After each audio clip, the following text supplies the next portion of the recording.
minimum system requirements with Unreal 5.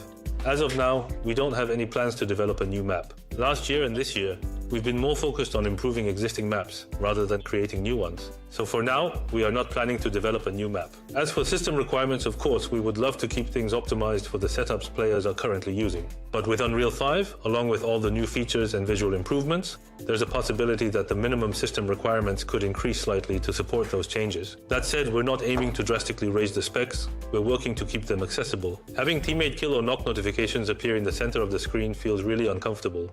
Please consider removing the notifications, or at least adding an option to turn them off. We added those kill messages because we felt it was important for players to be quickly aware of their teammates' actions.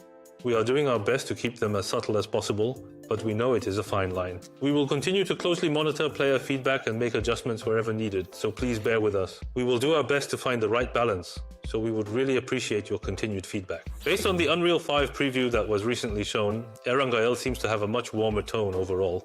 Is there any chance the visuals might be adjusted to bring back the colder, moodier look from around the 2017 early access and official launch period? I completely understand and relate to this question. I would also love to see Erangel keep more of its original atmosphere. That said, since we're still in development, we're currently testing different lighting setups and other visual elements, so nothing is final just yet. But I really do feel the same way.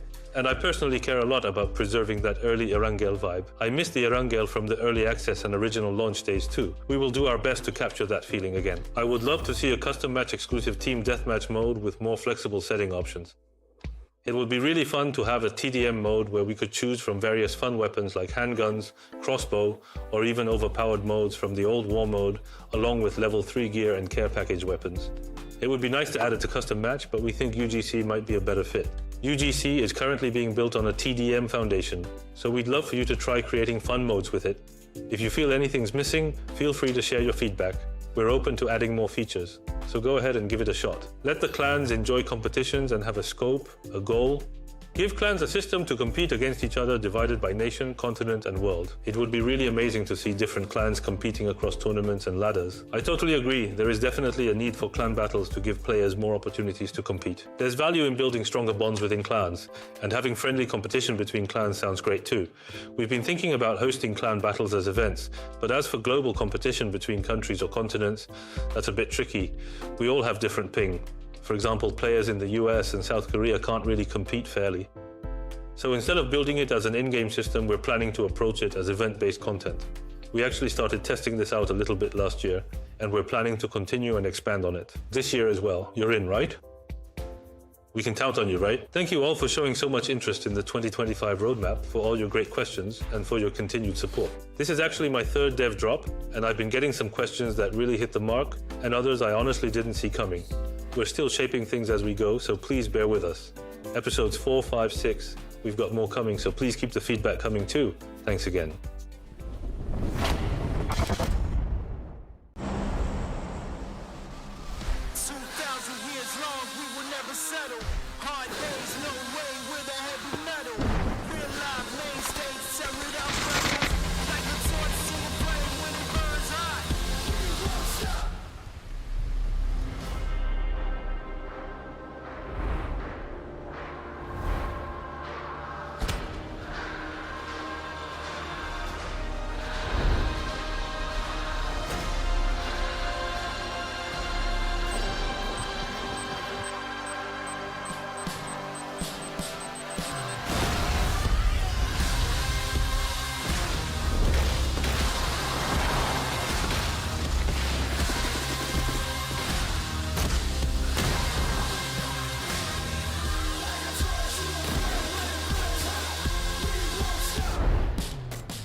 Hello players, this is Kim Tae-hyun, Director of PUBG Battlegrounds. Welcome to the third episode of Dev Drop. In this video, I'll be going through some questions about the 2025 roadmap. I'll also touch on topics that are not in the roadmap but might be on players' minds. Hope you enjoy it. Questions and feedback that aren't covered in the video will be answered in a blog post. Shall we get started?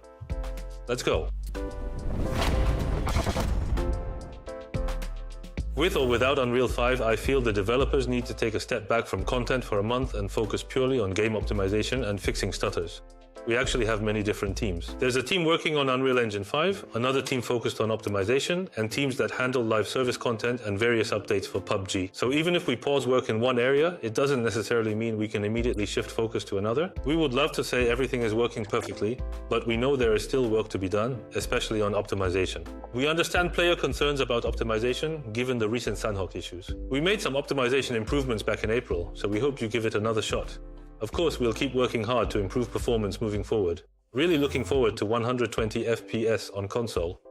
That's all I've wanted since the game came out. Wait a second, about this comment. Pretty sure we've never officially announced this, so we're not exactly sure where that information came from. But as of now, we haven't made any decisions to confirm 120 frames per second support. We would need to explore the technical feasibility through development first. We know there are a lot of expectations around the shift to current-gen consoles. We'll do our best to figure out how we can meet them. Despite the long-standing dominance of the AR meta, weapons like the M16A4 and SCAR-L have remained underused for years. I believe it's time to either enhance their strength or rebalance them in some way to make them more viable. There are several different aspects to consider when balancing weapons. We've seen quite a few discussions and comments about weapons such as the M16A4 and SCAR-L, and many players have been asking us to improve underused weapons in general. While we do make gunplay adjustments every 2 months, it's difficult to single out just 1 or 2 weapons. Instead, we follow a broader balancing plan and adjust multiple weapons together. The reason we recently rebalanced shotguns and SMGs is that we also consider balance across weapon categories. We've been tuning things across the board. As there are subcategories like 5.56mm and 7.62mm weapons even within ARs, there's no single correct answer. But we assure you that we'll keep fine-tuning the overall balance. I've seen the video and the latest dev talk. Oh, thank you so much for checking them out. I am touched. I'm a bit scared to see destruction being added to more maps. The performance issues in Sanhok with destruction have not been fixed. There are 2 types of destruction in the game: terrain destruction and building destruction. To explain a bit more, terrain destruction affects only the terrain, while Sanhok's destruction also includes destructible buildings. When we mentioned destruction in the roadmap, we didn't mean that Sanhok's destruction would be applied to every map. We meant that terrain destruction, which was first added to Rondo, will be expanded to other maps. There are currently no plans to bring building destruction to every map. And we will need to resolve optimization issues on Sanhok first before considering anything like that.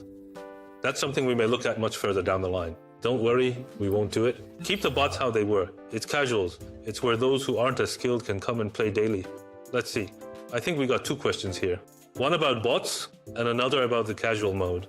First off, let's talk about bots. Our goal isn't to make bots stronger or threatening in any way. Instead, we want their movement and behavior to feel more natural, so that they can better fit into matches and provide a smoother, more enjoyable experience for players. We want them to act as a support element, like oil in the engine. As for casual mode limits, we know there are players who only play casual mode. These players log in, play their 3 matches, and then log off. While raising the limit could help boost playtime, our goal is to encourage players to gradually transition from casual mode to normal match. That's why it's not easy for us to simply raise the cap. That said, we have been discussing this internally. We are exploring different ways to expand the limit, and already have a few ideas in mind. We will share more once we have a clearer direction. Passes need to be more appealing, especially the survivor passes. Without the provided schematic, I do not think most players would even consider purchasing them. For passes, our intention is for players to enjoy the game a bit more, with fun missions that give various rewards. We hope more players can have fun clearing missions and getting rewards through the pass. Ideally, we want the pass to feel rewarding and enjoyable, a fun system where players look forward to the next unlock. Also, remember how the schematic wasn't there at first? I actually fought for it and earned it. Even getting just one in was tough, but of course it doesn't have to be just schematics. We'll keep exploring different ways to make things fun and do our best to bring good news. If UGC is introduced and becomes more mainstream, we expect to see an increase in creators producing a variety of content. Some maps could gain widespread popularity, similar to user-created maps in other games. Right now, our UGC system is still in alpha. Once it's live, we'll start by looking at how players engage with it, whether creators are making content, and how everything comes together. We haven't planned any specific benefits or incentives for creators just yet, since we're currently focusing on ensuring that everything related to UGC works smoothly. UGC will be launching soon, and if you have fun creating with it, we'll follow up with some exciting plans and updates to share later on. While we understand that optimizing existing maps is currently the priority, when will development on a new map begin? Also, with the introduction of Unreal 5, will the minimum system requirements need to increase accordingly? Seems like there are two questions here about a new map and about minimum system requirements with Unreal 5.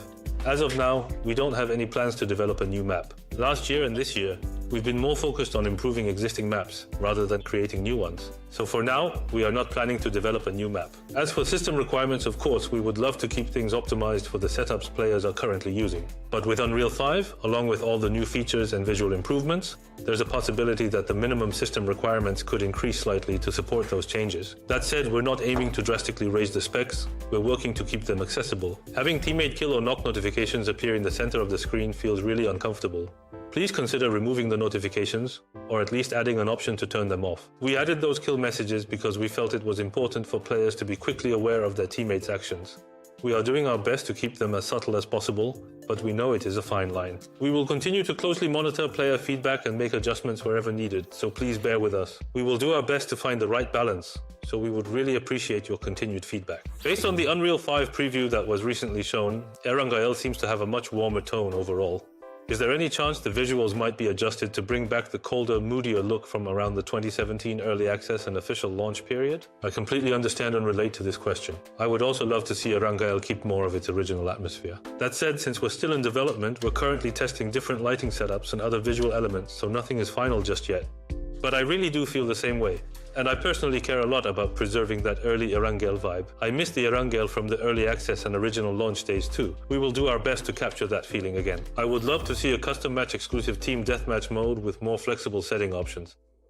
It would be really fun to have a TDM mode where we could choose from various fun weapons like handguns, crossbow, or even overpowered modes from the old war mode, along with level 3 gear and care package weapons. It would be nice to add it to custom match, but we think UGC might be a better fit. UGC is currently being built on a TDM foundation, so we'd love for you to try creating fun modes with it. If you feel anything's missing, feel free to share your feedback. We're open to adding more features, so go ahead and give it a shot. Let the clans enjoy competitions and have a scope, a goal. Give clans a system to compete against each other divided by nation, continent, and world. It would be really amazing to see different clans competing across tournaments and ladders. I totally agree, there is definitely a need for clan battles to give players more opportunities to compete. There's value in building stronger bonds within clans, and having friendly competition between clans sounds great too. We've been thinking about hosting clan battles as events, but as for global competition between countries or continents, that's a bit tricky. We all have different ping. For example, players in the US and South Korea can't really compete fairly. So instead of building it as an in-game system, we're planning to approach it as event-based content. We actually started testing this out a little bit last year, and we're planning to continue and expand on it. This year as well. You're in, right? We can count on you, right? Thank you all for showing so much interest in the 2025 roadmap, for all your great questions, and for your continued support. This is actually my third dev drop, and I've been getting some questions that really hit the mark, and others I honestly didn't see coming. We're still shaping things as we go, so please bear with us. Episodes 4, 5, 6, we've got more coming, so please keep the feedback coming too. Thanks again.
It's the final day here for the road to APAC qualifiers here for the rest of APAC. We've got ourselves a day 3 bonanza. The battle for the top 2 spots is firmly on. The battle for the top 10 spots as well, all the way down to the bottom teams still up for grabs. Leo, we've got ourselves a setup night after day 1 and day 2. 6 games remaining. Can't wait to see how it's going to play out.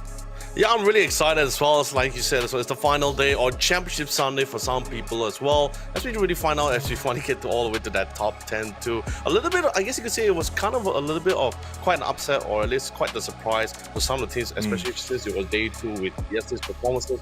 For some of the team, I think the most memorable one for most likely had to be Monk as well, with such a explosive back-to-back action. Sure, they had probably 2 rounds that wasn't as favorable, but 4 matches, but each of those rounds on an average score of 7 to 9 or maybe 20 kills, and having top 3 placing for 4 of those matches as well. It's such a significant lead. Even same goes for Kiwa Esports, who also bounced back. I love the fact that it felt like they really went to the drawing board. They really took a look at it. They say, hey guys, placing point on day 1 wasn't as great, but our kill points on the other hand, our kill count looks pretty great. Let's try to see if we can try to balance things out, and we did see that kind of shift towards from yesterday's game, but for the rest of the team we also did see some of them also picking things up. Yeah, and of course the battle towards the 9th, 10 spots firmly open as well. We'll touch on that more later as we go to the overview. For those unfamiliar, maybe only tuning in for the first time tonight, of course we had the Open Qualifiers, semi-finals, 128 teams to begin with, down to these 16 from the rest of APAC, which now we're on to the final day to see, of course, who can qualify for the actual APAC qualifiers. Now there's the play-ins, which is 3rd to 10, as you can clearly see, but if you finish top 2, straight to the finals, straight to the final round. And that final round, if you're obviously in at that portion of the tournament in terms of the APAC quals, Leo, that's how you get to EWC. So really, if you finish top 2 tonight, you've got yourself a one-way ticket straight to the big qualifier to get towards EWC. It helps out a lot. You really do not want to be playing in those play-ins and having to navigate through that situation, which in PUBG, you know, if you have a couple of bad nights in those play-ins, you could miss out on the finals altogether. So obviously Monk are up for grabs for that spot. Zanshin's up for grabs for that spot. Kiwa,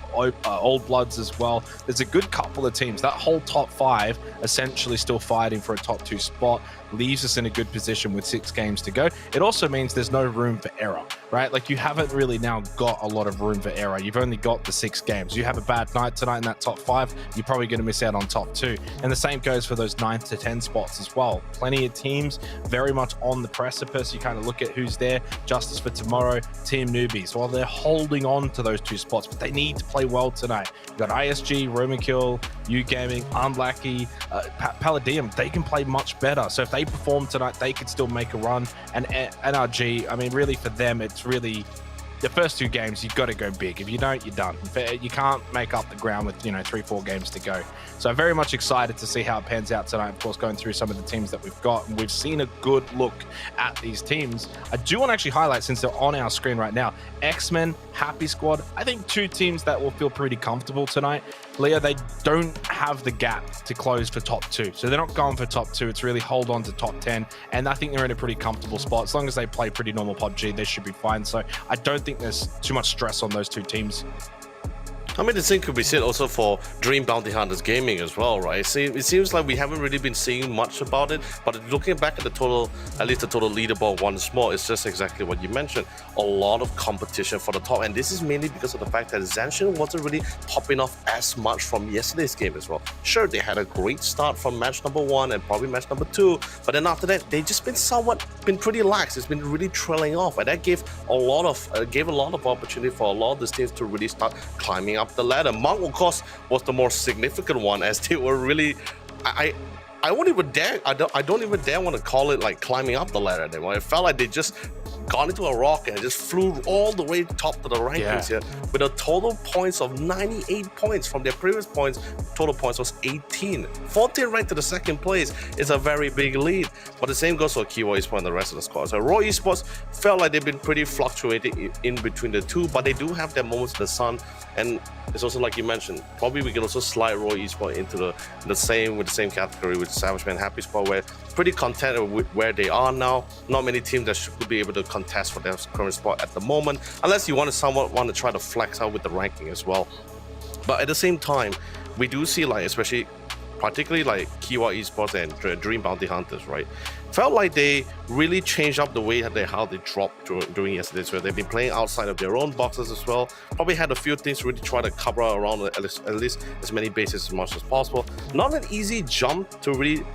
Not a really easy jump to try to contest with Raw Esports or even Old Blood at the current moment with the kind of scoreline that they have, but a lot of their positioning yesterday came off a lot of incredible salvage game, particularly for Kiwa Esports on match 10 and 11, where they really got to that placer point, and also on top of that with the kill count as well. So you got that really nice balance which they were trying to look for.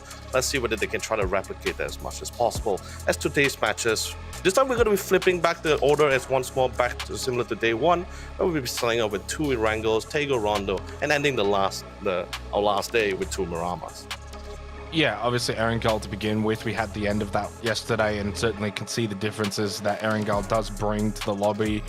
You know, and a good example of that is probably Monk. You know, they couldn't quite run around and do a lot of the things they did on Tego, Rondo, Miramar, for example. So Erangel plays a bit more of that stock standard. You got to have really good fundamentals. So it's a good test for the first 2 games of the night, and it's a good feel-out map as well to set you up then going into Tego Rondo. And the reason why I say that is, you know, you played your 2 games of Erangel, and you get a good idea of then how much you then need with only 4 games remaining. That's not a lot. So then you go into Tego Rondo, 2 maps that, okay, maybe there's a little bit more familiarity where you don't play these maps as much. Yes, they've been around a long time. These guys do know it. But the lobbies are going to be more open. The games are going to be more open. It's not as structured as an Erangel. And that might be where you say, okay, we need to go for broke. Are we sitting in 5th? How many points are we from the top spot? Maybe take a Rondo. You look to and say, let's go for it. Let's just try and get kills, sweep edges, play the game. We know the lobby is going to be a bit more messy than a map like Erangel as we get in. Game number 1 of night 3. This is it. You got 6 matches, 6 opportunities to qualify for the APAC quals. You're on the road to EWC. And for the top 2 spots, it is firmly something we're going to keep our eye on. It's a decent playing path, north down to south, slightly to the west, but not really all that bad. And I think this will be a good way to kick things off. Another team, in fact, the one that jumped out first, Team Newbies. Leo, yesterday, out of all of the top teams, they performed the worst, dropping from 5th to 10th. The only other team in the lobby that actually had a worse day yesterday was NRG. So that's a real fall from grace for that roster, who had a very good night 1. Yesterday, nothing worked for them. Couldn't get center positions, didn't get any feeds, couldn't play edge, couldn't take team fights, made some mistakes. They need to perform better tonight if they're going to lock in a top 10 position. Right now, they're on the cusp. They are 10th. 51 points right behind them, ISG on 50. So it's going to be a nervous battle for these teams. And it's the other aspect as well coming into a night like this, the mental aspect as well. You need to make sure that mentally you're switched on. You don't tilt. If you have a bad, game number 1 or a game number 2, there's plenty of games still left to get points. The gaps are close. We're not talking about big margins here. So teams need to make sure that they're not just going to mentally tilt that they have a bad Erangel. Yeah, especially since this is day number 3. By the way, our first circle has already been shown to us as well. We get a nice at least 70% of the military base as well. But if you notice as well from the circle itself, it's literally about 40% of the land area is pretty much just consisting of water as well. Circle, it's a 50-50 split circle. These are the fun ones, feels right? That way. So it's a 50-50 split circle where it can go mainland and it can go Sosnovka. So you've got to hedge your bets a little bit. Now, it means some of the key positions certainly going to be the Lighthouse Bridge. Both sides of it certainly will be contested. You can have a couple of teams posted out either side. They want to be able to make the cross. Of course, modern day Erangel, you've got the ferries. There are ways to kind of traverse between both mainland and Sosnovka, along with e-pickup. So it's not like the old days. You go back to 2018, you didn't have ferries, you didn't have e-pickups. It was a lot more difficult to cross back either way. So you're very much hard committed, or you tried to go for a split, but those didn't usually work out. You used to see positions like people holding towards the cliff. Okay, it doesn't go mainland. Now we make the quick trip across on the short channel towards the beach. So I think in the modern day, it doesn't matter as much with these kind of circles, but they're still fun because teams have to now hedge bets a little bit and kind of guesstimate where is this circle going to go, because it can definitely go both sides. Yep. There's also a lot of thought process to come into it as well, right? Especially since now we do have the flexibility, the e-pickup, but not necessarily means that you can't use it too late. We did see some teams utilizing the emergency pickup yesterday at a very late time, and someone at the moment as well got punished pretty hard for it, just because of the fact that a lot of teams has already somewhat occupied a decent amount of the best spots. And the worst part about it as well, it may not be even a very forgiving circle terrain as well. So even if they were to drop the part where they think the team might not be there, you may not have the best cover in the first place, and the most they just have to figure out how to work with what they got. We do see a little bit of a gatekeeping. I guess it's to be something to be expected, right? A lot of teams will already have to make have to short end the stick here to see whether they find success. Well, looks like Sunny Side Up. It's going to be a nice run by on top of Shoe Host, losing one of the memory relatively early. Well, it's not the end of the world. But definitely not the kind of start which you like most teams kind of favor for sure. No, it's not good, but it's just the nature of a game like this. This is a circle pop death, unfortunately, for Shoe Horse. JFT wanted to feel like they go Sosnovka, and you send it over early. It's just unfortunate. There's a car right behind you, spraying you down. Eventually, it can happen that you get eliminated, and it does happen. Now, again, I spoke about the lighthouse side of the map, but the Roshok Bridge as well is certainly going to be contested. And you look at like a Palladium, they're going to be camped up here. You're going to play Crossroad, you're going to just sit, you're going to wait, whether it's 4 people here. I don't think you want to go 2-2 split, 2 on one side of the bridge, 2 on the other side. I think you just hold Crossroads. You can still loot as well. And I think that for Palladium, this is actually a pretty good position to be in at this point in the game, because as teams, and we just saw it, are driving over the bridge, you can ward them off pretty early on. No one's really going to contest it. They're getting shot at because they're typically going to be driving in a lot earlier. They're not set up to take a fight. You're not sending it across the Roshok Bridge to get in towards Crossroads. So, like, naturally speaking, this sets them up really nicely. They also, because of the position they have, are not too phased or fussed if this does go north or if it does go to Sosnovka Island. I think there's a preference that it does come to Sosnovka Island. You can rotate in a lot easier, get good positions. If it does go mainland as well, it's likely to go that Pachinki side. So it means if they do have to rotate, it's going to be the Roshok Bridge, but then you're wrapping in late, you're coming in from that eastern side, you're going to have to play the terrain. So I think they would prefer Island, but they're in a good position. JFT, you lose Shoe Horse early on. As we go over to Happy Squad, he is going to be able to get the knock and flush onto Gonny. And already, for getting on, teams 9 and 11, losing a player early. This is going to be a very tricky night for those teams around that position on the leaderboard. You want to feel like you got to make something happen. You don't have to go and get all the points in one game. Yeah, I mean, it's just while you're also talking about the bridges on the south side of the circle, I guess we could also expect to see a lot more contention towards the north side as well. At least the north part of the ferry pier too, since it's still somewhat centralized towards the circle as well, and there might be a chance where the circle might shift to the north, like you mentioned, as well, towards Pachinki. So that's you got really nice highlands as well, mountainous areas. That's pretty much why we see Happy Squad and looks like Irohani, Popeta, Samurai having very similar train of thoughts here. We do see the class, and it looks like Happy Squad was able to get one tag out of the mixer. So we do see UG on the way. This was a team that wasn't really having the best of performances here, especially when we're talking about consistency in terms of placement as well. They have been making it out with placements, but they had that one really good round where they just had 10 kills to really just somewhat boost for them as well, which I think Team Newbies really need to try to start popping off, at least for this final day at least, because they're on the bottom 3 at least. Irohani, Popet, Irohani Samurais, UG, everyone, and even Roman Kill as well. They're not as consistent in terms of the scoreline, but they are making up for it as they slowly climb up the ladder here. And so far, and like you mentioned as well, Team Newbies, the only team that hasn't made any progress from day number 1. 8 points, if I'm not mistaken. They only earned about 7 to 8 points yesterday from day number 2 as well. It's literally the team who was literally going for the placement for days, but not really the kind of team that was able to balance it out with kill counts either way. So not finding any success with it. And they are ranked 10 currently in the total leaderboard here. So if they're not... And they're coming in from Kameshki. Like, you're not going to get center position. If you're looting Kameshki, if you're looting Stelbaside, you're going to have to play edge. You're going to have to sweep. Correct. You're going to have to take kills. You're going to have to take fights. So, I mean, it's a strange looting spot for a team that really does want to play center. I mean, I guess it's probably just the order of the way that teams get their looting spots. Being a bit more of a rookie team, you kind of get pushed out towards the edges of the map. That's just the way it is. Now, you notice in the mini map, you can see an E pickup coming in. It's Old Bloods towards Milta. I raised an eyebrow when I saw it on our map feed, because I feel like you're in Milta, you're close to zone. You can pop that very late so that you're kind of in the air just as the phase 2 circle pops, and from there you've got your decision as to how you want to use the ear pickup. But they go early. Now, I think they went early because they've got the yellows towards the Lighthouse Bridge, which are actually open.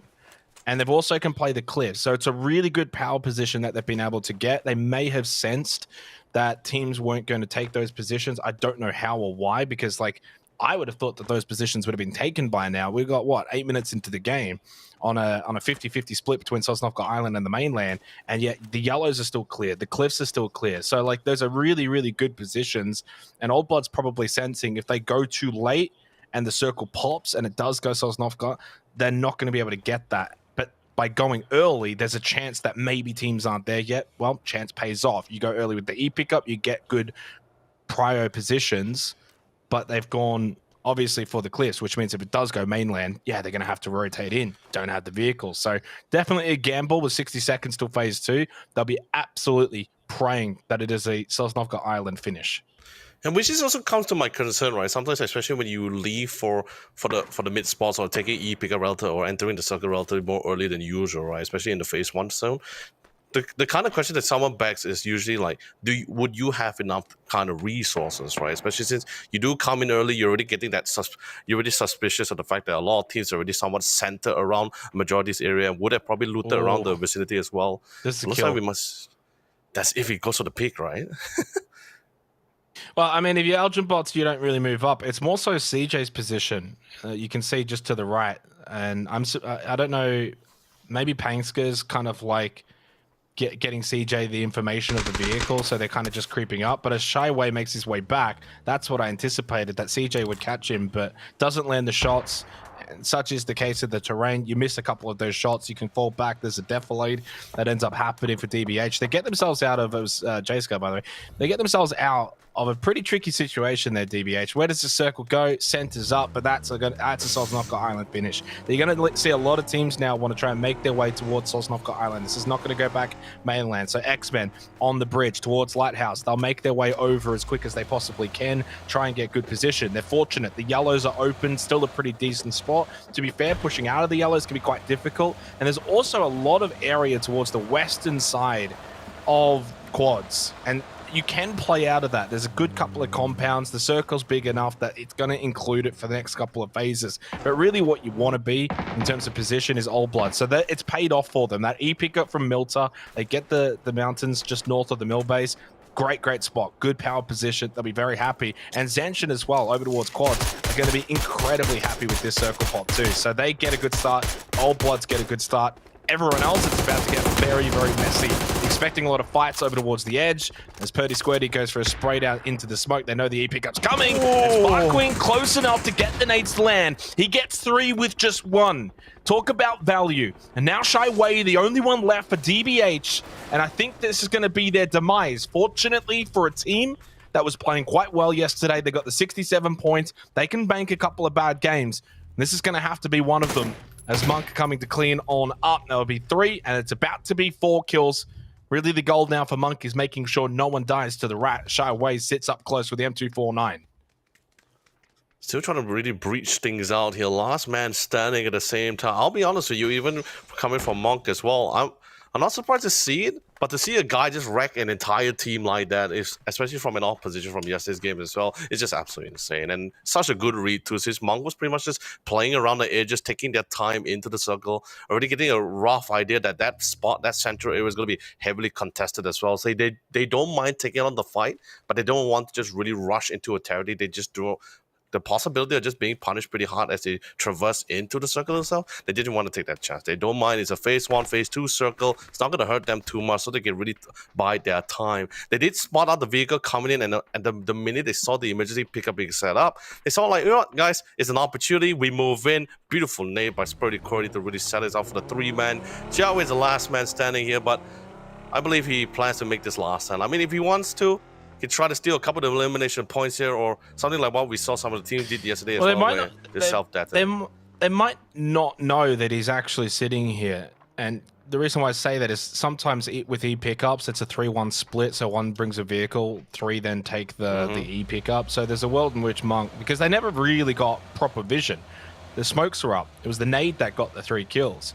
So at this point, it's not actually also worth clearing out all that much. If there's a rat, he's got a shotgun or an M249, you might lose a player. Monk have actually just played that quite smart to not really worry that much. The blue, it's deep, you know, get what you can get out of there. You got to obviously rotate. You want to get good position. 20 seconds till phase 3. You don't really have the time to worry that much about where's the fourth guy. I don't think they care that much where he is. Shawei's done the right thing. Hide in a corner. Hope they push in. You got an M249. You're probably good for one. So, yeah, I mean, a really, really good engagement overall from Monk. You know, E pickups can be deadly. If there's a team close by, we've seen it time and time again, where you can just get absolutely annihilated. The circle pop, yeah, so I was straight onto the yellows of X-Men. So they did make their way over, lighthouse side of the bridge, quick crossover, yellows, quick scout, they're open, you take them, good spot, and a good circle for them as well in terms of the pop. Still like the position as well for Zanshin. Really difficult to push them out of those compounds, out of those positions, playing both sides of the road. ISG, Roy, they've taken the more western sides. It's a little bit more open, but still good terrain, good trees, couple of compounds. And for Old Bloods, I still think great spot on the hills just north of Mill Base, but they're going to have, you know, Kiwa pushing in behind them. NRG is going to be close by as well, so expect them to fight later on. And the teams that are still over towards Lighthouse and Barry Pier side, which is UG, Monk, Happy Squad, they're certainly not going to get good position. This is a game where Monk go for kills. Right? They have to. They've not got good position. They're coming in late. So you see a team like UG here, you fight. This is now priority number 1. You don't care where the blue is. You just want to fight. You want to get kills. You know this is not going to be the kind of game where you're going to get a whole heap of placement points. Spark Queen continues with the nades. Knocking out Leo. That's a good start. You want to now try and clean up. Ideally as quick as possible, but no rush. You just want kills this game. Just trying to zone them out, find an opportunity as well, get a couple of beautiful tags at the same time. Not only enough for the knock tier, but it's also like you mentioned as well. No, there's literally no point in trying to force their way through into this as well. Just trying to farm as many of these points as much as possible and see whether the opportunity arises later on. Whereas on the other side, we do see NRG going to be juggling between two of the teams here as they will be battling for control for the eastern side here. As it's just a couple of trees, there's a decent amount of covers here, but we do see Larry still somewhat in a slight inclined heel of a ditch here. Still need to watch out because there's a potential way for a team to really flank them from the left side. Yeah, this is big brewing. NRG, yeah, they're down a player. They don't have Pangscar anymore, but you've got 3 players and you need points. You know, unfortunately, this is just the reality. Hiding behind trees and being passive isn't going to get you into the top 10, even as a 3-man. So if you sense an opportunity where there's a potential third party, you got to go for it. And that third party could be Kiwa fighting Old Bloods. We saw, of course, the one knock in the kill feed earlier as Trick gets the kill onto Imhack. That's from Unlucky. He was coming in late from the blue. So free kill. Kiwa are happy with that. And sometimes there's that little advantage that you can have. Yeah, you might be coming in last, you know, Kiwa out of position, but if you can get a knock and a kill onto someone like Old Bloods, you kind of push them back further into the zone. You can backfill in behind them. Yeah, Zanshin's just going to be sitting. You're not going to get a lot of kills from this position. You're just going to be playing pretty much at the quads, both sides of the road. Teams don't typically want to send and crash send those buildings. Very difficult to actually do so successfully. And unfortunately for Savvy, completely caught by Runax, who has superior position. Muck can peek up, spots him up on top of the little shed. Lima's got himself a nade, Muck as well. They'll exchange those 1 for 1. Very difficult to land these nades, but you're just trying to create a little bit of chaos here. It's phase 4, circle pop happening now. And it stays on the more southern side, so right on top of Zanshin. They've copped a hard feed. They're very happy with this circle. And look, even with the E pickup as well, we do see the E pickup being utilized by Monk. Yeah, Monk's just E picked up in, and they've just dropped right on top of Blessed. Free kill for Monk. They got a 7 kills now, by the way. And not only that, they've got a really, really solid position, not just for the circle, but position to also get more kills in this game. It does mean they've got to be careful. Nicel gets a knock onto Blow. And our first team eliminated is Shy Wei coming in late from the blue. 279 will collect for UG. 17 minutes gone, down to 48 players. Jeff's going to fall for Old Bloods. So Old Bloods got good position early, but they unfortunately haven't been able to do anything with it. Yeah. Pretty fortuitous as well. I was a little bit concerned as Monk was actually coming in right dead center around a couple of teams as well. But it looks like they were just able to somewhat recover from this. Didn't even lose a single member. Quite a fortuitous moment for themselves, but he's also, as you mentioned, good spot. Decent vantage point, should be able to get do a couple of damage as well. You get some knocks, that's great. You get a knock, that's great. You get a kill, that's even better. But if you can't, just draining out those resources here, right? Especially since we're slowly making it towards the last stage of the circle. It's a little bit of a different playing field, right? When there's a team with a bunch of utilities and a team and a team that just doesn't have the necessary amount of smokes, right? Especially since it might just be like open territory here. But that Savage Man will be running too close. Close call for Leo, but still be able to stick it around. Yeah, NRG need to get involved here in these fights. They're slow, they're passive, they're not moving, they just want to play high ground. But these are the fights you want to get involved. Try and steal a couple of kills. You need the points. You have to play more aggressively than naturally you would like to. This is not day one, game one. They are finally landing a couple of tags, and they're doing the right thing. Turtle with the knock onto Lunlun. You've got to convert these, and he does. Big kill. Again, they're on 26 points. They are very much need to double their points just to get into the top 10. So that's difficult to do for a team that has only picked up 26 points from, 12 matches. Oh, yeah. So you've got to play more aggressive. You've got to go for these fights. Yes, you've got good high ground, and you don't really want to give that up. But guess what? You're barely in the zone anyway. So if you see a good third-party potential, you got to go for it. It's difficult. It's open terrain, and you got to be careful. But yeah, unfortunately, the time for carefulness is kind of over if you want to get into the top 10. I agree. Even literally at this current moment of time, here's a team that really has high damage now, right? But it hasn't really been able to convert them into what they consider a really good placement right now. They're still on the best, they're still on the hunt respectively, of course, naturally, but we have seen great moments, big moments, whether it's securing the control of the edges or just juggling between multiple teams like what we're currently witnessing right now. But sadly, it hasn't really been turning these kind of moments into those places which they really need right now. Team Newbie's in a good spot as well. They're just kind of south of Zanshin.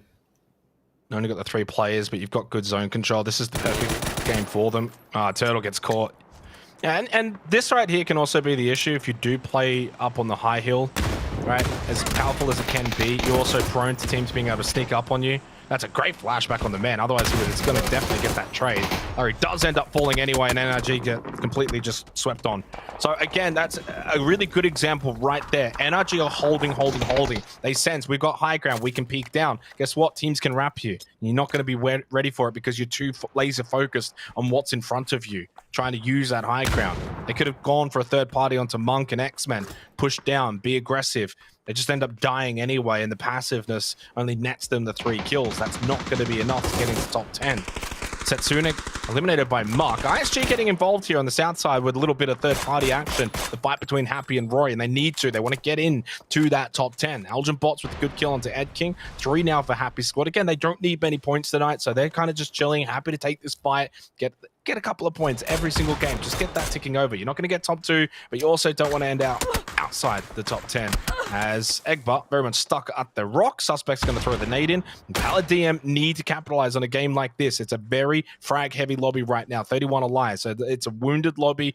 Players are everywhere. Can you get into the top 8? Absolutely, and you need to. I mean, that's also the problem, right? Like, they're harassing a lot. You're going to see a lot of numbers for a lot of these teams as they're dishing out across everyone else as well, towards this, at least during this stage of time.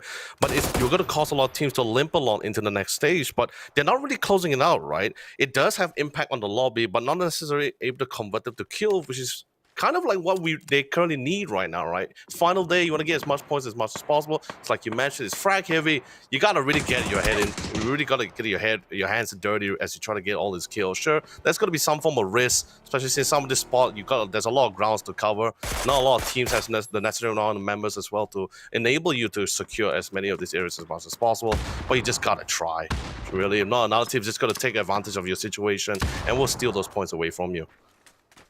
Monk's gotten a lot of kills this game, but unfortunately the zone kept moving away from them. Just kind of that kind of game for them. Everyone has those games, yeah. Big knock from Purdy. He's not done just yet. Never mind. He is 10th place for Monk, but again, a high kill game for them. That's fine. And the only issue to this is Zanshin are in a really good position to go deep this game, get a high amount of placement points.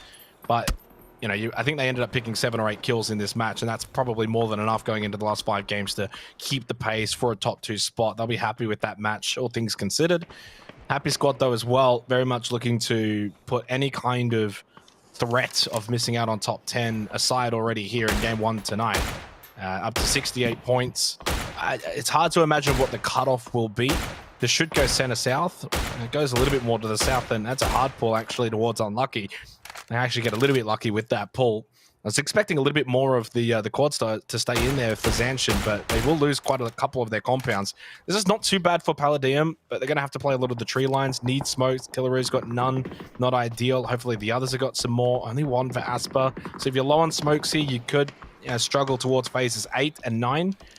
But yeah, Palladium, 2 kills, top 8. You need these kind of moments. You need these kind of games capitalized upon. The downside is, look at the leaderboard. 9, 10, 11, 13, all still in this game.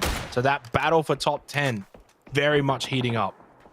It's definitely a fantastic opportunity as well, especially since we do see Team Newbie slowly joining in the fray. They did lose one of the initial members as well. They did get the 2 kill points as well. But JFT... where are they going? Trying to find a way through here. They do crash to the side, but people get caught out. That's just a feed. That's a good feed. And JFT, all the way back, started this game. Shoehorse lost out on the quick send over the bridge. He died. But JFT were eventually able to get themselves into a strong position. Again, like Unlucky, very fortunate with the last circle shift here for phase 6. They've only got the 1 kill, but now into the top 6. They're just racking up some points. Of course, they're in the top 10 right now. They just need to keep pace themselves, not worry about what the other teams are doing. Up to 59. And so far, so good for both Unlucky and Palladium in their last-ditch efforts here on the final night to get into that top 10. But Team Newbies, JFT, they're the gatekeepers. They're still up. 3 players alive, both teams into the top 6. Team Newbies are very happy with these circle pops. Realistically, these are the games that Team Newbies need to capitalize upon. You got dead center, you got circle shift, you got a bit fortunate, but to their credit, you got to remember they were all the way in Kameshki, so they had to get here, rotate, get deep position, bank on the circle shift, and it worked out for them. To their credit, now it's all about staying alive and defending on these crashes. As Happy Squad have made their way in, base level outside the compound. Nades go out, the Molotov just missing Tuin. He's just found the corner of safety to avoid the flames, and a big kill from Hardwell, defending this push very nicely, Team Newbies. Really just holding down the ground, transposition, pretty much mirroring like what Zanshin did towards day number 1 as well. But this is where this is where I was a little bit concerned, right?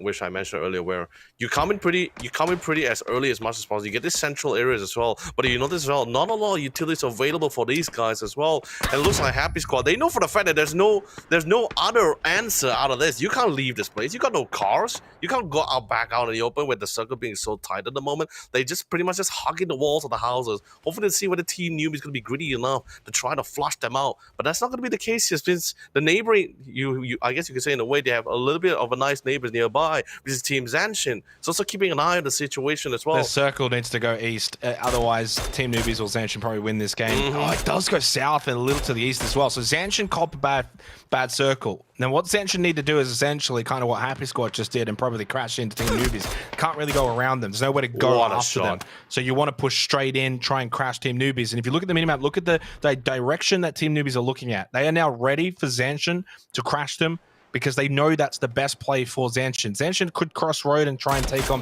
Palladium, but why would you do that? Team Newbies would get a free third party. Palladium's already getting shot at. It's not a good spot out east. So you want to stay on this western side. If you're going to do that, you're probably pushing into Team Newbies. Unlucky's current compound just looks absolutely juicy right now for a lot of these teams as well, right? There's a decent amount of cover, you got a decent amount of option. Of course, it does, but eventually it's going to end in the road. Like, right, that's yes, just the thing. correct. So it's all about staying alive. Unlucky still only got the 3 players. Zanshin win this game if they keep 4 players up and they wipe out Newbies. I don't see how they would lose it. So the next battle over there, Zanshin now sending it in, that they win this fight and they win it cleanly, they will win this game. But that's a big knock from Anarchy. The flash is not going to finish him off, but it may delay. Can he get Nightcell? No, he's made it in. E coming through the road as well. Ken's to follow up. So Juan is down. He's the only one at the moment on the floor for Zanshin. But you've got to remember, Team Newbies, they were already down a player. Now 1 is knocked. So 2 players actually standing. No one's going for the revive on Hardwell. He will go down. Blue Zone node is strong. So now it's only Anarchy and Tuin remaining. Zanshin are actually pretty close to being able to win this fight relatively cleanly. They'll get Juan back up. You deal with the last 2. You get their compound. You will get good prior position for phase 9. It'll be very difficult to see them losing this game. So trying to buy the time. We're going to see a little bit of aggressive ball maneuver to try to push through, but get spotted and read a little bit too early. And unfortunately, now Palladium and Knight they won the game. Well, they're going to win this game. They have to win this game from here, surely. Like JFT and Unlucky right now will sit. wait phase 8, and as soon as they have to then push out, they're going to have to fight each other. Now, there is a world with JFT, if they've got vehicles, could really try to send it on that right side hill from the POV of Flash, but it's very risky. And now Zanshin have got buildings, and if this goes even remotely north, it's definitely over. I mean, how does Unlucky get across this road, take this fight?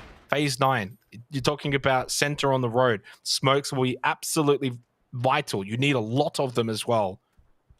And Zanshin will also look to, off the back of this, really put a dent into the hopes of Kiwa, All Bloods, and Roy. It'll be a massive gap with only then 5 games to go. It'll make it very difficult to see Zanshin missing out on top 2. True, but there's still at least a little compound for one of the unlucky members to play, at least play on Overwatch, while the rest of the team trying to move in. They do have a vehicle ready for them as they try to make their way probably towards the mountainside, like you mentioned before, on the right side. We do see mortars going off as well, but JFT on the other hand will be flying out in the open alongside with Zanshin eventually as well. Crucial knocks, massive plays is going to be required here. The team that gets the first knock here, let's just see which team will be bloodthirsty enough to really just somewhat push it out a little bit too aggressively here. But just looking for the economy in terms of utilities as well, Xenox, don't think there's much left for them here. Probably Zanshin get to salvage a little bit, but this is just pretty much that was just pretty much the aftermath after the battle between Happy Squad and even Paladin and I in the first place here. So there's not really much for them to work here. But that's a nice hit. Good knock, by the way, from the mortar. JFT really just need to go for second here. So they send it over. Why? They got the knock. They know that also one has to go for the revive. So they can go for a 2-on-1 here against Overly's on the roof, though. Ducky. Oh, this is very aggressive from Dusky. Lovely overhead, actually, to watch him jump out. Alden needed to win that battle against Sunnyside up. Now they're going to probably finish third. This is the right play. The execution of it just didn't work out. They absolutely made the right call. You got the knock. You want to go for second. You know you're not going to win this game from that position. I don't think JFT did absolutely anything wrong. Really just came down to you got to hit your shots. That's really all it is. And Unlucky will get themselves some very valuable points this game. 8 kills, second place, and now firmly back into a position where they can make top 10. It's only 7 points the gap to Team Newbies. They definitely don't win this game unless Zanshin absolutely hard throw it. They're low on meds, they're wounded, they're in a bad spot, and Zanshin do end up winning this after winning the fight against Team Newbies. It was always going to be formality, and it's a big win, and it's another win as well. Add it to the tally. I think, what's this, like their 5th win so far throughout the tournament. Overall, they had 1 yesterday, but they had 3 back on day 1. So 4 overall, make it 5 coming on up. As Niceor gets a little bit bloodthirsty looking for that final kill onto Flash, but eventually numbers will prevail, and it's a 5th chicken dinner for Zanshin as they take out the opening game here for night 3 and firmly looking to lock themselves into that top 2. It's going to take something very crazy to see them miss out on that spot. Really well done as well, but at the same time you could definitely feel like there's somewhat a little bit of a concern and desperation for some of the teams, right? Especially those teams that was coming in from who initially dropped relatively early from the north side of the map as well, coming in with just very limited resources here as well. And it's also somewhat to be expected that there's not going to be a lot of remaining compounds for a lot of things to loot around as well. The same goes for even for Lucky with the compound that they had initially, just very little resources left for them here. JFT very bold maneuver to come in. They got the good knock, good. It's like you said as well, good initiation, moves in, execution wise, it honestly is pretty much 50-50. There's two houses there. You're not too sure where the rest of the team is currently positioning in as well. So just really made the call here, but well positioned coming from Unlucky to really have to set up this nice crossfire of a defense maneuver here. They do get a decent amount of resources from JFT's boxes, but with all those interactions, allow Zanshin to reposition himself. But anyway, let's quickly check through the highlights. We'll already have to make had to shorten the stick here to see where they would prefer Island, but they're in a good position. JFT, you lose Shoe Horse early on as we go to the half, very messy. Expecting a lot of fights over towards the edge. As Purdy Squirty goes for a spray down into the smoke, they know the E-pickup's coming. As well, just trying to farm as many of these points as much as possible. Then see whether the opportunity arises later on. Have the necessary amount of smokes, right? Especially since it might just be like open territory here. Was that Savage Man? All 3 players, but you've got good zone control. This is the perfect game for them. Turtle gets caught. High hill, right? As powerful as it can be, you're also prone to teams being able to sneak up on you. That's a great flashback on the man. Otherwise, it's going to definitely get that trade. Harry side the top 10. As Egbert very much stuck at the rock. Suspect's going to throw the nade in. Paladin, but JFT, where are they going? try to find a way through here. They do What you need crash to do into is essentially kind of what Happy Squad just did and probably crash into Team Newbies. Can't really go around them. There's nowhere to go. What a shot. Ascension now sending it in. That they win this fight and they win it cleanly, they will win this game. But that's a big knock. So trying to buy that time. We're going to see a little bit of aggression. All maneuver to try to push through, but get spotted and read a little bit too early. They can go for a 2-on-1 here against Overleys on the roof, though. Ducky, oh, this is very aggressive with Dusky. Lovely overhead, actually. They definitely don't win this game unless Ascension absolutely hard throw it. They're low on meds, they're wounded, they're 3 back on day 1. So 4 overall, make it 5 coming on up. As Niceor gets a little bit bloodthirsty, looking for that final kill onto Flash. Yeah, so a 5th win for Zenshin and reclaiming themselves certainly as one of the top 2 teams, at least in this lobby. I think you can easily say after 13 matches played, it's Zenshin and it's Monk that have really kind of taken this lobby and made it theirs. You know, Monk probably more so through their sheer aggression, firepower, gunfights, but Zanshin through their ability to just win, live, get good placement points, and still have the firepower as well to boot, which is why they find themselves in first place. But a fun game considering, Leo, that was a match where we had a lot of the teams from 9 to about 14, all scrapping, all picking up some points. Unlucky for them, you know, obviously the story is all about who ends up winning, but to finish second, get 8 kills for a team that started the night, you know, a little bit further down that leaderboard and certainly a gap to those in the top 10. Now suddenly you're only single digits away. You can put the pressure on that leaderboard teams like JFT, like Team Newbies, and put yourself with 5 games to go, certainly into a position where they can qualify. So, you know, that's another team. You add them to the list now in terms of teams that can make top 10. And that's a confidence booster. That's that platform you've now set and said, okay, well, there you go. Job done. We're back in the race, 5 games to go, and we can make something of this. Yeah, it's really, honestly, just seeing for the current total leaderboard as well. I think we're going to be seeing the one right after the add-on with the for the last matches as well. It feels like anything can go for a lot of these teams as well, depending on how it gets shaken down. No doubt about it as well here. But of course, looking at the total amount of damage for a lot of these teams, I'm not too surprised to see a little bit more consistently across all the other existing teams as they were battling out on Military Island, at least in this case here, because that was just pretty much how contested, how compact the island was. It really felt like the teams, a lot of the teams was really put to the test here, as they had to go through multiple trials, had to really make really hard calls on the fact that whether the circle is going to bank, on towards the north, or is it going to head towards the south. Sure, as it goes through the multiple stages, at least around phase 4, phase 5, I think it was pretty much more clear cut for a lot of teams. Okay, it's going to keep going down south. How do we want to play around this as well? Relatively surprised that actually Monk got away with the emergency pickup as well, with the drop that they had. I was rather concerned as well, because pretty much landing dead set into the lines of a lot of the other teams as well, but they did manage to recover. They get a lot of kills about it as well. They did drop relatively early, but they still managed to walk out around with a decent amount of elimination points.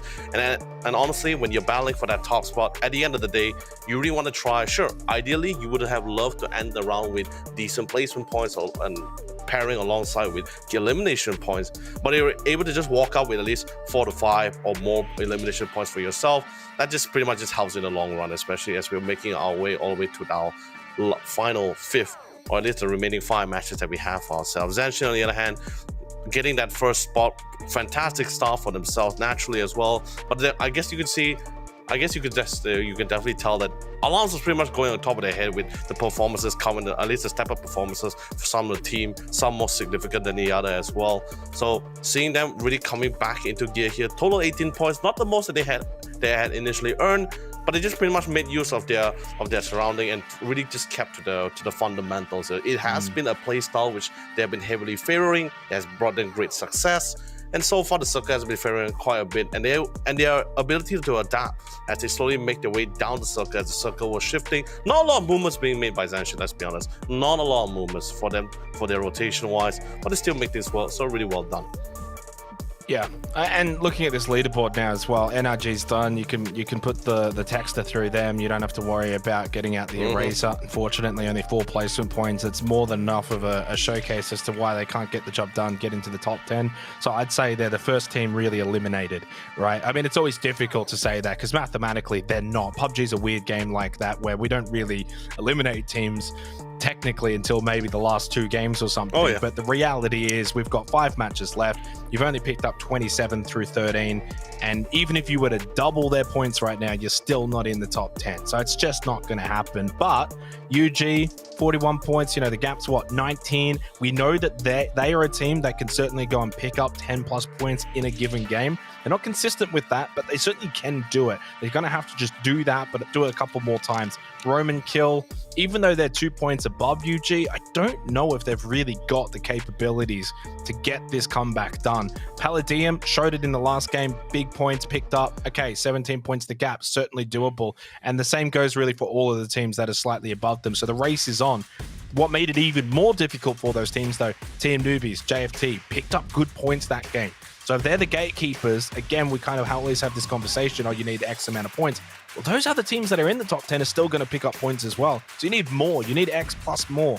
So the reality is it's going to be a close finish. Team Newbies, fate in their hand. JFT, fate in their hand. The others need to go above and beyond to try and overcome the deficit. It can't just be, okay, we're 17 points behind. That's the target. No, your target needs to be, a 30 to 40 plus point night from here on out, as we get ourselves a slightly more northern plane path, east to west, right over at Roshok. So I'd say unless you go on Sosnovka Island, you're absolutely fine with this. And even with Sosnovka Island, you just drop down, get a vehicle, and you get yourself over there comfortably, or go for the long shoot anyway. Second game and final game of Erangel here for the rest of APAC Open Quals. Match 14 overall, getting down to the busy end. And yeah, NRG, sorry to say, but I think their time here is absolutely done.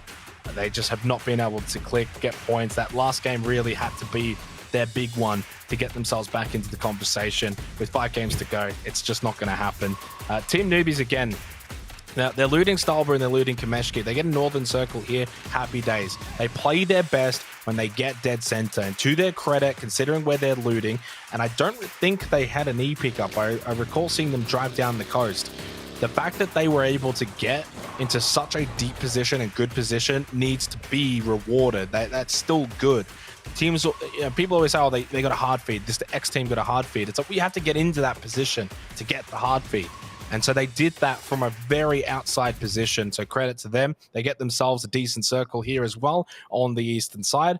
And again, for JFT, for Team Newbies, and now you kind of throw a little bit into the mix as well, DBH, X-Men, and Happy Squad, because the gap is only single digits. Like at the end of the day, Unlucky is only actually 15 points behind 6th with 5 games to go. I said Happy Squad, X-Men, DBH, they might be a bit chill coming into tonight, but all 3 of them didn't really do much in the last game. And JFT and Team Newbies caught up a bit. So now the gap is really close. So now no longer are you absolutely locked in and safe. They're probably likely, but they're not locked in and safe. Yeah, I mean, that's going to be somewhat of the storyline here, right? The team is currently battling for at least the second place or first or second place now, thankfully from what is actually did from day number 2. And even now from today, every team is at this currently at this crossroad where if even though you feel like you're in a good spot, but that doesn't necessarily mean that you can be so entirely inactive, because if you become inactive, then the chance of the team to slightly bounce back. Look at Team Newbies. Previously, we thought like, okay, these guys need to get these guys weren't able to replicate from day number 1 in terms of getting placement points, and they weren't even able to get any much kill points from yesterday's game as well. So someone had this rough idea. Okay, if they're not going to do something about this, then we're going to see some of the lower teams like Irohani, Samurais, Roman Kill, U Gaming, going to be very swiftly, going to be quickly able to catch up to them, because from yesterday's game, weren't like what we were mentioning just now, weren't as consistent, but they were getting some runs, they were getting the placements, they were getting a decent amount of kills as well. They're slowly climbing up the ladder, and how close the score lines for a lot of these teams it's pretty much anyone's game, no doubt about it.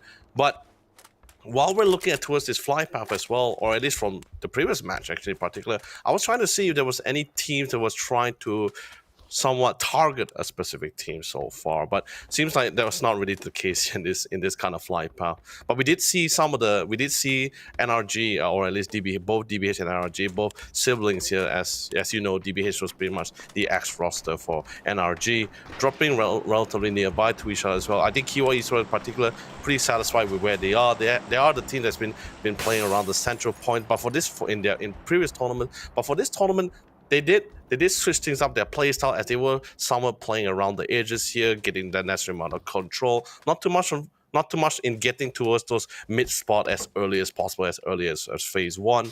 Really happy about this as well, because I don't know about you, Xanax, because at least to me, right, teams that usually, when you drop, especially when you drop from your flight path, you get a really nice circle. So in the first place, you got a decent compound. Not really big fan of teams that feels like they tend to kind of feel lazy compared to teams that's trying to get control as they slowly transition their way through the stages, getting control of the edges. Sure, there is risk. There's definitely a slight hesitation. Some nervous in the nerves as well as they slowly make their way through.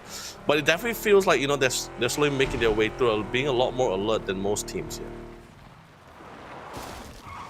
Yeah, I mean, you always got to be alert, but yeah, naturally, when you have a circle like this, there's so much that's available. This is not a stressful circle. The last game was a good example of a stressful kind of circle. Key positions are going to likely be taken early. You can play on the outside with this. It can go Pachinki side, it can go Prison side, it can go Yaz side, Milta side. So it's very difficult. And naturally, you kind of just have to look at it from a statistical analysis perspective, which is what's statistically the more likely thing to happen. Well, you go center. That's why everyone, it's always been a thing. The reason why you go center is because if it does hard shift, then you're going to be as close to that hard shift as possible. And it's also likely to also center up. So that's why you see Kiwa, JFT, Roy, already NRG around that center point of this zone, even though a Team Newbies, for example, coming in on Yasnaya phase 2 might go north and it might go to them. They might get a bit fortunate. Teams like UG coming in late. What if it goes Pachinki side?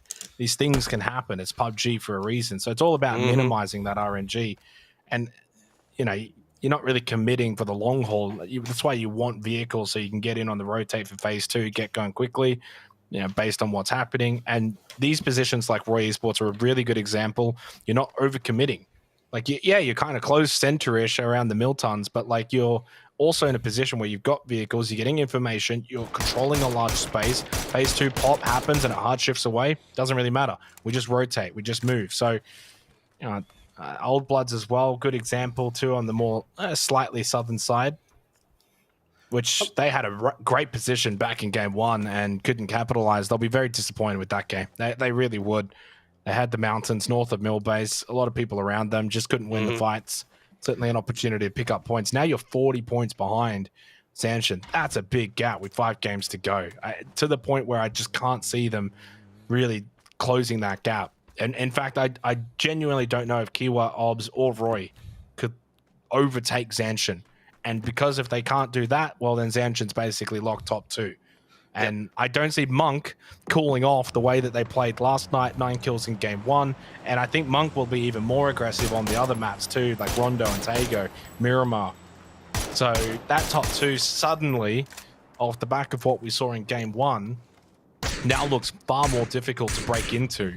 Yeah, actually, I love the fact that you actually brought up regarding the whole terrain and getting, because of how great the circle is. It's not as taxing, but you got this really nice mountainous central areas where you're getting a lot of good intel as well. And also, overall, right, I really think that this is the kind of situation where you're gonna be doing a lot of damage. Like you get this knocks like what we witnessed just now. That's great, right? You get a kill, that's of course naturally even better. But at the same time, right, if you can't even get the kill for it, you're gonna be forcing a lot of these teams to force a lot of mats, right? They're gonna be picking up a lot of heals, gonna be wasting a lot of utilities as well. By the way, Leo doing massive amount of damage as they find an opportunity to be as aggressive as much as possible here. I mean, Monk, this is the kind of map you probably don't want to be as super aggressive, but not much you can do when Savage Men Esports are just rocking up on you and taking the fight early on. Fortunately for them, there's a little buffer to those in 3rd, 4th, and 5th, 20 odd points or so. But if they go out early here, the ability to catch up to Zanshin, and they're eliminated. Nice job from X-Men. Yeah, happy to take the fight, be aggressive. I think they really caught Monk off guard. Monk were in worse positions. You're stuck behind a tree. X-Men are coming in with vehicles, got some really early knocks, and then that throws, the fight into disarray. Yeah, and Monk get a taste of their own medicine. That's what they've been doing to this entire lobby, over the last, 8 or so games. And yeah, some revenge there from X-Men who, again, don't really need the points. They're in that weird spot where they're probably not going to miss out on top 10, and they certainly cannot get top 2.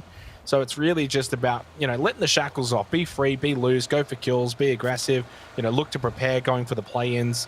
And that's a really good team to beat. That's a good confidence booster for X-Men, that you can take out some top teams in fights and be the aggressors, be the ones to force the fight. Zanshin going for an E pickup over by Ruins. And again, with this circle, they can really get a lot of information from this E pickup. They will get a safe drop, or at least should look for a safe drop, because there's plenty of space available. And they've timed this perfectly. 15 seconds.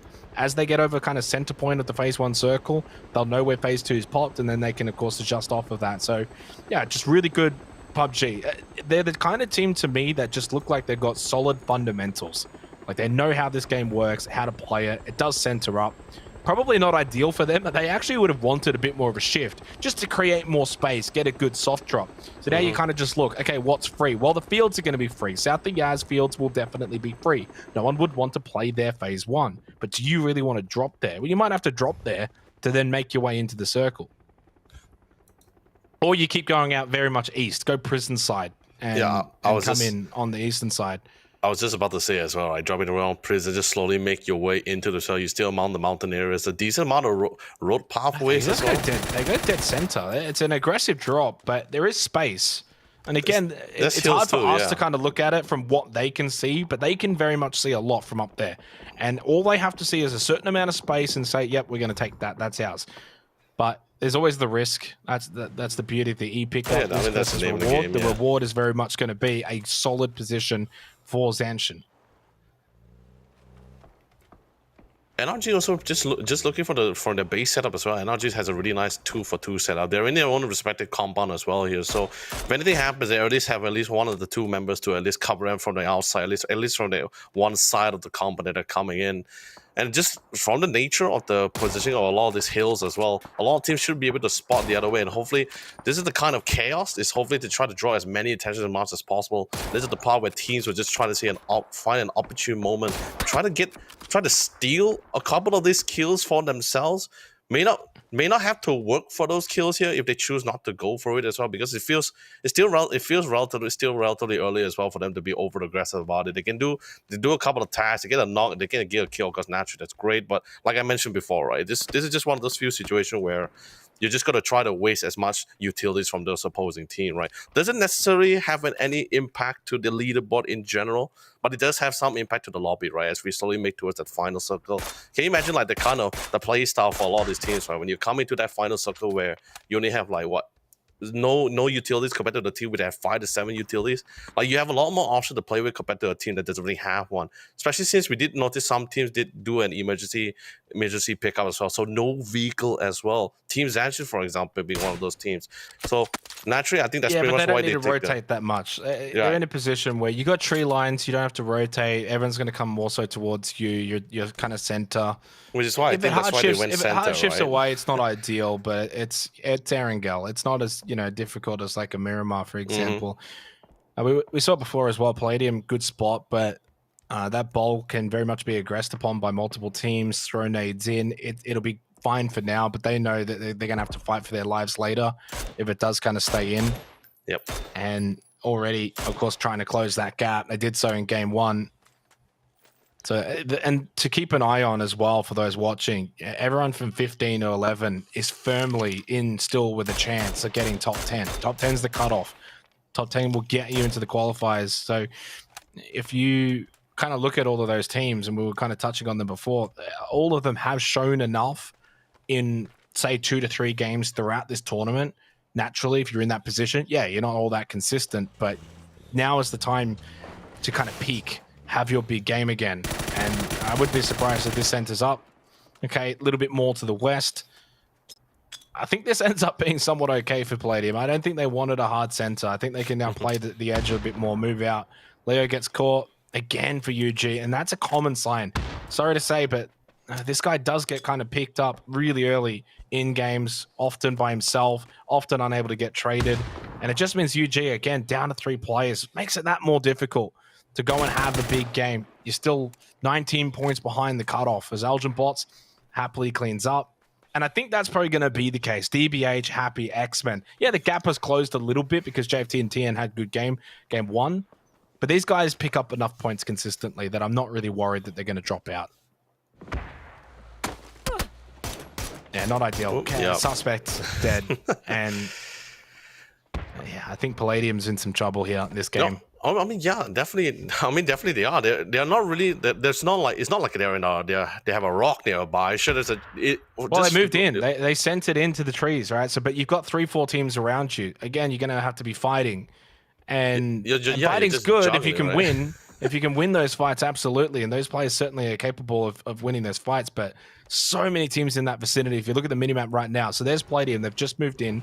Close by to Zanshin. Probably not a team you really want to be fighting because they're in form. They're hot right now. They're winning a lot of their fights. UG's close by. Roman Kill's close by. Kiwa's close by. So you're not really safe. Yeah, I mean, and no one is really trying to make any massive movements as well. We do see some of them just trying to cover as many areas as much as possible, but just unfortunately, like teams like UG from just now we witnessed, like some a little bit far out, a little bit too far from the rest of the squad. I mean, that's just one of the risks that you have to take, right? Especially if you're not going for that 2-for-2 split, you just got to play this lone lurker quite far from the rest of the squad. Sure, you get this intel, you might have a chance to backset some of the teams who's currently well positioned in the circle. But what happens if someone lurks up to you, right? If someone creeps up to you? There's a lot of hills, there's a lot of land to deal with here, and a lot of the teams has been pretty much on foot rather than in vehicles here. Especially for those teams that's currently in the center around the circle, not many of them really just kept with their vehicles here. Certainly just playing around with the compounds for themselves here. Penalty is one thing. I'm also a little bit concerned with Unlucky as well. You're pretty much in a bowl, so it's like pretty prime time for any team that's currently within your vicinity to just lob a couple of nades in a couple of utilities. Well, Unlucky backfilled into Palladium, so they've just taken that bowl spot for themselves, and that's fine for now. Good knock onto Edking trying to get towards the shack. Should be able to get this flush. He was on the right side. No, stolen by Blessed. Yeah, not ideal for Roy. But yeah, I mean, this is a good temporary location. There's nothing wrong with it. But phase 4, it's probably not going to be in anymore. And the issue as well is there's enough people close enough that have got eyes on this location to pop tires. If you lose the vehicles, so difficult to push out of here. Massive shift. NRG have got an absolute god circle. They need to group up as 4 though. You cannot hold this split for a team. I'm sorry to say, but you're dead last. You can't hold this split. Maybe if you're a top team, you could look to hold it, but I think you just group up with Larry and Turtle. You have to bring the other 2 over. You go to the bigger compound, slightly more center. Yeah, they're doing it. Okay. Why not call, right? I mean, it's to be expected. A lot of teams might just be crashing into a lot of this vicinity as well. But it's not also at the same time while we do have concerns of teams crashing into another, at least crashing to locations like positioning of NRG, right? Because someone also think that a lot of these teams is currently in their own spot. It's also functioning as watchtowers, right? Because they're not just gonna let team just freely just rotate past by without paying some kind of price. That's pretty much what happens. We saw from currently we're seeing UG getting knocked down as they're trying to make the rotation through towards the center of the circle. Zanshin, Palladium, everyone is just joining in the fray here as teams is just trying to make their rotate in. Irohani, on the other hand, making opportunity of the chaos, was able to get a little bit closer. One of the positioning that NRG actually had for themselves here. So Irohani has been pretty solid. I think Palladium should have stayed a little bit longer and then looked to do what Unlucky's doing, which is coming in late, third partying and being the aggressors. And unfortunately, by sending it early when they did, they put themselves right in the middle of 4 teams. And when it all starts to pop off, you're not in control. You're at the mercy of what others can see. Moving around is difficult.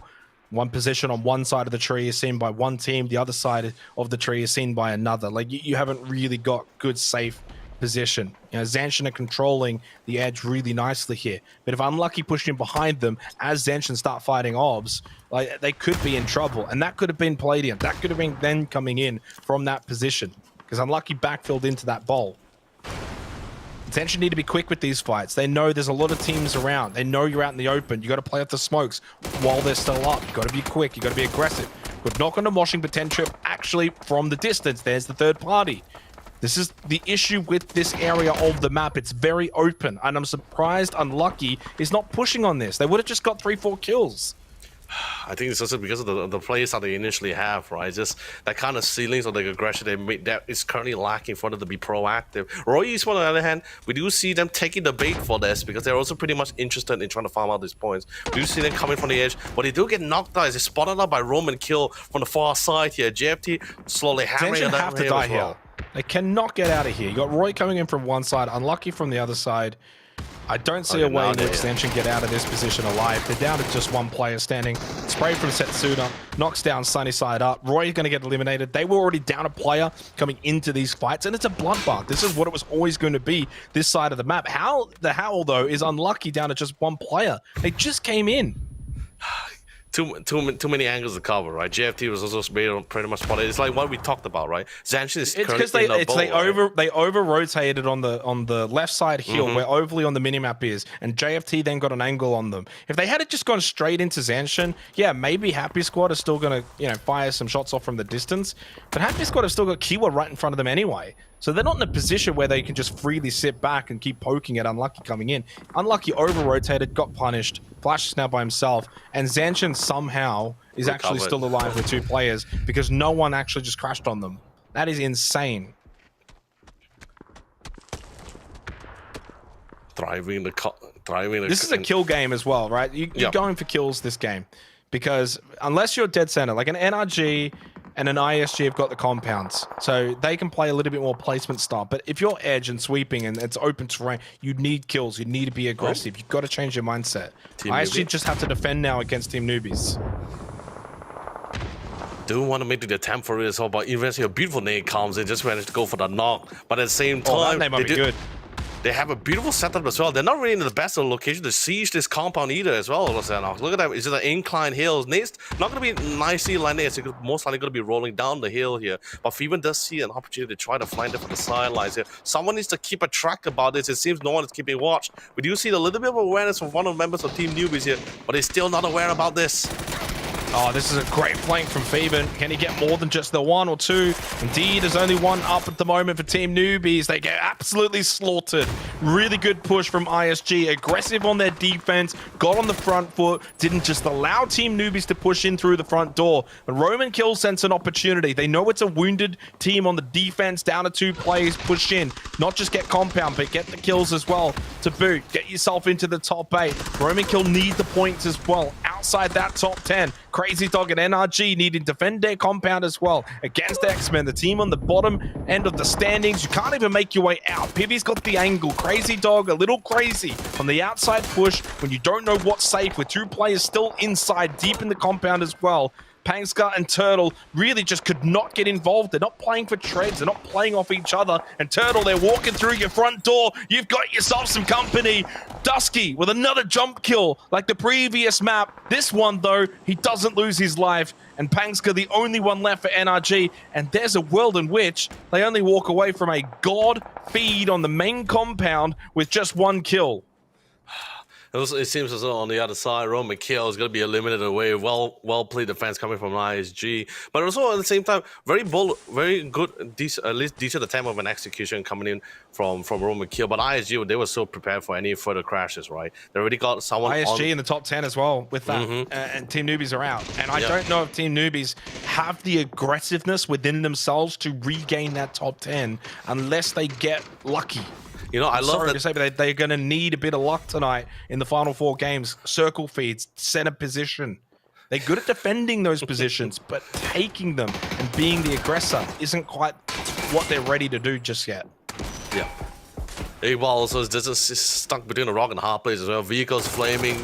Cars flaming, vehicles knocked down as well, especially with no car tires here. But we do see Mon quick on the trigger here, trying to go for this long roundabout to try to go for the flying, but can't play for too long. It's because, as we can see, the Samurai is currently on the hunt. The Bloods on the Water and the Sharks are coming in, interested with the onslaught here, but they are taking baby steps into the edges as they got the necessary amount of control. North side, they're pretty confident. They don't have to worry too much about the northwest side, as RG still has their own problems to deal with as well. So they can just primarily focus. That's pretty much why we can see them on the minimap, focusing down on Kiwa as Mon managed to quickly clean up the fight with CJ because the impending danger is still en route. Good clear by Man and valuable points for Kiwa. you know, only 10 points now, the gap to Monks. So you're closing in, punishing them for a bad game. It's what you need to do. But look at this lobby though. 7, 8, 9, 10. That is a disaster if you are Palladium, UG, Roman Kill, Unlucky, even now Team Newbies. It's closing out the distance. It's making it more difficult. This is good for DBH, X-Men, JFT, racking up the points. You want to be able to go into games 5 and 6 and not have to stress and worry. You want to feel comfortable and safe. And it just makes it, and really makes it so much more difficult now for the 3 on the 40 points. Roman Kill, Palladium, and UG. The gap now is 20 plus, 4 games to go. So then you're going into Rondo and Tago, and you got to go for broke. You got to play aggressive. You got to go for a high kill win kind of game. Otherwise, it's slipping away from you. Yeah. Speaking of slipping away, we do see PV currently knocked down. By the way, 3 teams are sharing this side of the compound, by the way. Both Savage Man, JFT, and even NRG as well. But we do see Dusky trying to hold his ground, trying to defend his territory as much as he possibly can, throwing in a couple of smokes, holding down the line. But they are making a lot of noise here. So thankfully for enough, they know for the fact that, okay, they're currently upstairs. Fortunately for NRG, doesn't really have the utilities for this. But DBH... Oh, what a shot from Dusky. I can't believe he got it as well with the Car 98K too. So definitely DBH is definitely keeping an eye on this location as well here. So JFT really stuck between a rock and a hard place here. I mean, I guess the same DBH can't push this. Too. It's too far open. Distance is too big. Oh, they got knock on the other side too, didn't they? I just see the knock on Xiaowei too. That circle changes things a little bit. You know, now you gotta kind of question, how do we want to play this? ISG get themselves a massive circle, by the way. With 3 players up, they don't have to make much of a decision. They just hold, which is the only team in the entire lobby right now that has that. Alder making his way down with the S12K, trying to clear out these positions. He's still blind. That's why he didn't get the initial trade onto Dusky, but Pippi was there for cover. 5 kills for JFT, moving themselves up the leaderboard now into 8th. But you still got DBH and ISG and X-Men all up. They are making this really hurt for the teams outside the top 10. Putting in some really big work. Lunlun just trying to stay alive. Gets the nade knock onto Dusky. So he goes back down, and the Panzerfaust comes out straight towards Pivy, but that one goes a little bit too far to the left. The shot with the Orc, though, did end up landing. And dare I say, if you had to pick a winner from here, it's probably ISG. It's really going to be difficult for teams to push on them. 3 members remaining. Honestly, she had to, even with this whole circle shift, right? Regardless, although we do finally, NRG is finally out of the picture for this fight here, but JFT and Savage Man still need to figure out how they want to crash out and get away. But beautiful lineup coming from Lun Lun. Good attempt here. Unfortunately, will be removed away by Pivy.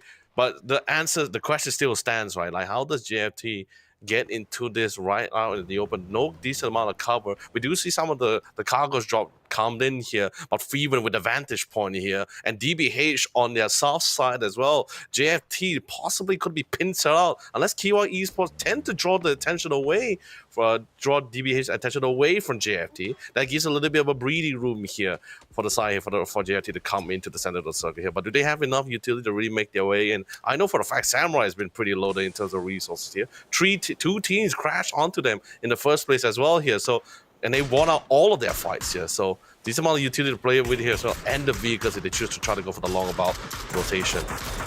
I mean, they really shouldn't be losing it from here because it's only a 2-man Kiwi. If Kiwi were full strength or even 3, okay, a little bit more of a contest there, but 1 knock and that, you know, becomes... Well, I don't know about this. This is a little bit interesting.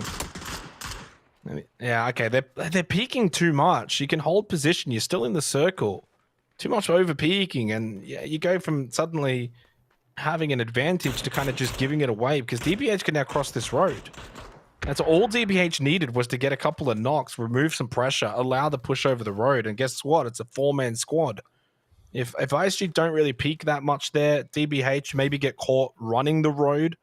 ISG take the fight when DBH is still on their safe side. Now they get to cross the road for free. You wanted to try and punish them as they're crossing the road. But ISG were just too busy trying to set up their UAS, trying to bunker down.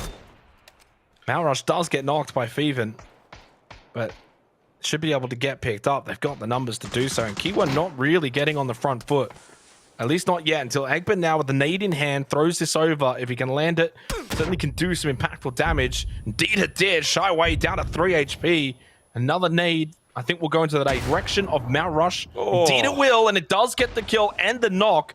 And DBH now find themselves with some question marks. And ISG, as they get the revives, get into their vehicle, now looking to push out, take some space. And that's what they need to do. This is better from ISG. They get closer positions. That's a wonderful nade, though, to try and deny the position of the tree for Goni. And Xiaofeng's got a great angle on the left side. Goni, that vehicle explodes. That will finish him off. Even will get knocked. This is a very chaotic finish here for Erangel. And suddenly DBH got themselves in the primary hot seat to win this game. In a 3 versus 1 against man, deep in a smoke, edge of the blue. And DBH should be able to close this out. Some valuable points to put themselves well and truly out of reach to the teams outside the top 10 with 4 games to go. It's a huge amount of points for this team. Oh, and a beautiful nade to seal the deal as well. Not needed to waste a single bullet for the man. A good nade in the smoke just to clear things out. DBH will secure the winner chicken dinner here.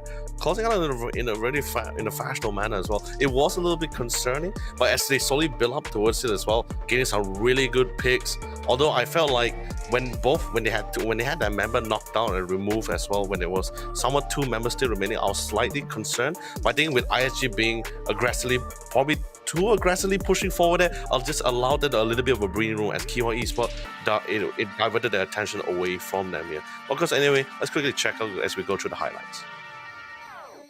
But at the same time, right, if you can't even get the kill for it, you're going to be forcing a lot of these teams to force a lot of mats, right? You're going to be picking out a lot of heals. You've backfilled into Palladium, so they've just taken that ball spot for themselves, and that's fine for now. Good knock. It's also functioning as watchtowers, right? Because they're not just going to let from currently we're seeing UG getting knocked down. They're just trying to make the rotation true towards the center. Attention need to be quick with these fights. They know there's a lot of teams around. They know you're out in the open. You got to play off the smokes while they're still up. You got to be quick. You got to be. This is the issue with this area of the map. It's very open, and I'm surprised why the extension get out of this position alive. They're down to just 1 player standing. Spray from Setsuna. They're still not aware about this. Oh, this is a great flank from Feven. Can he get more than just the 1 or 2? Indeed, there's only 1 up at the moment for Team Newbies. They get shreds. They're not playing off each other. And Turtle, they're walking through your front door. This is stuck between a rock and a hard place as well. Vehicles flaming. Cars flaming, vehicles knocked. As Man has to quickly clean up the fight with CJ because the impending danger is still en route. For the teams outside the top 10, putting in some really big work. Lunlun's just trying to stay. Energy is finally out of the picture for this fight here, but GFT and Savage still need to figure out how they want to crash out and get away. But beautiful lineup coming from Shy Wei down to 3 HP. Another nade. I think we'll go into the direction of Mount Rush, who's outside the top 10 with 4 games to go. It's a huge amount of points for this team. Oh, and a beautiful. It certainly was a huge amount of points, and for DBH, sets them up very nicely to keep themselves in the top 10 by the end of this night. Now they can kind of feel a little bit less pressure. You know, 4 games to go. You've got a decent little gap to those outside the top 10. A lot of teams still below them as well. Naturally speaking, I think they should be more than fine off the back of that. I can't imagine they'll get overtaken from here, and puts even more pressure on those teams. That's the kind of game right there that you do not want to see if you're a bottom 10 team. All the teams from 6 to 10 popping off. And if you add that on to game 1 as well, Leo, where we saw JFT, Team Newbies got some points, that gap was then increased. This is the start to the night that you didn't want to have happen if you're anywhere from 11 to 16, because now it's even more pressure and more points required in less games. That makes it so much more difficult. Sorry to say, but I'm thinking Zanshin probably have top 2 locked up. And I don't know if that top 10 is really going to change that much from here, because the teams outside the top 10 are just not picking up enough points. I mean, especially if we keep seeing like how Irohane has been doing so far, that'd be pretty great. Honestly, let's be honest here. It felt great to see the burst of aggression, right? They're way pushing forward. Sure, it was a little bit questionable as we got towards the end, because in the first place, as they were playing around the circle, as they were playing around the edges, especially with the compound, making use of the timings before they got into the circle as well, making use of all the chaos that was happening around as well to secure one of the initial compound that energy was previously residing in as well. They were pretty calm, they were pretty focused, they were pretty much aware of their surroundings, they were making really good calls until that final fight gunfight, which started to feel like it really started to feel like it really fell apart because they pushed forward. They had members losing out one of the more crucial gunfights here, which is somewhat would have normally determined how the game was going to be going for them here. You lose 2 members at the same time. Kyowa Esports suddenly was more focused on you since you were pushing forward, and they were the only team that Kyowa only had eyes on. DBH was pretty much somewhat climbing or somewhat scaling up this really small incline of a hill here, so they know they're around the vicinity, but they just can't really spot them just yet here. So naturally, Kyowa just focused on the team, which was pretty much clear in view for them here. So not sure what really happened towards the end there. I felt like ISG somewhat had a more higher chance on sealing that round for themselves here. But you know, regardless, DBH was still going to be the team that will make use of the opportunity of their situation, secure that chicken dinner for themselves. Not a lot total damage. Actually, this is rather surprising to me because so far they got the 6 kills. Yeah, because so far to me, right, every games where we have casted for them throughout these 2 days, they always had like a minimum of 1,000 total damage for themselves here. So I guess this game in particular, they were a lot more reserved, I guess, even though they have 6 kills, right? There were some games that they only had 5 kills, but I remember we saw them being in top 4, had over 1,000 plus total damage. So rather interesting. Yeah, I mean, it's map dependent a little bit. If you think about maps like Miramar, you can certainly get a lot more free damage in throughout the rounds themselves. I think when it comes to Erangel in a game like that one, it's very much more like all-in fighting and all-in damage, so you're kind of getting a little bit less of that chip damage. But yeah, like, it's a very fascinating game. And of course, the winner, 16 points for DBH, great, and certainly had a very good game. But 15 points for Kyowa, 14 points for ISG, 11 for Happy, 10 for JFT. You know, so a lot of big amounts of points went to a lot of those teams that were trying to entrench themselves in the top 10. It's going to make life pretty much impossible now for those outside the top 10 unless they can start themselves having similar point games.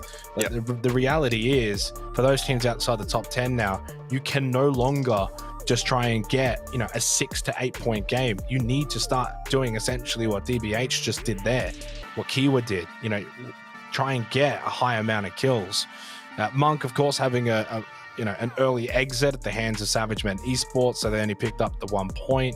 Zanshin got the 6, so they extend their gap ever so slightly. I think it's going to be very difficult to see Zanshin lose out on that top spot, let alone even really just in the top 2, but even the number 1 spot.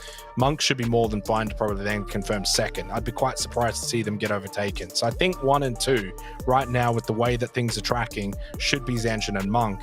And then in terms of the top 10, I don't really see much of a difference from what we've got right now. Truth is, I don't think Team Newbies has what it takes to get back in the top 10. Then the gap to Unlucky is already now 13, 4 games to go. That's quite a task. And ISG have played well so far tonight. JFT have played well tonight.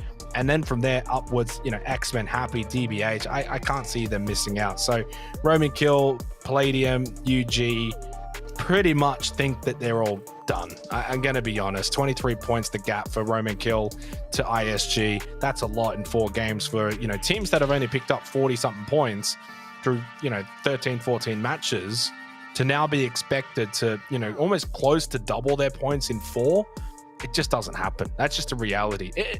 You might have the 1% where, and we could end up in that sort of universe by the end of tonight where something crazy happens and, you know, a Palladium or a UG or an Unlucky just go absolutely insane in the last 4 games. And it has happened before, but it just doesn't happen that often. They'll have to try and do that after the break. Of course, we'll be heading over to Rondo and Tago. Don't go too far.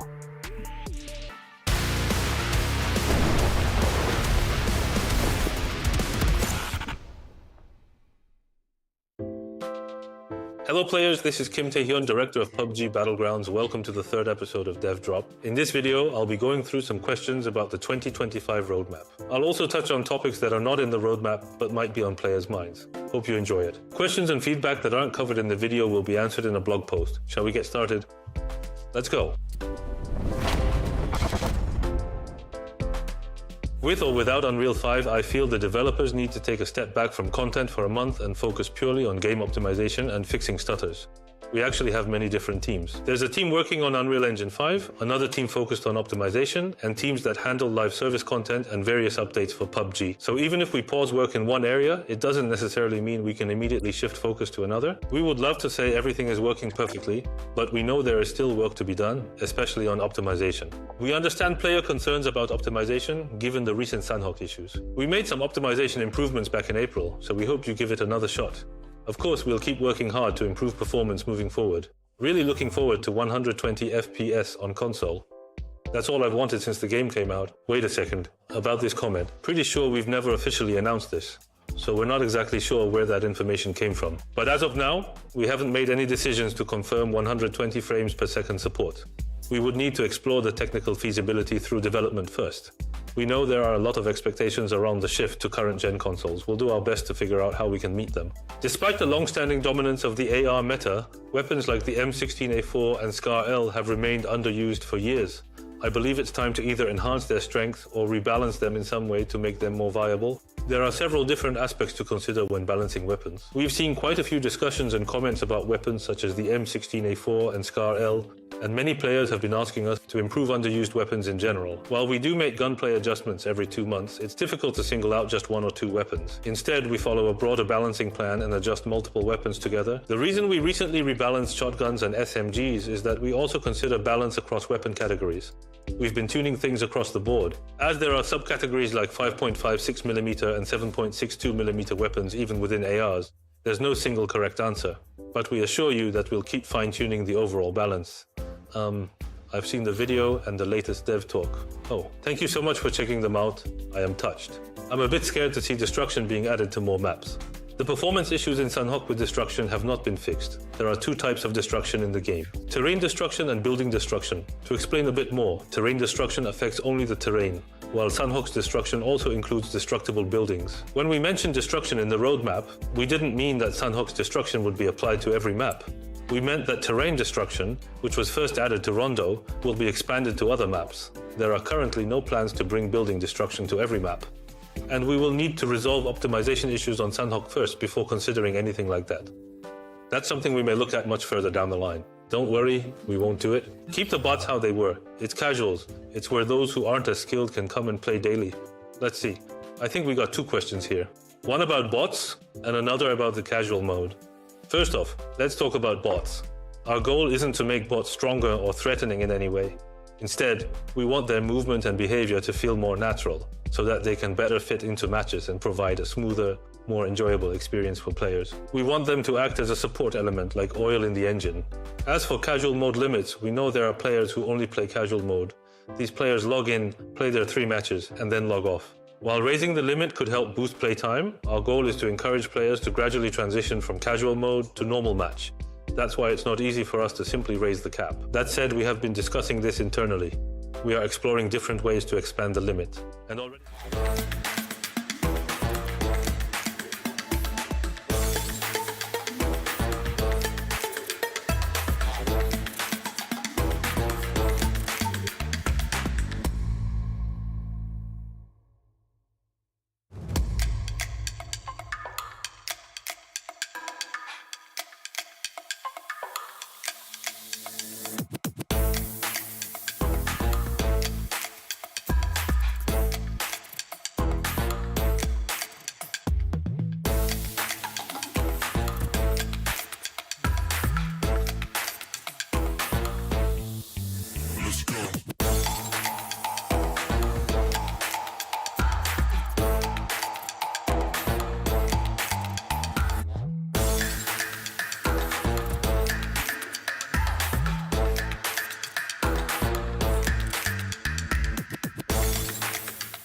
So we find ourselves into the final 4 games now on the run to the APAC Quals, and we're running out of time for those teams outside the top 10. The spots for the top 2 as well, looking to be closed a little bit with Zanshin. Monk do leave the door slightly open though for those just below them with only a 1-point performance in the previous match. We're done with Erangel now, Leo, so we move on to the tertiary maps and we'll see if this could be the opportunity. It is very much do or die now. If you're not inside of the top 10 at this point, the next 2 maps, you really just got to send it. You got to absolutely just go for broke.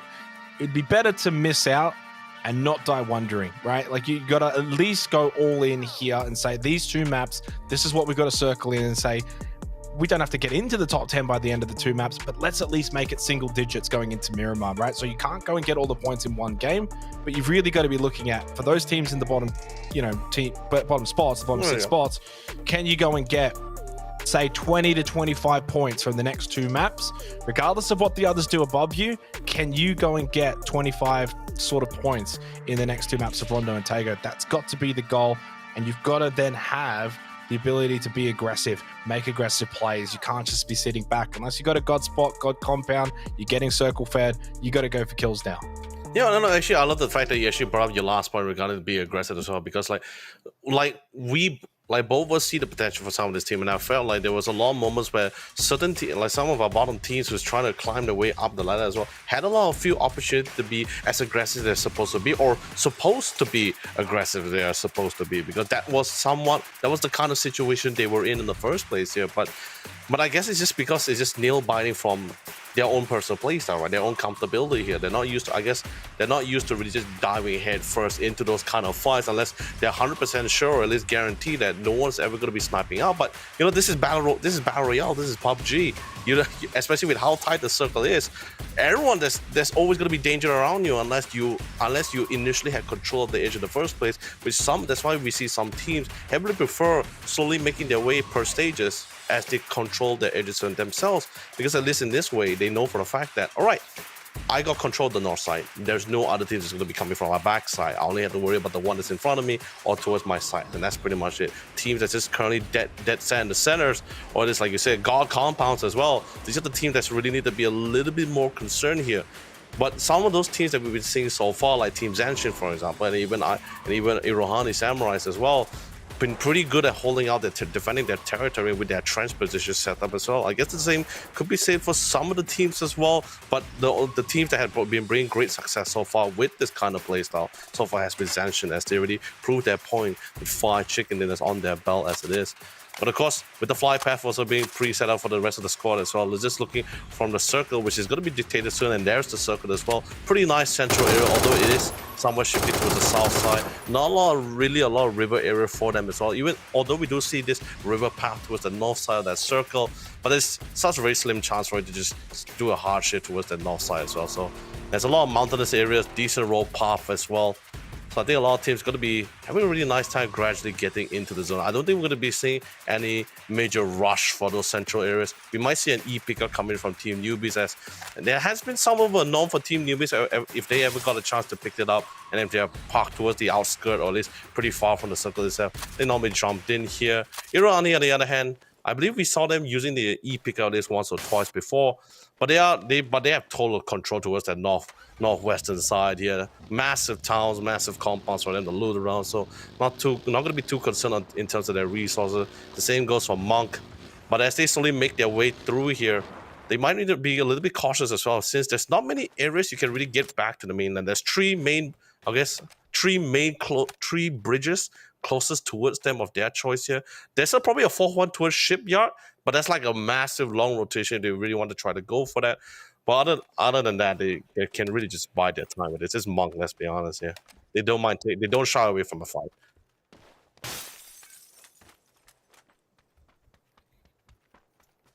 But Roman Kill, one of the teams here, like you kind of look at the points that they're behind now. 23 points. You're going to have to live up to your name. On a map like this, on Rondo, you've got to make sure, on Tago, you got to come in, roam, be aggressive. It's an open circle. You've got to go for it now. Like, you can't be scared. You can't play scared. Old Bloods, well, I don't think they've scouted this out. There is a player in there. We move away from it, but I wouldn't be surprised if we come back. DBH have got one posted up. Old Bloods have made their way in. Jeff does get caught by Zhao Feng. It's been that kind of tournament, I think, actually, for Old Bloods. They've got themselves into good positions, but at times they do just kind of lose players, unfortunately, a little too early. That's a good spray position from Mo Xing, and Zhao Feng does get knocked down. It might keep DBH in this area, although Janeska is going to give it up. He's just going to leave Zhao Feng behind. DBH don't want to lose more. You've already lost the one. At least you confirmed a kill, so it's really a 1-for-1 trade. Means both teams at least get one kill. The good thing for OBS, though, is, again, like, they're so far away in terms of points for the top 10. And they know they're not going to be able to catch up to Zanshin, but they're only 16 behind Monk. And Kiwa's only the 3 points behind Monk. Yeah, so you've still got something to fight for as well for that second spot without the fear of, going for broke and then suddenly missing out on everything. It's a really good position mentally to be in for a team where you can try your absolute hardest, bring your absolute best. If you're awarded, you get second. If you fall short, doesn't matter. You're still going to go into the play-ins anyway. Roy Esports, another team still in that position. I'd like to see a little bit more from Roy Esports. I think they've got some really solid players. Jaxie, Ed King, Teddy have been around such a long time. I've seen them dominate tournaments before, but I haven't really seen Roy Esports dominate so far over the last 2 nights. I haven't really seen them go and have a super massive game. They've kind of just been lingering around that sort of top 5, others starting to overtake them. Yes, they've still got a good position. They're not going to be out of the top 10. They'll be more than happy with that. But can they still fight for second? 23 points behind. They're capable of being able to overcome that with 4 games remaining. Monk, again, on a map like this is where they should look to be more aggressive. Roam, sweep, look for kills. They're going to be coming in late, very late, in fact, still on the Northwest Island. So it's a late rotate for Monk, but that's fine for them. They'll be able to sweep the edges, get a lot of kills, get a lot of the teams looking to be a little bit nervous on the outside. And Team Newbies coming in from the shipyard side of the map, they haven't used an E-pickup just yet. I don't think they need to either. It's only circle 1 pop. And Tago's absolutely massive when it comes to the terrain, the openness. You don't need to E-pick up. You should be able to scout, move in with your vehicles that you've got. And you want vehicles in a game like this. If it is going to be more open terrain, you need those vehicles. And the E-pickup wouldn't help in that situation anyway. Well, the rest of the squad also coming down in. Paladin, on the other hand, is also pretty much the same situation with Desire for Team Newbies as well. But we do see one of the members is going to be Psycho from Paladin and Night.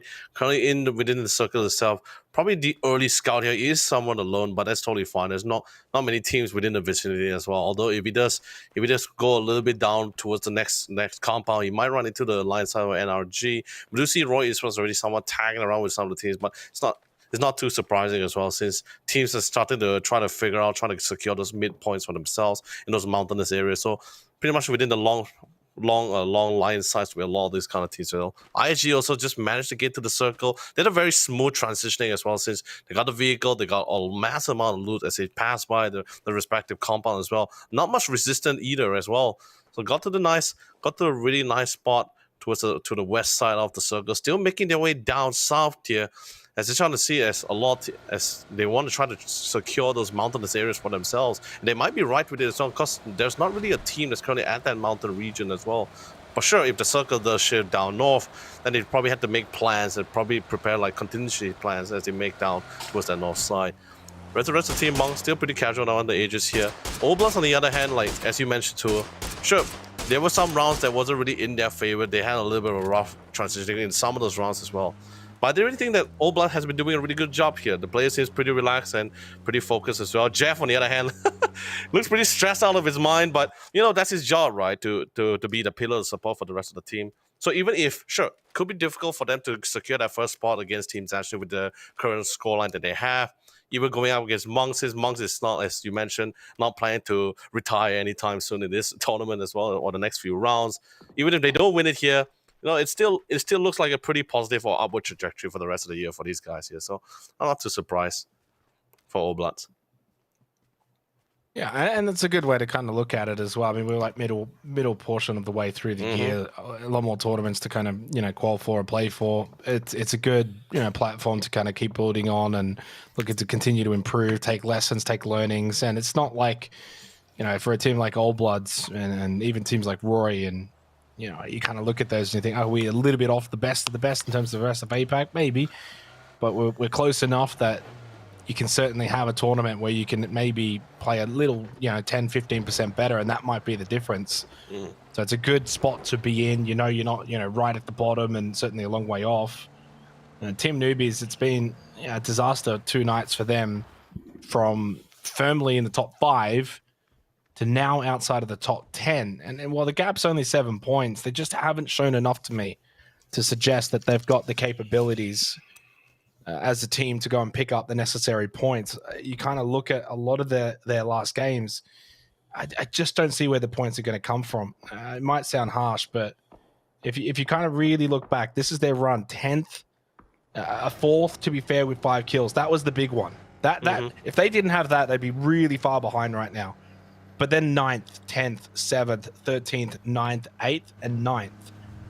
And no more than 3 kills in any of those games. Big spray from Teddy on to Dusky. No Aussie peaks from him in this particular game. The rest of his team's going to be able to make their way into the compound. Jexy making a run for it, sensing he's getting absolutely hunted and run down, but 2 players again go down for JFT. This is a huge moment to change the course of this tournament. JFT were building very nicely over the last couple of games. 4th and 3rd on Erangel with 8 kills combined in both. Had got them right back into a solid position in the top 10. They go out, get nothing here on Tago, get 0 points. They leave the door just slightly open for the teams below them. Now a gap can certainly be closed on. Monk open up their account, first kill of the game. 10 Trip's going to be able to drive away. Monk are on the board.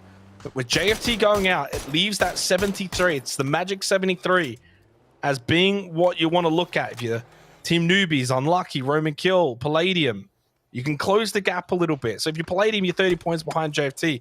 Well, if you get 10 points, now it's suddenly only 20, 3 games to go. That feels a little bit better. You've got to capitalize on JFT's misfortunes now if you're outside the top 10. You may not get another good opportunity to do so. But moving down to the side, moving back to the side, so the currency, unfortunately for JFT, it's pretty much going to be the end of the round for the rest of the squad here. We do see UG still taking their time into the circle here. I mean, especially since it did shift it towards the south side here. So Kiowa definitely favoring this a lot. Same goes for Unlucky. ISG as well, since they had a really smooth transitioning with least of resistance as well. Paladin and I is also going to be able to find sanctuary to one of the school compounds for themselves here. DBH just relatively came in from the north side. We do see Happy Squad also making their way in. Most likely going to be passing by Hosan. Probably might actually just go have quite a small confrontation against Happy Squad, because Happy Squad is currently resigning there alongside with Roman Kill. They've been pretty good neighbors, trying to share in the peaceful vibes that they have for themselves. And Team Newbies alongside with Paladin and Knight doing a very long, massive rotation from the eastern to the south side here.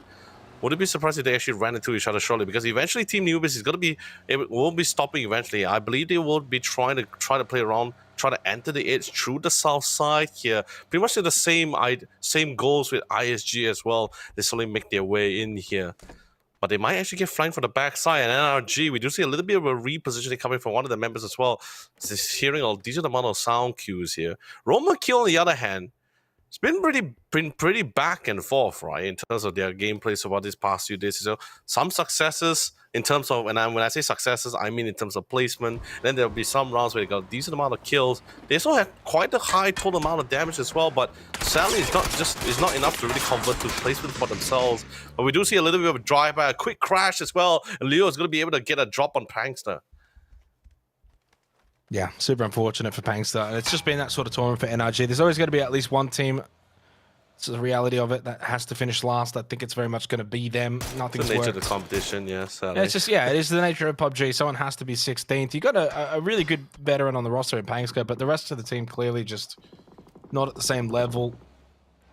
Funny saying that, considering Pangster is the one that got kind of driven by and loses his life here, but yeah, it's just one of those kind of tournaments that as it drags on, you're not getting points, you're seeing everyone else, have good performances. And I wasn't here for obviously night 1, but I think that was actually one of their best performances was game 3, 5th and 3 kills. Since then, nothing else. In fact, they haven't actually got inside the top 10 since that performance. You have to go all the way back to game 3 for NRG, where they got a 5th and 3 kills. Since then, nothing in the top 10. So it really does sort of highlight, it's not even, a consistency issue, for example. It's not like, oh, they had a big pop-off game here, maybe a couple more here. No, they just quite literally have struggled. It's just unfortunate to see. Someone has to fill that void. Circle Pop, phase 3, centers up for Kiwa. I'll be very happy with that over by the road. And also for Old Bloods too, despite being the 3 players, good compound, good circle position, can still make something of this game. Palladium are going to be coming in over from Songam late, so you're going to have to take fights, you're going to have to sweep the edges. Killaroo scouting. dare I say, I mean, this roster on paper, it really looks strong, and it's disappointing to see that it hasn't clicked for them in this tournament. I think they're the kind of team, if you were to replay the tournament as it's played out, they may actually get fed here, though, by the remaining members of NRG. Larry gets knocked. These are what you've got to pick up. This is a feed. This is where your points can come from to kind of get you up the leaderboard, get you a little closer. But Suspect not realizing that more were closer, and Pangska gets the knock onto Suspect. Psycho, Killer, and Asper driving on over and know they have to wipe out a team that's in last place. If you lose this fight, you probably also lose mentally the will to fight on for the rest of the night, because your chances of top 10 will absolutely plummet. Suspect will be eliminated as well. Psycho low on health. This is going horribly wrong for Palladium. Asper. Slowly making to the base. They've already left. Yeah, it's gone. Oh no, this is bad to worse territory for Palladium. Psycho knocked, no one close by. Killaroo stuck at a rock. Asper split, so it's a 1-1 split. Very difficult to make your way over to Psycho. NRG are aggressive, they're pushing. And dare I say, this is probably the end of the line for Palladium for this event. I can't see a world in which you qualify now. Nothing's worked for this roster. Such a talented team. Killaroo, a little bit of a highlight reel moment with the double kill. But you've already lost Psycho. You're 2 players down. Even if you squad wipe NRG at this position, it's so much more difficult now to go on and have a huge game. Remember, JFT out early. This could have been a really good game for Palladium.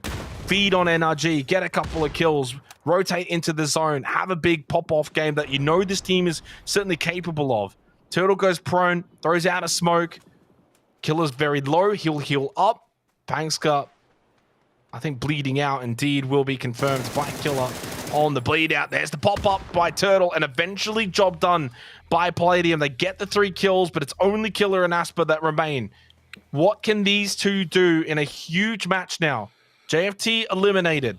There's your 3 kills, couple of points. Can they find more? I guess it's going to be quite a trial for them as well. But being, naturally, just trying to be the news as much as possible. Could just try to play for the placement here.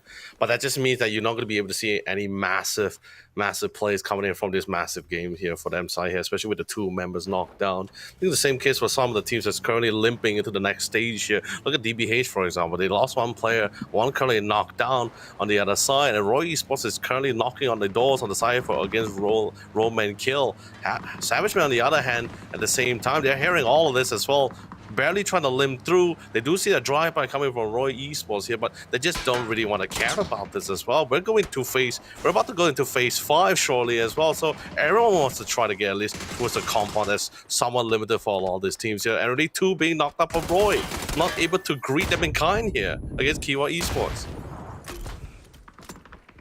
And Kiwa don't want to be losing these kind of fights. They're still in the race for second. They need to be beating out Roy as well, because then it ends up being a double-edged win, because you're kind of knocking them down, building the gap, and then also getting second. That's a big fight that Kiwa really need to be winning. And I think there's a third party coming onto their location as well. Looks like Zanshin are making their way into the compound of Kiwa. And Lon down at the moment. Leo very low in the smoke. Indeed, Kens goes down to the native Egba. So Kiwa are getting aggressed upon by Zanshin. They lose Samoy to Nicel. Elgin Bots doesn't know where Leo is, but the battle over towards Zanshin and Kiwa, a big one, considering Kiwa so close to that second spot against Monk. Good flash from Leo onto Elgin Bots. Can't really see him all the way because of the grass blades. Elgin Bots not happy with that one, feeling like maybe he should have been able to get that kill. Needed a bit more help from Tentrip. Just a little bit late on the rotate, getting in a backside position. The CJ now making his way up. Couple of nades. There's a triple knock, by the way, from Trick onto Zanshin. That fight happening at the same time. Certainly a more important one. And Trick and Egba holding strong for Kiwa Esports. They got third party by Zanshin. They took the fight with Roy. They're getting peppered from a distance. That's shy away by DBH. Now Smoke can go up, crawl back into the building, reset. Should be able to keep Egba alive. But Trick obviously has to close these doors, be careful of the windows. Shawan does eventually die to Jexy. So even Roy Esports getting involved as well, the battle at the compound. The battle at the compound and then Norwich as well. Things doesn't seem quite smooth on the southeast side here either as well. There's already somewhat to be anticipated. Team newbies will be running into unlucky, as since their trajectory into the playing around the ages was somewhere in the pretty similar towards each other as well. And our game 2 members currently knocked down. Last man standing, does have a nade in hand. He could choose to try to go take the gentleman's ending here for himself, try not to give any elimination points away. But it's like you mentioned as well, right?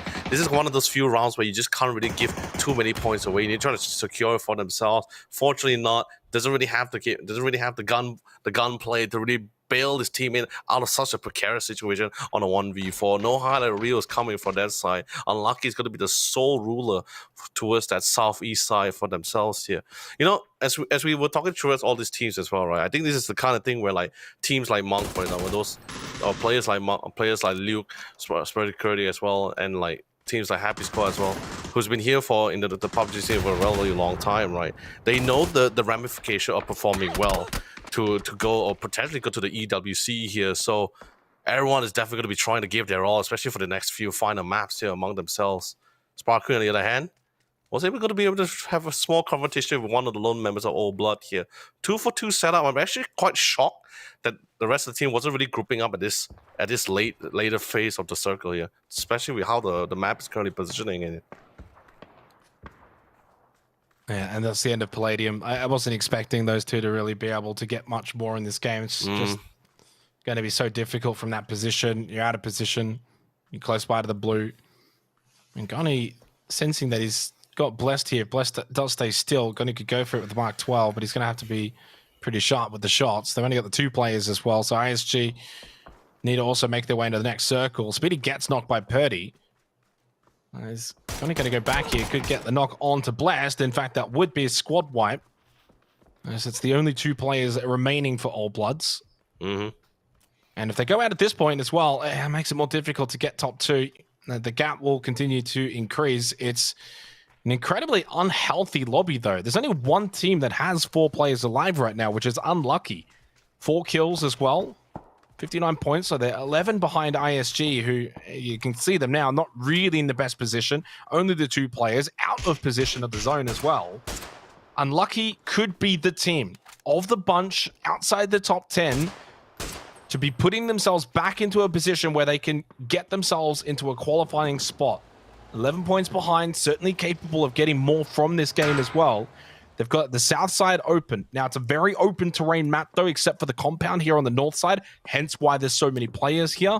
So a lot of convergence on this location. But what it means is there's also less focus on a team like Unlucky. Deep south, even if they're out in the open, there's not really many eyes looking on them. Great push in from Trick, double kill to finish off Roman kill. More points go the way of Kiwa, and they're looking to get closer to overtaking Monk. 2 points behind them now. So the battle is on for second, but also the battle for 10th is still on, courtesy of Unlucky having a decent game here. And I imagine they should go deep in terms of placement points this game. They will be within single digits with 3 matches to go. And that's all you can really ask for.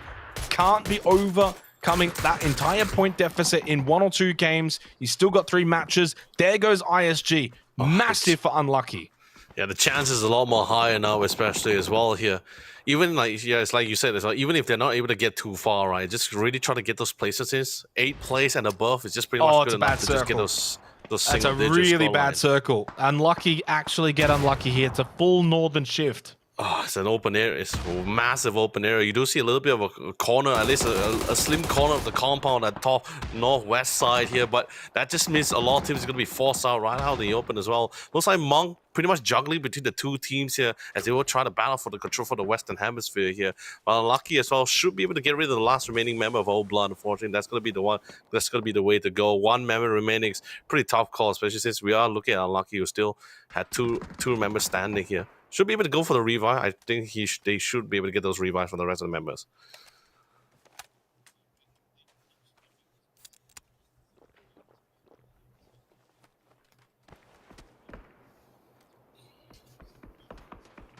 It's a good heal too that Monk is currently positioning as well. I mean, eventually they had to descend down, but they get by their time with this. Try to get a couple of damages in through. But a lot of teams really limping their way.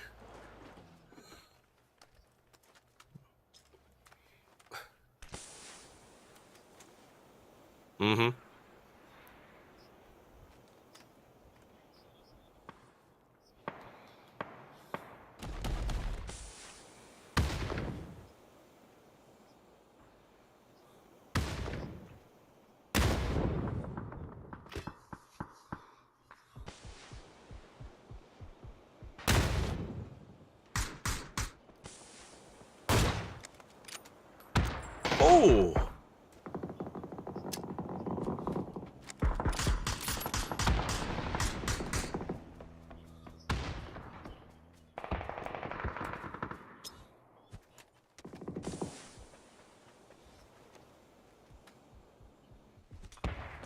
That is such a massive, that is a massive lead as well.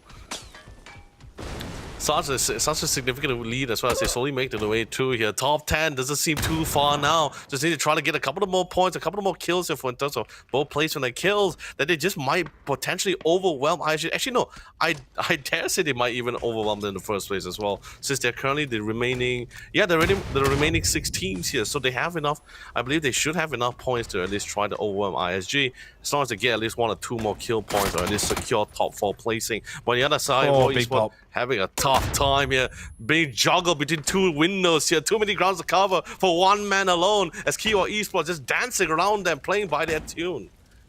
This is really, really good for Unlucky as well. You want these guys fighting. You've already got the 9 kills. Now it's all about just confirming the placement points, and you can do just that. South side of the zone, even if they don't end up winning the game, which, to be fair, with 4 players up, heavily wounded lobby, very well could. There's the kills from Jayska, double into Leon 279. UG are out, and Unlucky are about to overtake ISG. JFT are at risk now as well. X-Men suddenly at risk now as well. So suddenly now that battle for the top 10 is probably going to be, 11th and onwards.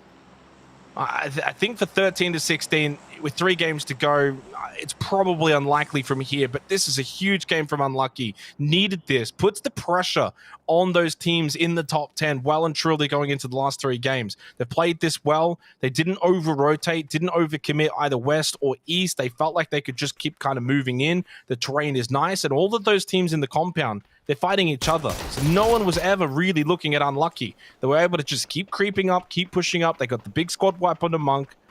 4 kills from Overly. He was so big before.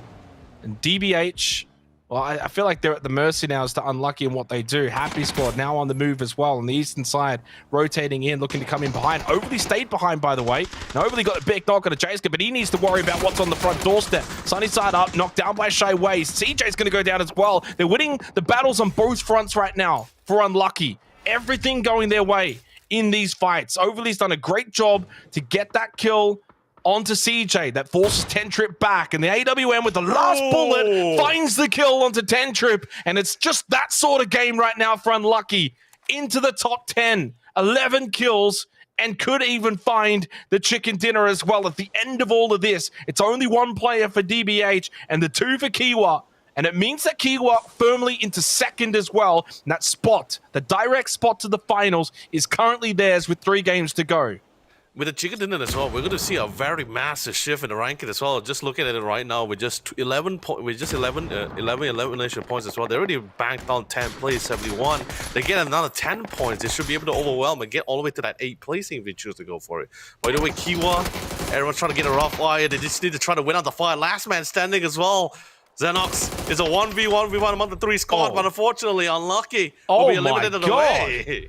Huge from Kiwa. I mean, I'm not too surprised considering where they're sitting on the standings. They're a very good team. Shyway, DBH are this close to finding a huge result here.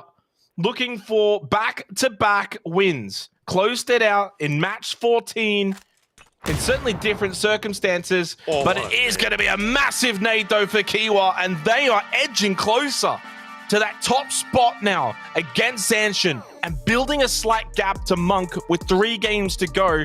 Kiwa are in a position in the top 2 where they could book themselves a direct spot to the finals for the APAC qualifiers. Not too many games to go as well, and now puts a lot of pressure on Monk to respond going into Rondo. But what a match from Unlucky. They are the main talking point, the main storyline from that game. Super performance, and we'll go to the highlights. Players, unfortunately, a little too early. That's a good spray position from Moshing, and no more than 3 kills in any of those games. Big spray from Tede on to Dusky. Absolutely hunted and run down, but 2 players again go down for JFT. This is a huge moment that hasn't clicked for them in this tournament.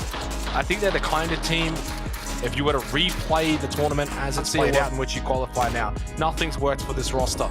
It's such a talented team. Killer Root, a little bit of a bleeding out indeed will be confirmed by Killer. on the bleed out. There's the pop-up One by limited for all these teams here. And already 2 being knocked up for Roy. Not able to greet them in kind here. So close to that second spot against Monk. Good flash from Leo onto Elgin Bots. Can't really nades. There's a triple knock, by the way, from Trick onto Virgin from this location. But what it means is there's also less focus on a team like Unlucky. Deep south, even if they're out in the open, there's not really... Oh, ISG starting to get at least 1 or 2 more kill points, or at least secure top 4 placing. Rotating in, looking to come in behind. Overly stayed behind, by the way. Now, Overly got a big dog, got a J-Skip, but he needs to worry about what's on the front doorstep. Get that kill onto CJ. That forces 10 Trip back, and the AWM with the last bullet. Well, just looking at it right now, with just 11 elimination points as well. They already banked down 10 plays, 71. They get another 10 points to go for it. By the way, Kiwa, everyone's trying to get a rough eye. Win on the fight. Last man standing as well. Xenox is a 1v1 among the 3. Looking for back-to-back wins. Closed it out in match 14 in certainly different circumstances, but it is. Well, it wasn't quite back-to-back wins for DBH, just falling short, but a first and a second puts them in a very, very good position going into the last 3 games. And for Kiwa, puts them in an even better position now, firmly in second. Small little gap now against Monk. They'll be feeling very happy with that performance, especially considering they were in that compound, they were in that scrap, having to ward off so many different teams. Zanshin, Roy, a bunch of others. To come out of that and go and find the win is an absolutely tremendous performance. Unlucky had a good spot. They probably should have been able to win that game with 4 up and defended really well, and of course had an incredibly big performance, and we'll give them the plaudits because they've put themselves in the top 10 now. And I said coming into these 2 games, coming into Tago, coming into Rondo, those teams that were outside the top 10 needed to go for broke, and they did just that. And it throws a spanner in the works now because you've got a couple of teams that are now suddenly on the precipice. JFT, I think, were the one, it was ISG that got knocked down, but JFT now are barely in, right? So the gap's suddenly closed. Teams that are like, 8, 9, 10, 11 are all very much fighting for that spot in the top 10. There may not be a whole heap of teams, like 12 to 16, probably out of the question, but now you've suddenly got just that one team that's in 11th, and that's all you need, and that puts pressure on those just in front of them. 1,600 damage from Kiwa. Look at that damage from Unlucky, close to 2k. They had to fight really, really hard in this match. Truly deserved performance from them. Wiped out Monk very nicely, and I thought they played the zone incredibly well. Not over-rotating, not over-committing, good positioning, and some really good shooting with the AWM by Overly as well. So a solid performance, really good match, and sets us up nicely for the last three games. Second spot up for grabs, and 10th spot onwards up for grabs. I mean, it was really well methodically thought out as well, right? So slowly make their way in as well. Looking at towards how the circuit was also somewhat being repositioned within each stage as well. I think that's pretty much why we see a lot of teams ended up somewhat limping into the stage, right? Because just with the compound, with the area that they have, everyone was just trying to find a decent spot for themselves here. But that also means that it becomes really compact, right? It becomes really heavily contested as well. So Unlucky decides to take the longer roundabout way. Sure, there was still that one crucial moment when they would have to duke it out with another team, and I believe that was Paladin and Knight for that final control, for that southern wing for themselves here. It honestly could have went either way, but with the unlucky success with that one, they were slowly able to just make their way in. And because of the lack of information, right, because there's just so much fight that was happening towards that north side, so many commotion, even Monk and the rest of the squad just primarily focused towards that north side, a little bit northern western side, a little bit more here. So when Unlucky finally someone revealed themselves as they make their way in, and by the way, of course, naturally beautiful nades, great gunplay that was also being popped up. Naturally, that's something that we normally would have expected from a team who just came in pretty fresh. A lot of utilities, won a lot of fights. Winning those fights gave them a boost of morale, good confidence as well to really make their way in here. Sure, towards the end of it as well, quite surprised that they actually get knocked out. But this is also, we're also talking about Kyo Esports, who literally has went to multiple PCS, 3, 4, and even PGC, and also like we also, and like I mentioned before as well, Xenox, teams like Kyo Esports who understand like the ramification of performing well, potentially going towards the EWC itself. Naturally, you can see that they have been proliferated throughout the entire games, or throughout even yesterday as well, and today for our first earlier matches as well here. So I'm not surprised. I won't be surprised to see any of these the consistent team that's been returning to keep up the momentum here. But the battle for that 10th place is a lot more higher, especially with Unlucky's recent performance on the last match here. We are now looking at almost a four-man head away for that 10th spot here. And it's like, what, a differential like 2 to 4 points?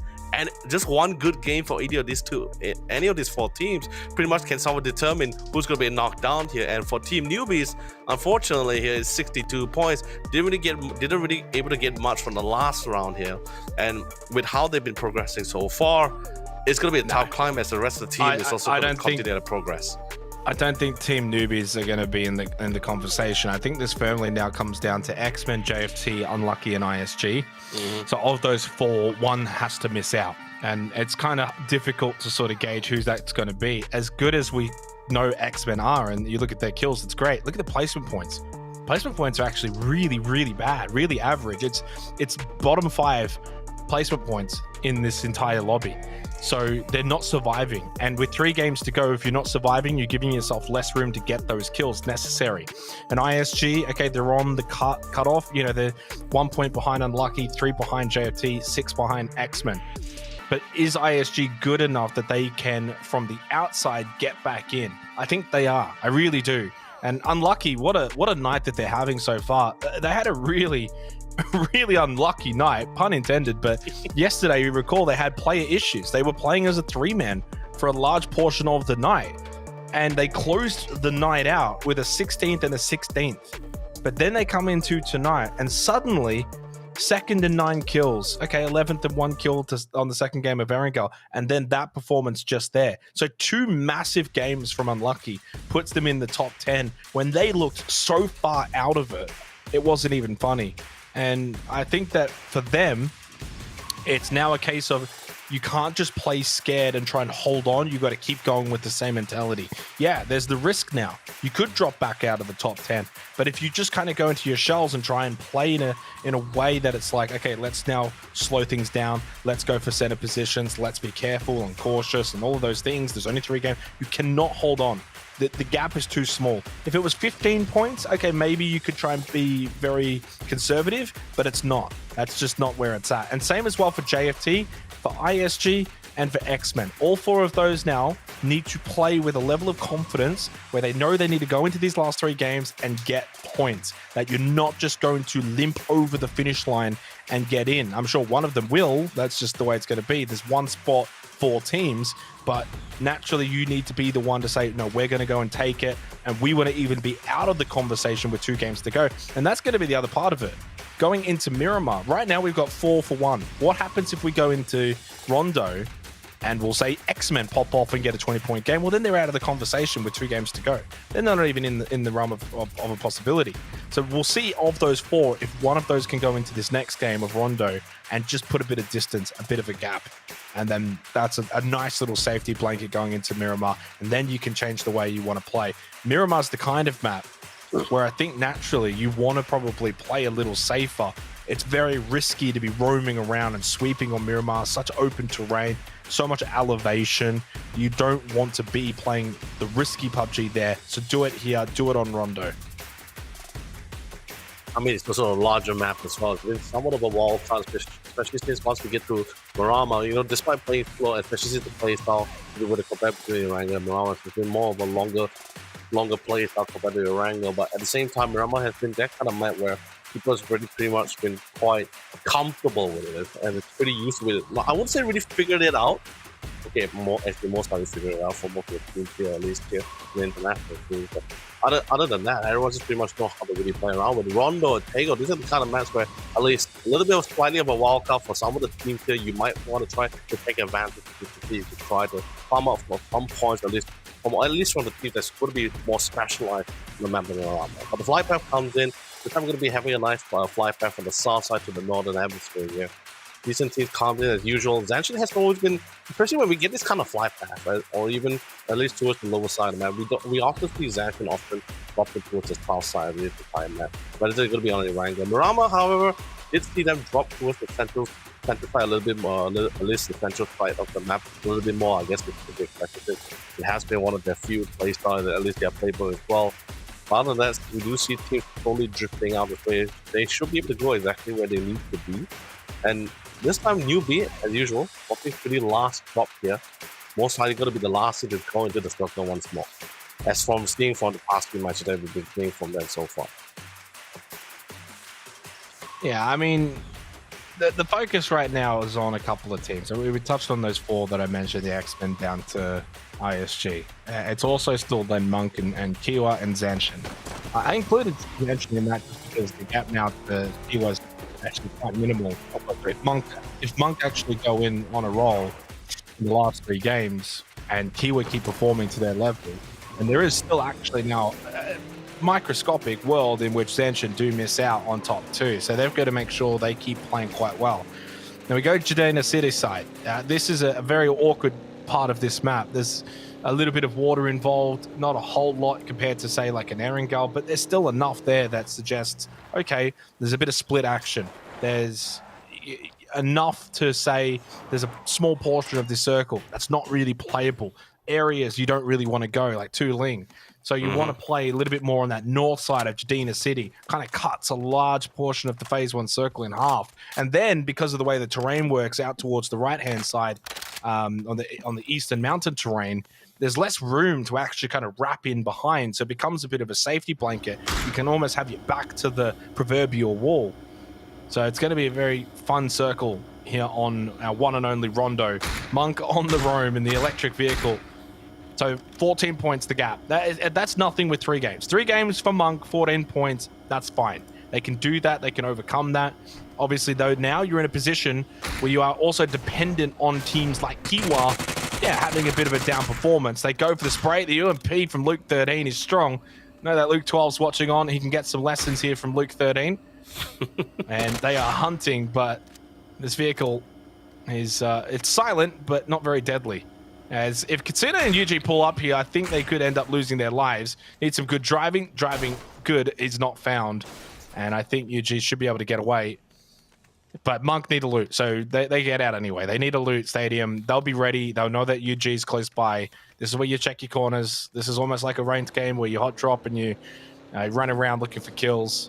Monk, I think, are the kinder team that obviously want top 2. But I don't think they're going to care that much if they finish 3rd or 4th and they have to play play-ins. They'll feel confident in those lobbies. So 14 points, it's a fun little gap for them to look to overcome going into the last 3 maps. I mean, it's that kind of mentality. Most teams is great to have, right? That kind of flexibility, that comfortability. So you don't feel too pressure. You don't feel too stressed about it at the same time. So even if it doesn't work out, sure, you still qualify. You still got the gun. You still got the gunplay. You still got the confidence in your firepower as well. That's still totally fine. Good game. Doesn't work out and just GG go next kind of situation. It's been pretty great. But coming back to Monk here, got a really nice high ground advantage. UG's been pretty fast. I even saw them actually picking up the Panzerfaust as well, because since they were a little bit having like this max pain, max car race as well, pretty much prepped to actually blow up the vehicle if they hear it coming by. But since they park within the vicinity and they're still a little bit aware of the scenario, and so that's great. I think we're still going to be seeing a little bit of a stalemate between these two teams as well. A couple of pot shots here until a knock comes down. I don't think we're going to be seeing any massive aggression coming from Monk anytime soon. I think it's just going to be seeing very small trades on the rest of the squad. But looking at the leaderboard once more, right, Xenox, it's a little bit of concern for Savage Man, since even for placement and in terms of kills, it hasn't been really working out as well for this past 3 matches here. But look at the hands of Happy Squad, right? Even though they weren't able to be consistent in terms of plays. Oh, by the way, fantastic Panzerfaust as well. Going to be able to knock 2 members with the first one, gets the 3rd with a beautiful spray. Billy's going to be the one to have the final say about this. An unexpected turn of events here for Monk here. But it seems like this is gonna be their run for at least our match 16 here. And that just means it just opened things up for probably even Rory Esports to catch up to the ladder here. But of course, naturally, this is going to create even more gaps between Kiwa Esports. So Kiwa Esports can get a little bit of assurance that, all right, great, Monk is out of the picture. we can just make sure that we don't lose out too early just like them, so at least that way we can increase the lead that we have to maintain this first 2 spot. Zanshin is also pretty much smiling with glee, pretty satisfied with the final result that they have here. But yeah, Happy Squad's been doing pretty well, just maintaining the status quo here. They're getting the placements, they're also getting a decent amount of kills. Sure, 5 to 8 kills. I believe there's one round they got 10. That's pretty great as well. So as long as the team just really maintain an average of 4 to 5 kills, at least the team that's currently in the top 10, right? At least they should be able to just maintain their current position. But that bottom 10 that they're heavily been discussing about as well, I believe just at least one good game, because we still have 2 more games remaining after this as well. So one good game would have put them in a really good spot, and then the rest of the games should just be more just sustaining or enduring as long as possible here. Yeah, Monk is a funny old team. They're a funny old team. But that's great. They troll. They troll themselves. They do it on purpose. I swear to God. They're a very, very good team. But the way that they play, it's almost like the lack of respect. In that situation, there's so much that they could have done if they were really, like if they were at EWC or at an international tournament. They don't do what they just did, right? So realistically, they've only got themselves to blame what went wrong. And yeah, it's going to cost them. I think it's going to cost them. There's only 2 games to go after this. We don't even know what Kiwa's going to do in this game as well. Same with Zanshin. They pick up points, Monk's done. Now, they'll be hoping Kiwa have a bit of a dud game. And if they do, and we'll say, let's hypothetically say the gap's under 20, 2 games to go, they're capable. Going into Miramar, where they were very, very good yesterday. But yep. It's unlikely because Kiwa's looking very, very good tonight. And Zanshin are just so consistent in picking up at least a couple of points in every game. And Sevi with the spray here for Roma kill. Just 3 players. Couldn't quite get their 4th in for this one. A Sunnyside up in the drive-by actually gets Sevi very, very low. Sevi's just going to fight for his life here with the Ace-32. Overly, though, strong shots. And unlucky, looking to bring the momentum from the previous game right into this one, from Tago to Rondo. And so far, so good with that kill onto Savvy. Only Lima and OpenAI are left. Lima, by himself, watches as they just drive on by, circling like sharks. I'm hack at the back and get some really good information on the back of this warehouse. But I don't sense that Lima's going to be left alive for much longer. Getting himself pre-prepared into a position to defend the push-in and maybe find a kill or 2. Unfortunately for Roma Kill, their time at this tournament is very much over. You're not going to be closing the gap going into Miramar. But unlucky, though, their tournament feels like it's just beginning, that it's really their best night so far here in the rest of APAC Open Quals. 2 points the gap to ISG. Every kill you get builds that confidence. Every kill and points that you're able to muster up, just the belief really builds going into the last couple of games that you can get it done. And they're playing this smart, not just rushing in. I know that Lima's in that building, so they just surround it. Minute till phase 2 as we head over to JFT. So they're on the cusp, 73 points. ISG on 70. JFT have done some good things tonight. They've got themselves into a good spot because of their earlier performances on Erangel. They would love to take the fights against those around them. X-Men, Unlucky, ISG. It's almost like doubling your points. If you get 4 kills on Unlucky, not only do you get the 4 kills, they get nothing, and then you can build a bit of a gap. And you see OpenAI for Roman Kill, yeah, very much split from his teammate. So either of them get knocked, they're dead. But yeah, Roman Kill certainly not in a position to do much from here. And Man is in a position to get a free kill onto Muck if he gets close to this tree. But the thing is, this Monk is not currently prioritized on this south side, right? I believe he's having their attention towards at least the northern side for themselves here. So an opportunity, heard the vehicle, and this could be the chance here for Man. Still being a very patient killer here. Not willing to give it out himself. I think that's pretty much why we do see one of the members of Kiwa Esports Trick, by the way, relocating himself to at least just in case Imam would get knocked down. There's going to be someone at least try to pick him up or at least try to divert the attention away. Big circle shift. Big circle shift. We go hard north, so away from Jadina City. No massive POI. Mayren is in. Mark actually has just pulled up. He's going to be dead now. He has no idea that Man is here. And that's discipline. Really good example of discipline. A lot of players, when Mark would have driven by in Man's position, spray, right? may have gone for the spray. and felt like if I don't shoot him now, he's going to drive away. Well, he will drive away if you shoot at him. But you let him just kind of just feel like he's safe, let him feel comfortable in the area. And yeah, and in terms of who benefits the most from this circle pop, by the way, guess what? It's Team Newbies. Here's your lifeline. Here's your last chance. I've been keeping them somewhat out of that conversation regarding top 10 because unless they get hard fed, they're not going to get the points. Well, here you go. Phase 2 circle pop shifts heavily to the north side, which is where they're located. So Team Newbies could be a factor in this game. If they can pick up points, keeps them in the conversation, then going into Miramar. If they get nothing from this kind of circle pop, then I don't know what they're going to really be able to do on Miramar. And for UG as well, this is probably last chance. You got the 4 kills, squad wipe onto Monk. That's a couple of unexpected points early in the game. Keeps you somewhat close if you have a big game here. But if you go into Miramar and you're still around the 49, 50 point mark, it's not happening. OpenAI goes down to sunny side up. More points for Unlucky. Really, really good for them to just keep racking up these points. Now tied with JFT. JFT has been having a really smooth entry as well. Did have a little bit of a drive-by from Rome, past Lema from Roman kill, but he's someone the last man standing as well. So I'm not going to really try to instigate any fights for them. I just want to try to go for the placements here. Well, especially since as a solo player, relatively hard for him to actually try to get any massive plays here. But Paladin and Knight, on the other hand, they were still pretty comfortable in the position they have for themselves here, but might run past JFT. They do have a really nice vantage point, but I am a little bit concerned for Roy Esports, right?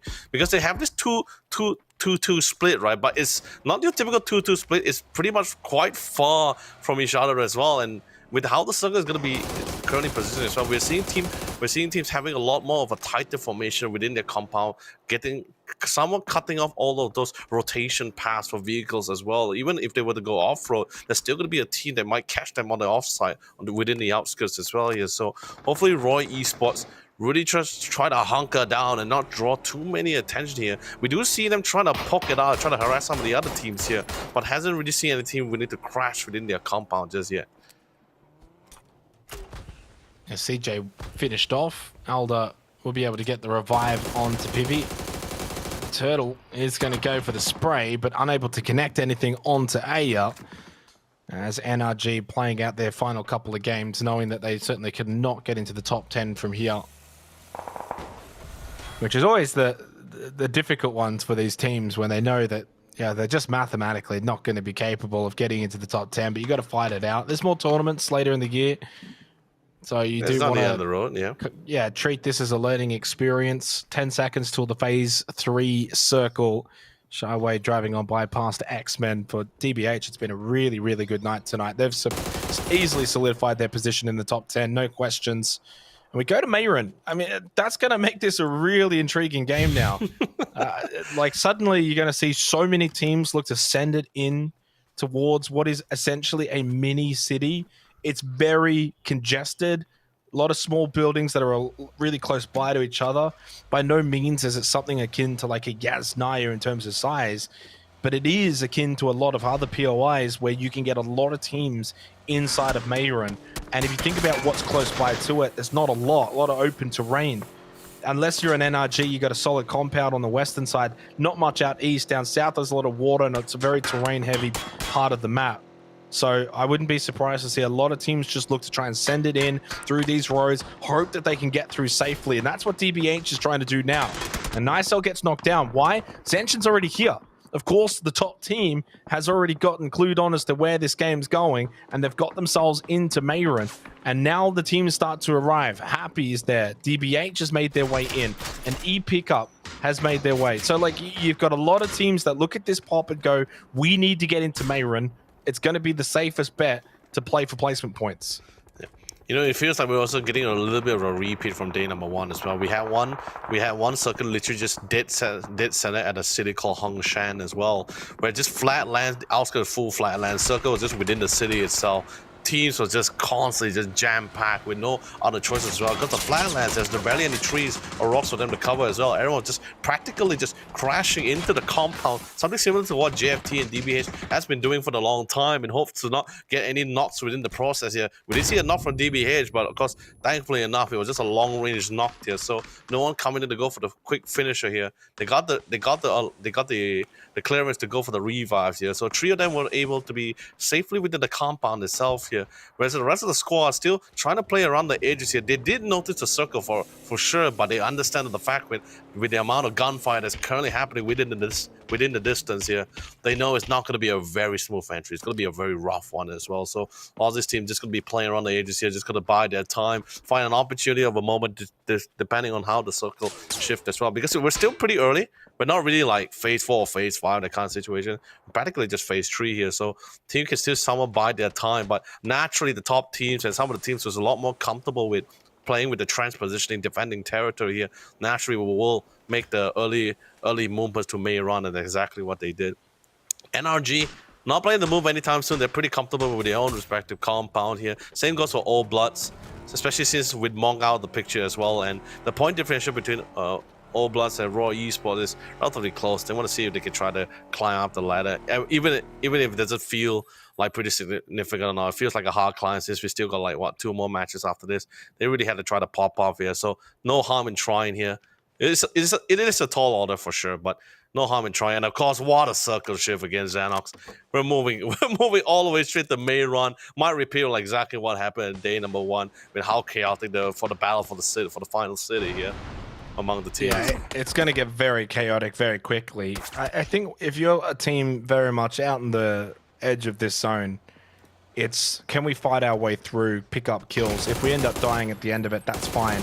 Big pick from Lima. Now he's the solo for Roman kill. Trying to go for the flush on the sunny side up. Doesn't quite connect it immediately. Oh, no. And Overly making sure that he cannot get onto the roof. And they should be able to get that revive as well. Another kill for Unlucky. Sees them leapfrog into 9th. JFT are now on the cutoff. Malrush for DBH. The drive-by is clean from Snipal. And Team Newbies have wiped out. They came in late. They tried to play a 2-2 split. They tried to be greedy. And it has backfired.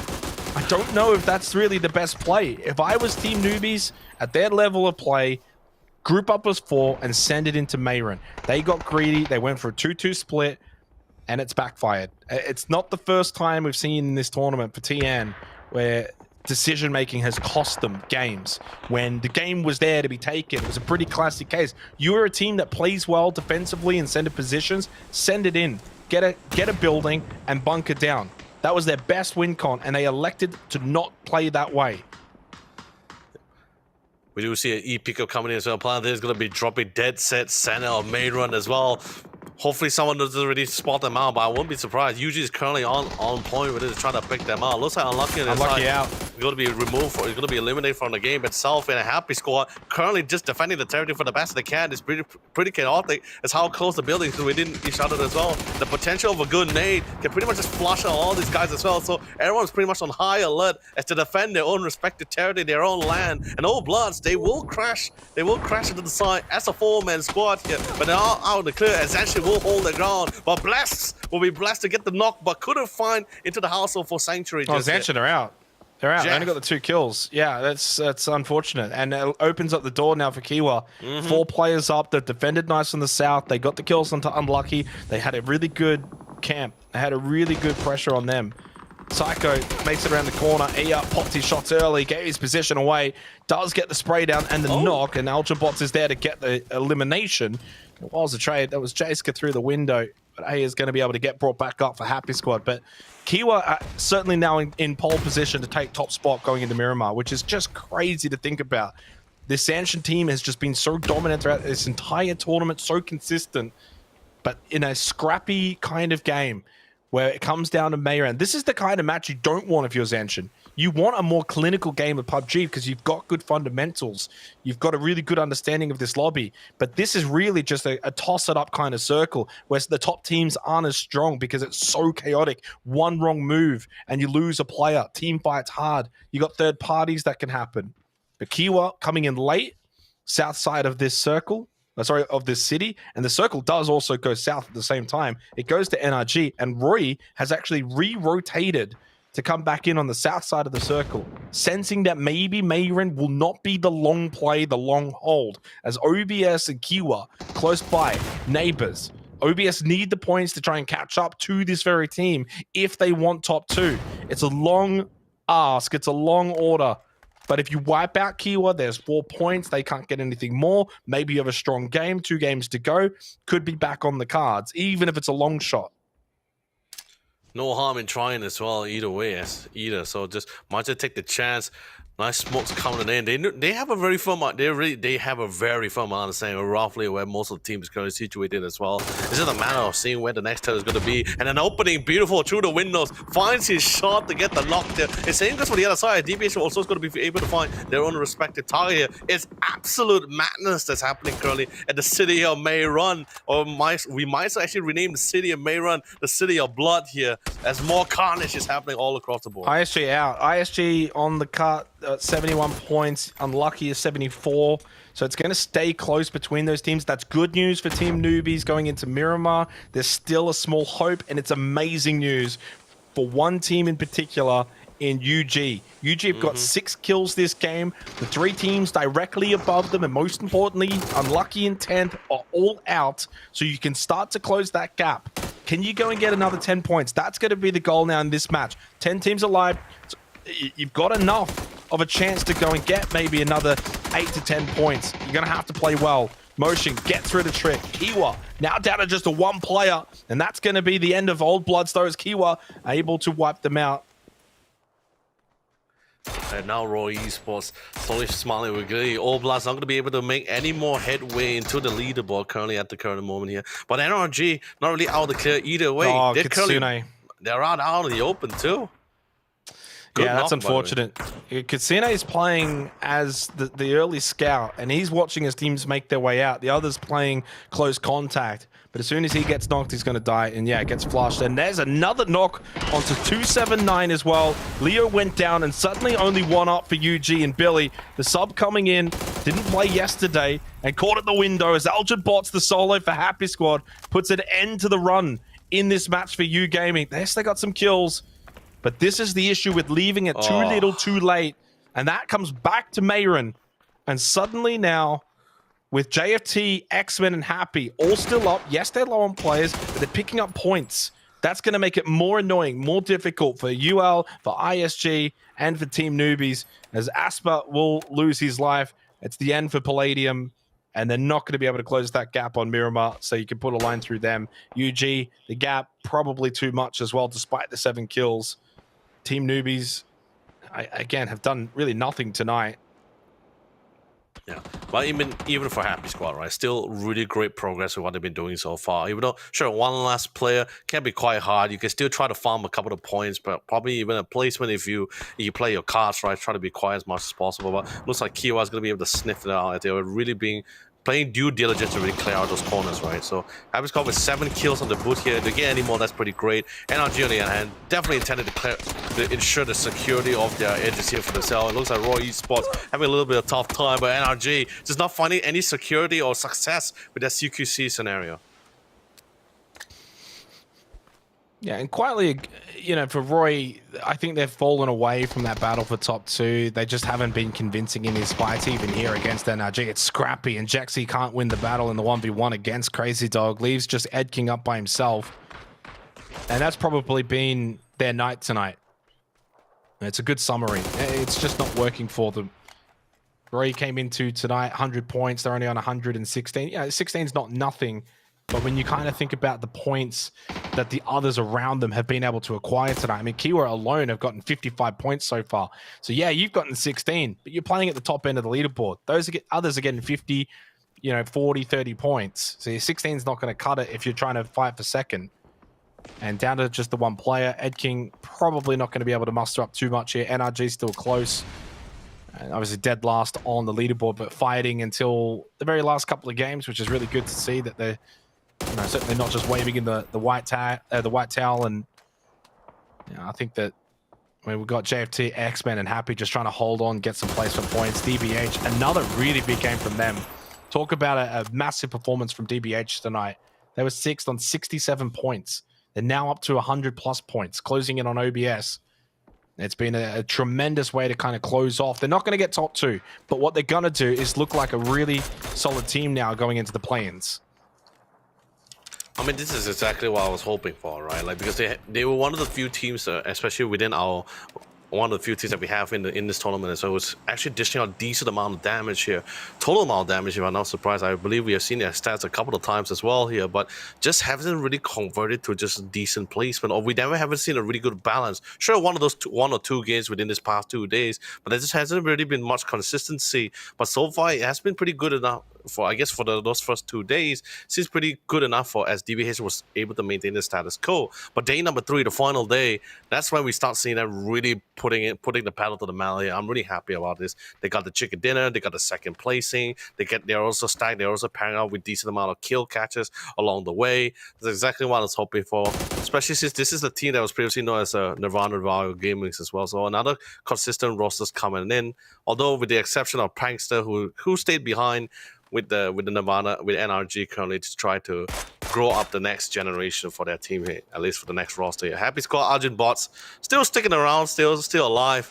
Haven't seen any much confrontation even from the minimap itself. I do see him do the casual pot shots, a couple of utilities here and there, but you know, he's just trying to be a menace. He has a lot of nades to play with as well. It looks like DBH, they made the final call. They're gonna crash into the site as a 1 and take full control of the northern sphere, especially since now we see the circle shifted down towards the south side. NRG still putting in a nice outskirt of the position, but they know for the fact at least there's no one gonna be rear-ending them at any time soon. So it's just pretty much anyone who's currently in front of them here. And Leo, Savage Man Esports here, we're also pretty much in the same spot with the Happy Squad here, but the only difference is that Savage Man is just going to be ending this round with most likely just placements, not really much for kill points. They only have 1 kill in total. That doesn't seem adequate here, but that just means an opportunity for JFT and the rest of the squad to slowly catch up to them when we go to the map of Marama.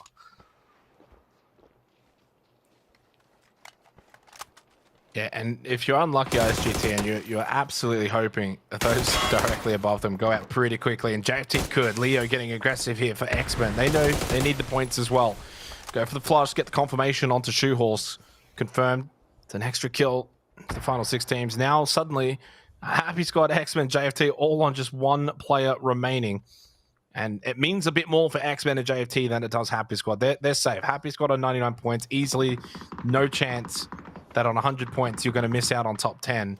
But for X-Men and JFT, it's still nervous times. You know, every point is going to be so valuable with how close it is from 11 to 8. Algin Bots the solo. Does feel like he maybe spotted Shyway slightly through the smoke. Blue Zone nade envelops his position. He can't make it out. Shyway will put an end to that with that nade. More placement points go the way of X-Men and JFT. The solos holding on. A bit of a rank tank here happening. NRG, could they do a shock and win this game, though? The team dead last. It's their best performance since game 3. We're on match 16 now, and it's the first time they've made top 10, let alone top 5, since match 3, and they actually have a chance to win this, because even though Kiwa have got 3 players up, they're coming out of the city. Always difficult to do that when there's a team waiting, almost camping and waiting for those teams to make their way out. And I don't imagine we're going to see too much more movement over the next minute or so. Teams will just wait really right down to the end. And then the best part about it as well, Prankster they actually lost Prankster relatively early as well. So they also wanted to fight with Roy Esports as well, hold down the line. So as you said, probably the best round for themselves here, but gotta really take into account because a lot of teams still remaining here. Could a good chance if the circle keeps proceeding towards the south side, be an opportunity for NRG as well, since they already pretty much like bunkered down for themselves. Not a lot of covers, but decent sniping position for them. If anyone were to leave the city itself, at least since the circle has been slowly converging to what remains of the corner of the compound of this fair city of carnage. Kiwa Eastbound, on the other hand, it's been pretty silent so far after that massive fight that they had. Been trying to keep tabs on at least as many teams as much as possible. Leo managed to stick it out, still got an additional kill for himself here, but out of utility, still left with one on the flash. Barely gets out, still on the hunt, trying to go for the heal. No one spots it out, but I think the blue might just get him. Oh, I think he's going to get this off. Yeah, he does. And he can now push in. That is so close for Leo. Forget the flash. Keep the gun up. What are you doing? Just a little bit indecisive. Leo thought, oh, you want to flash in. I get it. And that's typically what you want to do, but you're running out of time and space with the blue. It's phase 9. Like, it's going to hurt. It hurts. You just had to gun up and just go for the dry peek. And he ended up almost walking halfway through that door with a flash in his hand rather than the gun up. Now we go top 4. X-Men go out. Big points being acquired here now for JFT. Pivy is putting in an absolute masterclass. The old head, a lot of experience, has picked up some very valuable points for JFT. They finished 3rd. He ends up picking up a couple of kills at the end as well. A really, really good game from him individually. Puts them on 82 points. Now going above X-Men. And I'm not saying that's going to be enough going into Miramar. Absolutely not. But what are the odds that all 3 below them, X-Men, Unlucky, ISG, all get a high enough point tally that JFT were to miss out? It's certainly more on the unlikely side now. And NRG as a duo looking to find a chicken dinner as the team in dead last. And if they win this, they will no longer be in dead last. Now in a straight 2v2 after getting that knock. Samoy and Man. Well, Samoy can go for the revive into Egg, but Larry needs to get aggressive. I don't know if he's got any more nades. Gets to the tree, good spot, but hunted down and shot down by Man to shut down that power position at the tree. Shield goes up, and now they know where the last player is as well. A commendable and valiant effort from NRG. The team dead last, having one last final stand, but all they do is feed into Kiwa, who get themselves the chicken dinner. And it's their 2nd one in a row as well. Back-to-back wins for Kiwa. And they had a 2nd place as well in match 14. So 2nd and 9 kills, 1st and 13 kills. Another win here with a bunch of kills. And they've cemented themselves with the #1 spot. And really from here, with 2 games to go, surely that's top 2 secured as we go to the highlights. Squad, right? Even though they weren't able to be consistent of the place. Oh, by the way, fantastic unexpected turn of events here for Monk here. But it seems like this is gonna be their Monk actually is just pulled up. He's gonna be dead now. He has no idea that Man is here. And that's discipline. Can we fight our way through, pick up kills? If we end up dying at the end of it, Ace the solo for Roman kill. Trying to go for the flush on the sunny side up. Doesn't quite connect it immediately. Now on the cutoff. Malrush for DVH. The drive-by is clean. That's how close the building, so we didn't get shot at as well. The potential of a good nade can pretty much just blast. They will crash. They will crash into the side as a 4-man squad here. But they are out of the clear. Essentially will hold the ground. But Bless will be really good pressure on them. Psycho makes it around the corner. Popped his shots early. Roughly where most of the teams currently situated as well. It's just a matter of seeing where the next turn is going to be. And then you've got enough of a chance to go and get maybe another 8 to 10. Play well. Motion, get through the trick. Kiwa now down to just a 1 player. And that's going to be... But as soon as he gets knocked, he's going to die. And yeah, gets flushed. And there's another knock onto 279 as well for UG and Billy. The sub coming in. Didn't play yesterday. X-Men happy. All still up. Yes, they're low on players, but they're picking up points. Average got with 7 kills on the boot here. To get any more, that's pretty great. NRG on the other hand, definitely intended to clear. Yeah, and if you're unlucky, ISGT, and you're absolutely hoping. Maybe spotted shy away slightly through the smoke. Blue zone nade envelops his position. He can't make it out. Shy away. Yeah, he does. And he can now push in. That is so close for Leo. Forget the flash out. It's certainly more on the unlikely side now. And NRG as a duo looking to find a chicken dinner. Samoy can go for the revive into Egg, but Larry needs to get aggressive. I don't know if he's got any more nades. Gets to the tree, good spot. A commendable and valiant effort from NRG. The team dead last, having one last final stand, but all they do... Back-to-back wins for Kiwa on both Tago and Rondo has set them up very nicely for a top 2 finish, and really at this point, maybe even first itself. Of course, no real difference between first or second in this particular qualifying, but yeah, nevertheless, it's been an incredibly impactful performance from Kiwa Esports tonight. A second into a first, whole heap of kills. They've really, I wouldn't say come out of nowhere, because they have been really good through the first 2 nights there, but tonight, it feels like they just found another level, another gear to overtake both Monk and then even Zanshin, who have been so consistently good throughout this entire portion of the tournament. Makes it very difficult now for Monk. I don't know if they can get top 2. They're going to have to bring out their absolute best on Miramar if they're going to be capable of overtaking Zanshin. And wouldn't that be a storyline? Imagine going into the last game and suddenly it's like Monk or Zanshin get second spot, because I don't think Kiwa's going to get overtaken. That could happen, but only if Monk bring their absolute best going into Miramar. Then the conversation around that 10th spot and how close that really is. Pivy, huge shout out, massive solo performance to acquire some very valuable points. I think he individually ended up getting them a solid 5 or so points at the end of that game in Mayron. He was able to stay alive for a long period of time as a solo, and so therefore they now leapfrog even X-Men and have got themselves into a pretty good spot going into the last 2 games. Yeah, everyone really made a great headway for this past 2 games to really try to solidify themselves in the spot itself. It's just a little bit concerning for Savage Man Esports. Sure, they've been getting like just like 1 or 3 or 4 points throughout this past 4 matches that we have here for day number 3. But it's nothing like what we've been seeing from JFT, Happy Squad, DBH, getting the chicken dinner as well. Everyone is just trying to making sure like, all right, this is the final day.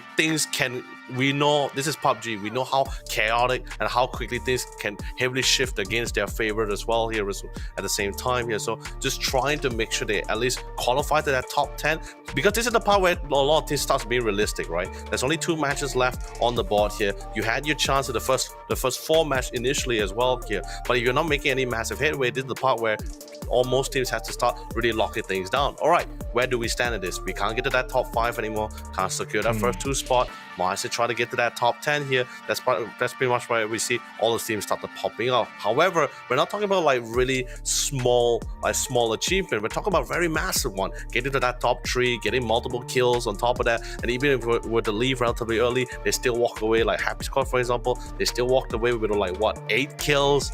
They still walk away with like 7 to 8 kills. That's still pretty massive, and this is like on every round as well. Savage Man has just been walking on 1 to 3, so there's still 81 points, just somewhat shying away from unlucky and possibly even JFT, but JFT has been making a massive headway alongside with Happy Squad here.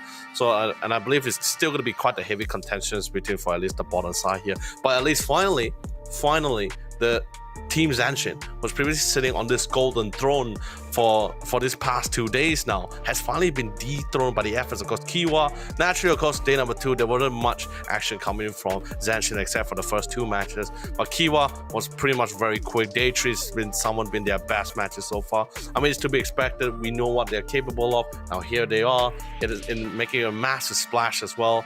And Monk, on the other hand, just to answer your question, whether they really can catch up to it, sure, if they start stepping up for the last 2 matches, it could be a possibility. But also at the same time, Kiwa is also going to be making further headway towards the last 2 matches as well. So it's going to be quite the tall order as well. Unless something tragic happens, then they can't farm any more points. That's going to be a little bit of a different story. Well, I mean, Kiwa's going to be safe. They're fine. I think they've got top 2 pretty much locked up from here. Oh,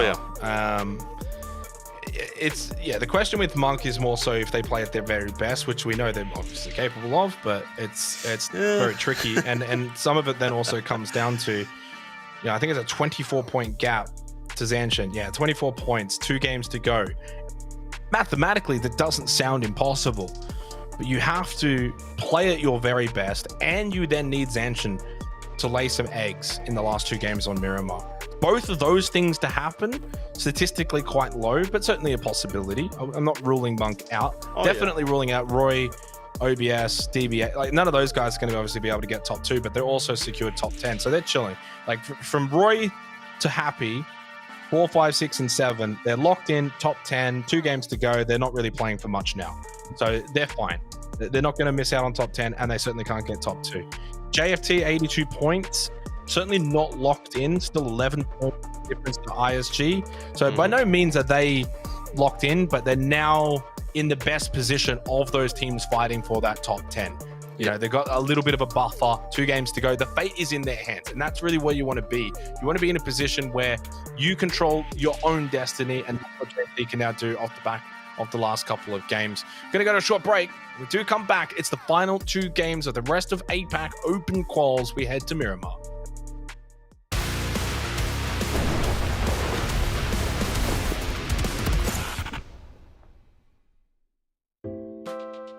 Hello players, this is Kim Tae-hyun, Director of PUBG Battlegrounds. Welcome to the third episode of Dev Drop. In this video, I'll be going through some questions about the 2025 roadmap. I'll also touch on topics that are not in the roadmap but might be on players' minds. Hope you enjoy it. Questions and feedback that aren't covered in the video will be answered in a blog post. Shall we get started? Let's go. With or without Unreal 5, I feel the developers need to take a step back from content for a month and focus purely on game optimization and fixing stutters. We actually have many different teams. There's a team working on Unreal Engine 5, another team focused on optimization, and teams that handle live service content and various updates for PUBG. So even if we pause work in one area, it doesn't necessarily mean we can immediately shift focus to another. We would love to say everything is working perfectly, but we know there is still work to be done, especially on optimization. We understand player concerns about optimization, given the recent Sanhok issues. We made some optimization improvements back in April, so we hope you give it another shot. Of course, we'll keep working hard to improve performance moving forward. Really looking forward to 120 FPS on console. That's all I've wanted since the game came out. Wait a second, about this comment. Pretty sure we've never officially announced this, so we're not exactly sure where that information came from. But as of now, we haven't made any decisions to confirm 120 frames per second support. We would need to explore the technical feasibility through development first. We know there are a lot of expectations around the shift to current-gen consoles. We'll do our best to figure out how we can meet them. Despite the long-standing dominance of the AR meta, weapons like the M16A4 and SCAR-L have remained underused for years. I believe it's time to either enhance their strength or rebalance them in some way to make them more viable. There are several different aspects to consider when balancing weapons. We've seen quite a few discussions and comments about weapons such as the M16A4 and SCAR-L, and many players have been asking us to improve underused weapons in general. While we do make gunplay adjustments every 2 months, it's difficult to single out just one or two weapons. Instead, we follow a broader balancing plan and adjust multiple weapons together. The reason we recently rebalanced shotguns and SMGs is that we also consider balance across weapon categories. We've been tuning things across the board. As there are subcategories like 5.56mm and 7.62mm weapons even within ARs, there's no single correct answer. But we assure you that we'll keep fine-tuning the overall balance. I've seen the video and the latest dev talk. Oh, thank you so much for checking them out. I am touched. I'm a bit scared to see destruction being added to more maps. The performance issues in Sanhok with destruction have not been fixed. There are two types of destruction in the game: terrain destruction and building destruction. To explain a bit more, terrain destruction affects only the terrain, while Sanhok's destruction also includes destructible buildings. When we mentioned destruction in the roadmap, we didn't mean that Sanhok's destruction would be applied to every map. We meant that terrain destruction, which was first added to Rondo, will be expanded to other maps. There are currently no plans to bring building destruction to every map. And we will need to resolve optimization issues on Sanhok first before considering anything like that. That's something we may look at much further down the line. Don't worry, we won't do it. Keep the bots how they were. It's casuals. It's where those who aren't as skilled can come and play daily. Let's see. I think we got two questions here. One about bots and another about the casual mode. First off, let's talk about bots. Our goal isn't to make bots stronger or threatening in any way. Instead, we want their movement and behavior to feel more natural, so that they can better fit into matches and provide a smoother, more enjoyable experience for players. We want them to act as a support element, like oil in the engine. As for casual mode limits, we know there are players who only play casual mode. These players log in, play their 3 matches, and then log off. While raising the limit could help boost playtime, our goal is to encourage players to gradually transition from casual mode to normal match. That's why it's not easy for us to simply raise the cap. That said, we have been discussing this internally. We are exploring different ways to expand the limit, and already have a...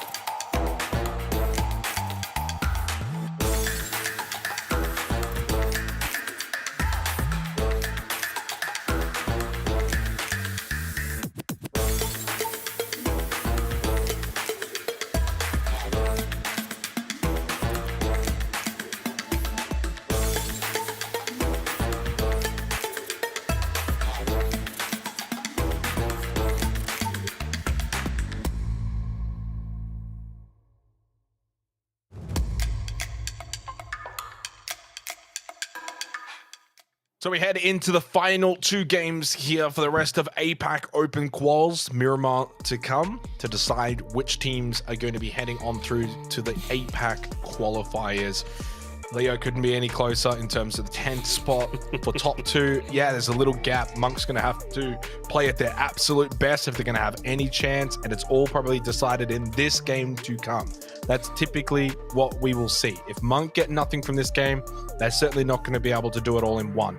You've got to try and spread it over the last 2 games. And the same goes as well for your ISGs, your Unluckies, your Team Newbies, all those teams fighting to get into the top 10. It doesn't have to happen just yet, match 17, but you do need to spread it over this game and the next one. You cannot lay an egg here. No zeros, no 1 kills, 1 point.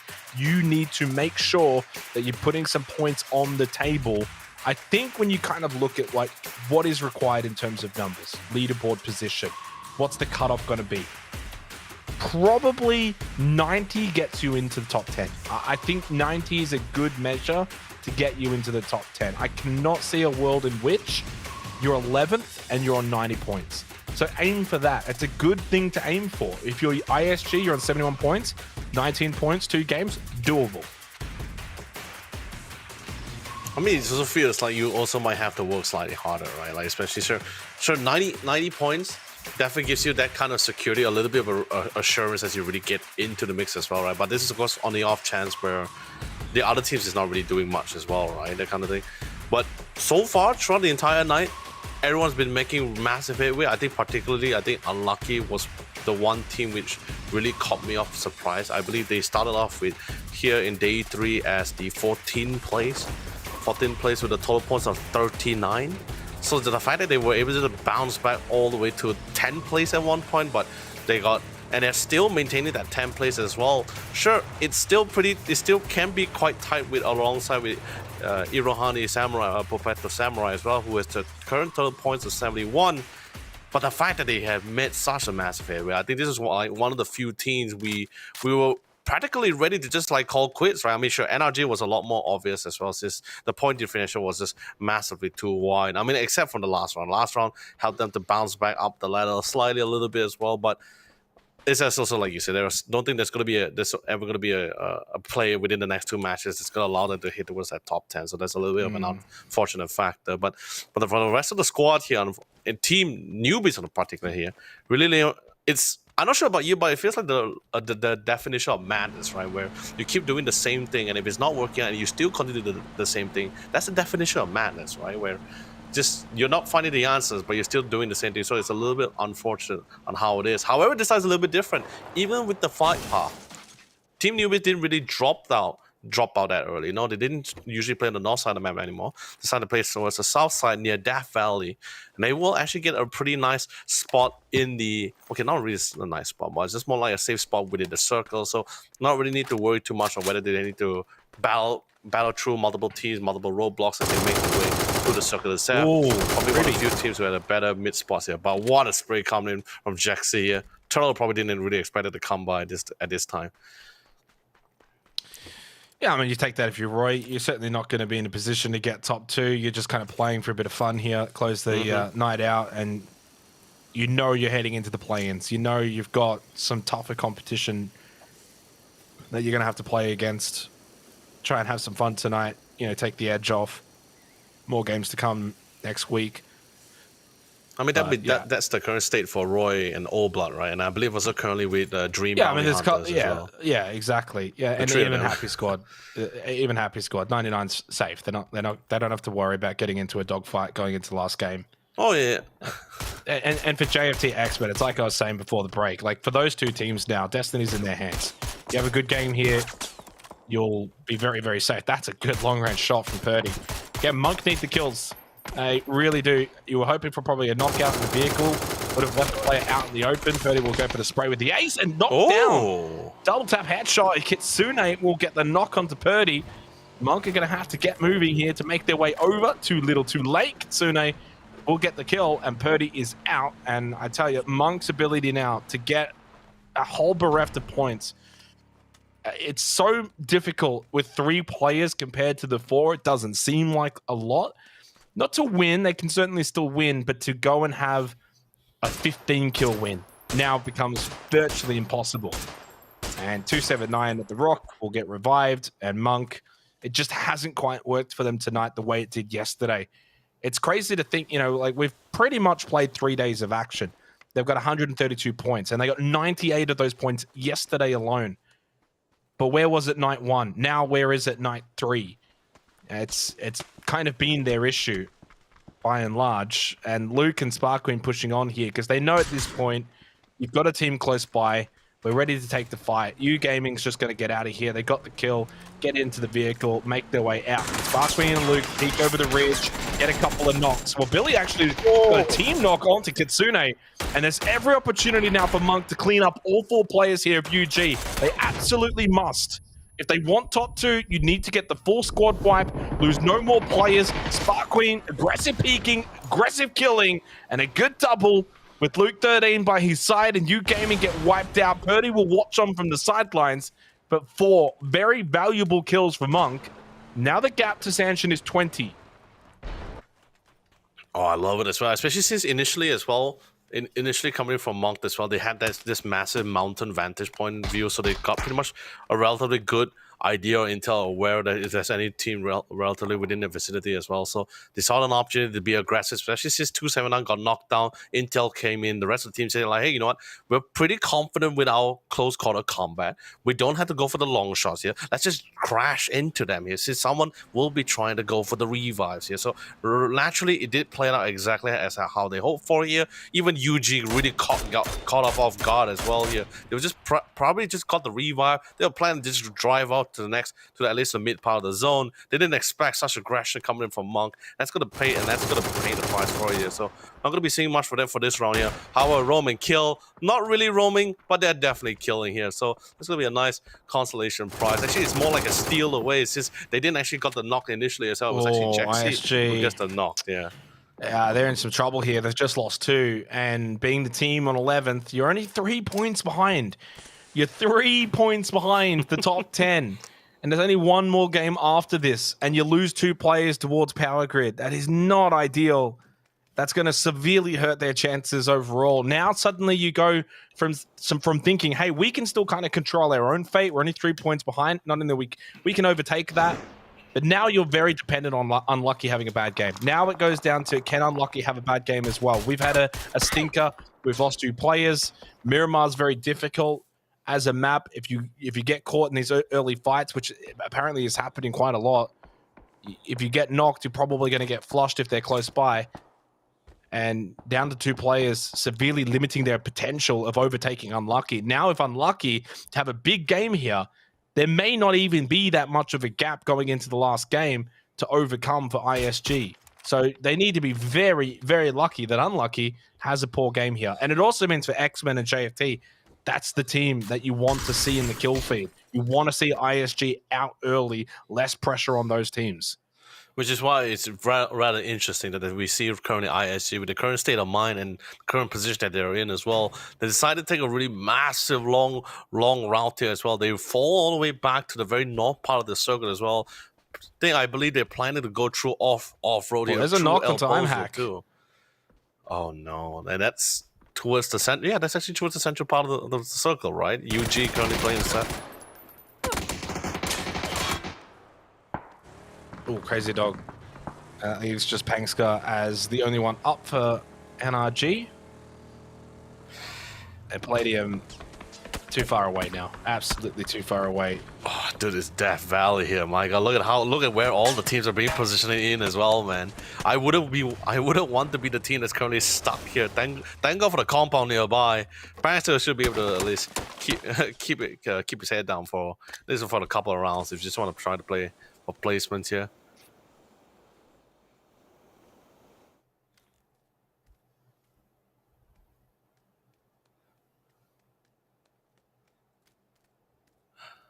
Dusty Dunes, yeah. They don't have to do too much now.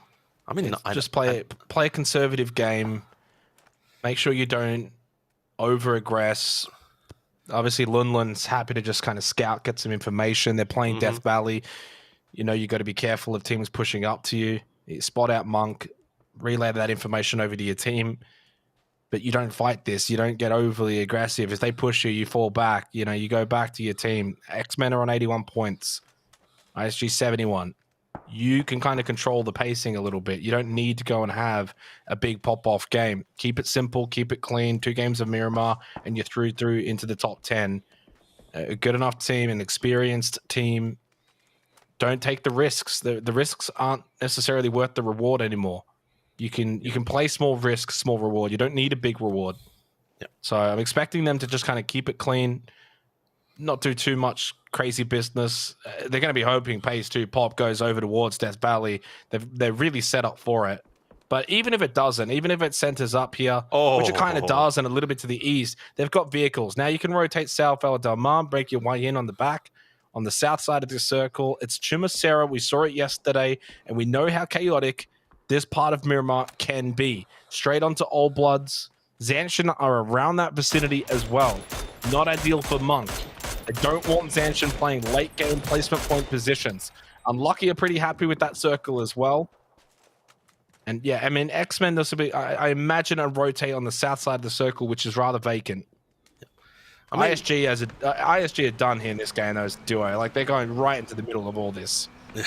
It's like not really much of a choice either way as well, with how the circles have heavily shifted too. I'm pretty sure they were banking on the fact that in hopes that they didn't go too far southeast side here, but apparently they're dead here.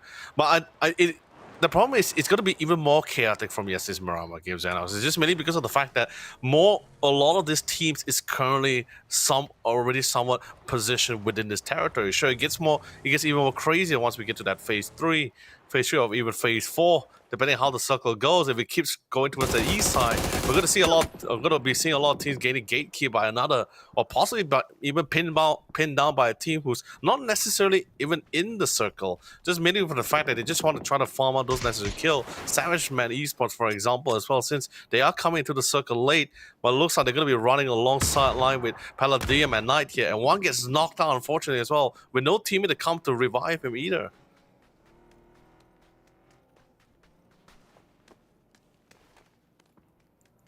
Trick. This is going to be a nice, simple pickup for him. A nice score for himself. Penalty and Knight.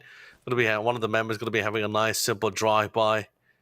Fortunately, alone can't really pick up his lone teammate here. But the rest of the squad, we do see a couple of harassing, especially coming from Zanshin here. Got a really nice vantage spot. But I think that's going to be pretty much the nature of the game, right? That's pretty much going to be the storyline until the next phase, right? Where people are just going to try to take some tags, they get some knocks. That's great.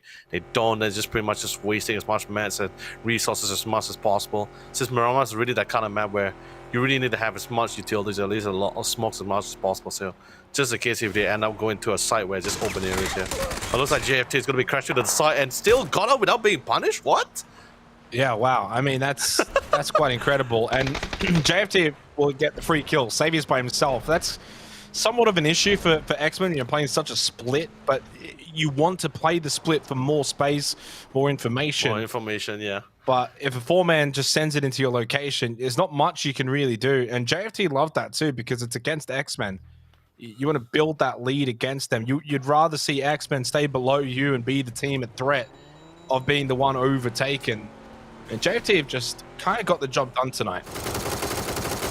But being around that kind of cutoff position just outside the top 10. And then yesterday they were able to get themselves in. Now they're really cementing it, playing pretty clinical PUBG, using their wealth of experience. Pivy with a big solo game in the last one. And then you're going to kick this game off with a kill against really the direct rival in X-Men. It really couldn't be a better night for JFT. As long as they can, of course, keep their spot in the top 10, which I said about 90 should keep you there. Well, they're 7 away from that. 2 games to go. Still in this one as Upchen driving backwards down the hill. And Team Newbies now find themselves outside the zone. So they're going to have to get moving again. And it doesn't suit them. They haven't shown that they can handle these kind of games. For them, it's compound to compound, building to building. When they rotate, they're not rotating to take map control and space and be aggressive and spread out. It's just 4-man stack building to the next 4-man stack building to the next 4-man stack building. And that was a good headshot that actually ended up landing from Elder. I'm glad we got to see that. Those are some very difficult shots to land. But JFT make the move. They want to go a little bit deeper inside of the circle. X-Men then therefore get left behind. So X-Men are outside the zone. Dusky does get knocked by Lunlun. Lunlun stayed high up on this hill to scout for info, and he gets himself a kill onto Dusky. So a 1-for-1 trade between Savagemen Esports and JFT. They'll both gain a kill against each other, and it keeps those two absolutely neck and neck on the leaderboard. Shoehorse trying to just duck and weave away from Lunlun's scope with the 8x on the Mini. These are some difficult shots to land, and yet he's landing quite a few of them onto Shoehorse. That is some amazing shooting from Lunlun, but a shack will be the reprieve for Shoehorse. Safety found, 90 seconds until phase 4, and we are absolutely heading to Chumasera. It's been speaking of shooting, so it's been relatively quiet coming from our one of our Oceania Cowboys here, Monk on the other side. Ever since like breaking first blood here on UG here, they've been pretty silent. So we're trying to make a roundabout towards the north side of the circle. They're finally making headway into the side here. We'll run into the lines, the side of Happy Squad. Argent bots will be able to spot our one. Same goes for Seymour as well, as they would be running to multiple teams here. And they will attempt to try to go for the potential spray. They got a tag, but not enough to try to get for the knocked here. Tire still intact as well here, but there is someone, at least I guess in the way Seymour just somewhat revealing his summer location to any nearby contesting teams, and that's gonna be Happy Squad here. A lot of this team has to be expected as well. Take a lot of fast shots here, and Setsuna was gonna be able to Roy Esports find one. 2 members of Monk already knocked down for the count here. Blow a shot away here, desperately trying to find some decent cover to reset himself here. And looks like, unfortunately for Monk, last member standing, limping in to the safe zone. But sadly, that sanctuary wasn't truly safe for him as they finally get removed away. Oh, Lunlun, little trigger happy, just pops a couple into Upchen. And you're laughing, but there's a team newbie in the building. So I know, that's why I'm saying it's just like probably just just missed out, right? in the blue as well. Yeah, I mean, how has this happened? How is the team newbie player inside of this building, and then it's the fact that Lunlun just knocked down his own teammate. But yeah, I mean, a little bloodthirsty, this is not ideal. This is not ideal for X-Men though. Like where they're at on the leaderboard, it's not entirely safe. Only the 1 kill in this game. You've lost Upchen. Lunlun needs to get out of this building alive, and Snipeball is in here as well for Team Newbies. I don't know how. Where's his team? Leo's watching. Leo's helping. Where's the rest of Snipeball's team? Gets into the vehicle, seat swaps, gets out. Knows that Lunlun is in here. But your deep blue, phase 4, it's ticking away. Lunlun's just going to try and heal this off. He's got 5 first aid kits, so he can stay here a while. I don't know for Snipeball if he's got the same amount of medical supplies. And Tuan just gets a knock onto Trick. Leo's just standing out in the open. If Team Newbies were to bring their team over to help out Snipeball, they would get a free kill onto Leo as well, and they probably then get Lunlun. Yeah, but the problem is, to answer your question, they're actually duking it out. Kiwa, Luna coming in with a double barrel. We'll find it. We'll succeed in the fight, and at least this way, Savage Man will be able to reconvene with the rest of the squad and hopefully try to backstab Team Newbie, who's currently, by the way, currently in mid-engagement with Kiwa Esports. That's pretty much why they haven't really backtracked to try to save his teammates here. We do see the knock. Looks like Trick is going to be able to win out his 1v1s on the other side. Oh, sorry, Eggball will be able to win out his 1v1 on the other side. Right side could be a potential steal here. Leo's going to be the one to steal all these kills here. They'll be farming a point here for themselves, trying to make it as much as possible. Since placement seems pretty difficult with the lack of manpower, let's see what they can salvage from this kind of situation. But Eggball, on the other hand, trying to seal the deal. Leo's trying to also pepper in for the back line. No form of safety here. Pretty tough battle for Team Newbie. Yeah, I think that again comes down to decision making for this roster. I think that's definitely an issue for them that they've got to take away from this tournament. They're not going to qualify now, but you've got good lessons. You've also got a good body of work to look at in terms of night 1 when things went better for them. So you can kind of look at, okay, what worked for us, and then what didn't work, and try and work on some of the issues that has certainly plagued them on night 2 and night 3. And a lot of the times it's decision making. Now, a lot of their decisions have certainly been more questionable than the other teams in this lobby. And it has cost them a lot. And speaking of costly, unlucky on the E pickup as Malrush is going to take down Imhack and Sunnyside up. And it's only 2 players now left standing for Unlucky. on the cutoff at 74 points. And ISG, remember, they lost a couple of players early. They're still up, though, the remaining duo. And now, Unlucky themselves are remaining duo. And Runak's just got a knock onto Sevi. As things heat up here in match 17, one game remaining after this one. Pangska, the solo, Juan at the front door. Shotgun's not bad, and it gets him quite low. But he can't do much else. Outnumbered and spots Juan a little further back. Shotgun does land onto Kent. And Pangska using all of his experience. Playing the close angles, shoot and move, shoot and move. He's not standing still. Throws the flash, now the smoke. Being a nuisance, forcing them to clear. That shot landed quite a few pallets into the head, but not enough to get the down. Now the jump out. Failed the first one, gets on over with the leap. But he threw that smoke. And now there's so many bodies to shoot at, and that's where the shotgun's not so great. Got to bring out the AUG. Great headshot onto E as well. Now shotgun for the push up close. Should get the knock, and he does. And there's nice cell to deal with as well. Just completely outnumbered. But a fantastic effort from Pangska to at least make that a decent fight and shows his quality, but falls short against the 4-man number. And we go slightly east now of Tumasera. And Old Bloods have got a massive feed here for Phase 5 right on top of their compound. X-Men out. 84 points going into the last game. A very valiant effort coming in as well for the shots as well. Sure, unfortunately, you could have farmed any of the points about that as well, but you're wasting crucial utility resources out of Zanshin as well. Pretty sure they're going to be breaking on all of their armors and helmets, pretty much broken at that point, man. You don't... So hard to challenge a guy within close quarters with a shotgun in hand as well. Definitely, we saw a very clear example when an actual player who knows how to utilize a weapon in such close quarter, the kind of firepower you're going to have to deal with here. But Zanshin comes on top, gets a nice point for themselves. It's been pretty quiet for Zanshin as well, so it's going to be their first point.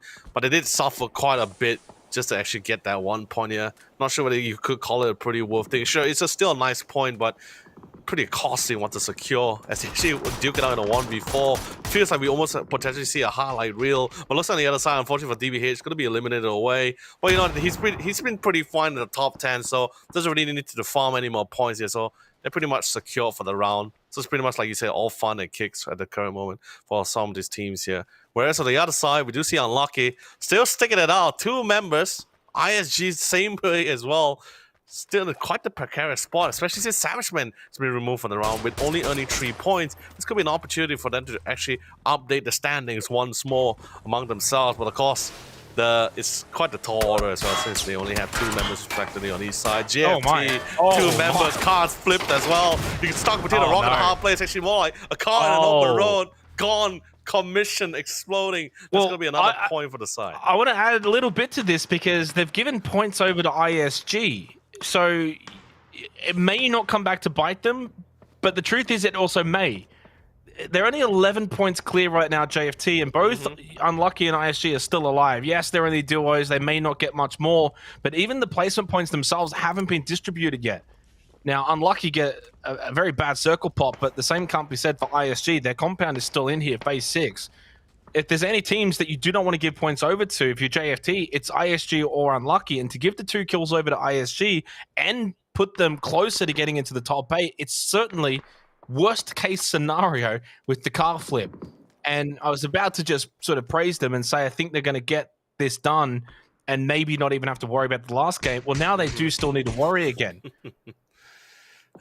It's not the worst worries, because you kind of need both Unlucky and ISG to make up the 10 points difference, not just one of them. If only one of them overcomes it, you're fine. But if both of them overcome it, that's when things get spicy. I mean, the same can be said for Savageman as well, right? It's both GFT and Savageman. No, they're in the same boat. They're in the same boat, right? At this point, it feels like it's sinking at the same time. But by the way, good snipe coming from Bless. Slugger's been favoriting All Blood so far. I'm pretty sure they're very satisfied with this. They got a nice compound for themselves, covering the respective angles. So it's a very open territory as well. So if you don't really have a vehicle to really crash onto the side, it could be quite detrimental. Smoke trails most likely going to be the name of the game here. But unfortunately, we were just talking about some of the teams as well. Unlucky, Flash is gone. 1 member remains for their Roman kill, also eliminated from the round. But you know they're the 15 rank, so really not much more to points. Say. Now that's and another Unlucky additional. are out of the top 10 because ISG have picked up a couple of kills. So close, the point. And Unlucky are out. Oh no! They're out. They're out. Yeah, they had to make the run through because their compound was out of phase 6 circle pop, but ISG down to 1 player currently. I think they may be able to get this revive and keep the 2 up. But it means for Unlucky, they are 2 points behind ISG currently, but ISG is still up and can get more. So they're 9 points behind X-Men with 1 game to go and only 10 behind JFT. One of those 4 teams is going to miss out in the next game. A tough call. Going back and forth. Mon unable to win out the fight. He was prepped for it as well. He knows it was coming, but still falls forward here. So there goes Mon. A little bit last of the Egg Ball to try to clear out this final fight here. It's a 1v1 as well. If Egg Ball wins out this fight, he's going to be able to get the revive. Oh, he's got the him. Beautiful flash. Beautiful. Yeah, great flash. Good run through with the sword off. Old Bloods are defending their compound that they've been at for quite a while now. 10 Trip peeking over, moonlighting, but they're just better with the guns in that fight. Happy Squad, and we go top 4, and ISG are getting closer to X-Men and JFT now. But again, they're all 3 of those are in the top 10, so they're also building the gap to Unlucky. So Unlucky is going to be the team to watch in the last game. They're the only team that can still qualify, but they're going to need a good game. A really good game, like probably 10 plus, which, look, they're capable of doing that, Leo. They absolutely are. Oh, yeah, I know. And so far tonight, Unlucky had a 2nd place 9 kill and a 3rd place 11 kill. If they can do one of those 2 in the next game, that may just get them top 10. I mean, the same goes for Monk, right? I mean, although the requirements are a lot more high, right? They're 20 done. plus They're done. kills. They're done. It's no chance at all, right? No chance at all. No, we're firmly going into the last game, looking at that 10th, which does kind of mean the ending of this game comes down to also just what does ISG do from here to get some more points, to widen the gap to Unlucky and cement themselves a little bit closer in that top 10 to the likes of X-Men and JFT. Kiwa, Zanshin, they're definitely gonna get top 2. Monk need 30 plus points in the last game, not happening. So yeah, top 2's done, and the top 7 are done. ISG alive right now need more points, and I'm trying to think right now how this could go. I mean, I don't know if his position is fully known. Although the way that these nades are being thrown, it kind of just looks like Ultra Bots wants to clear out if there's anyone behind those vehicles, rather than actually knowing E's location here at the little brush. But as that smoke goes out, now they know that there is a player in that vicinity. Kiwa on the north side don't have to move just yet. Happy obviously being the aggressors. ISG will just hold their position. ISG need a phase 8 pop to keep the circle as close to their compound as possible. You can see on the overhead, it's open terrain. It is not easy to run out of this compound. They will be sitting ducks to the likes of Kiwa and Happy Squad. But what they need more than anything is this player of Zanshin to be eliminated so they can get extra placement points for making top 3. Hope the nade and looks that good. nade's good, but just only 35 damage. But at least they do have a rough idea. Someone's gonna be there. They do really need to clear them out. The Dota could be quite a nuisance for both sides. Yeah, it's perfect. Not bad. It's not bad. It's a little bit of a bowl. I'm a little bit concerned for ISG because it seems like a little bit of a bowl. You do have a tree, but it's not really like it's probably not a proper tree. You do have the drop. That looks like a crate. Actually, no, it's probably not a crate. Thought I saw something else there, but then again, they do really need to clear out Dota. I think that's some of the name of the game here, at least for ISG here, because the minute they push out, Kiwa probably might not be able to spot them out as early, but Dota will have a nice clear line of sight to their backside here. Happy Squad, on the other hand, maybe Happy Squad will be the one to do ISG the favor here and clear out Dota. But then it's going to be having a 3-man standoff here, unless Dota decides to stay hidden a little bit longer. Oh, no, ISG, if they actually know that E is here, I think they just do, go to right? kill. You just go to kill him. Not only do you get the kill point, you get then the placement points as well for making top 3, and then whatever happens after that doesn't really matter. But the one issue with that is it's not easy to do, because if you start running towards E's location, then Happy Squad have got eyes on that and may just kill you as you run out. Yes. But that's probably something that can very much happen regardless with the way that the compound works for ISG. It's not safe to run out of. You're going to have to smoke it up, get close. So it would be kind of bizarre. Usually you throw your smokes to go center, but I would throw my smokes to go towards E and kill him and get the I think that's all you'd really want from here. I don't see a top 2 finish for ISG. Unless the stars really align here, but the shots from Mon is just so on point, man. That's going to be quite punishing, because currently Runox is currently outside the side here. Gets like spotted out, like I said before, man. Wait, they got third. They got third. He died to the blue first, so they get an extra point. They go to 80. They get something at least, just barely for ISG. That 1 point could be so massive. The beauty of PUBG, it's only 1 point, but had they actually died to E's push there and got 4th, they would have been on 79 points. So just keep that in the back of the mind at the end of the next match. Imagine if it's a 1 point difference. That moment right there came down to microseconds. So fast to really check this out, but even for Happy Squad as well. Blue. Oh, what a night for Kiwa. What a night. My goodness. We obviously know that yesterday was an incredibly dominant performance from Monk, and thought, 98 points in the night. Wowee. Well, it's currently, as things stand, 82 points from Kiwa at this moment in time. They actually have the opportunity of beating Monk's 98-point night last night tonight. Actually, if you know from past tournament, just a fun fact, right? Past tournament, they have actually a lot higher win rate on Barama actually coming for Kiwa Esports, but great spray 1v2. Yeah, it's a trade, but when you're down a player, it means it puts you in a deficit. Algin Box and CJ, the old dynamic duo, the Happy Squad, been in this position so many times. Egba doesn't quite get the knock in a 1v2 still. Throws the flash out, wasn't expecting him to the close right, and that is going to be Happy Squad finding the chicken dinner. Oh, it's been a long time between drinks for this roster in terms of finding a win. It's their first one at this tournament in these qualifiers, finally on the board for a win, and certainly deserved a really resounding performance here on Miramar. All smiles for the boys. Of course, they know they will be in the play-ins at the APAC qualifiers. They've got top 10. It's all secured. Can't get top 2, but that's okay. And we are set up for match 18 to follow. Before that, though, we go to the highlights. Both blocks as they make their way through the circle of the set. Really do. You were hoping for probably a knockout in the vehicle. Would have left the player out in the open. 30 will go away out with the fast swing and Luke. Peek over the ridge. Get a couple of knocks. Well, Billy actually got a team knock. Top 2, you need to get the full squad wipe.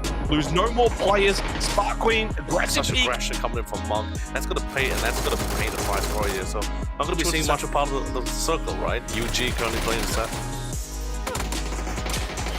Well, since they are coming to the circle late, but it looks like they're going to be running alongside line with Paladin and Knight. A lot of this team has to be expected as well. Take a lot of fast shots here. And Setsuna was going to be able to aggression. They're actually duking it out. Kiwa. Luna coming in with a double barrel. We'll find teams in this lobby. And it has cost them a lot. And speaking of costly, he can't do much else. Outnumbered, and spot Xuan a little further back. And that's where the shotgun's not so great.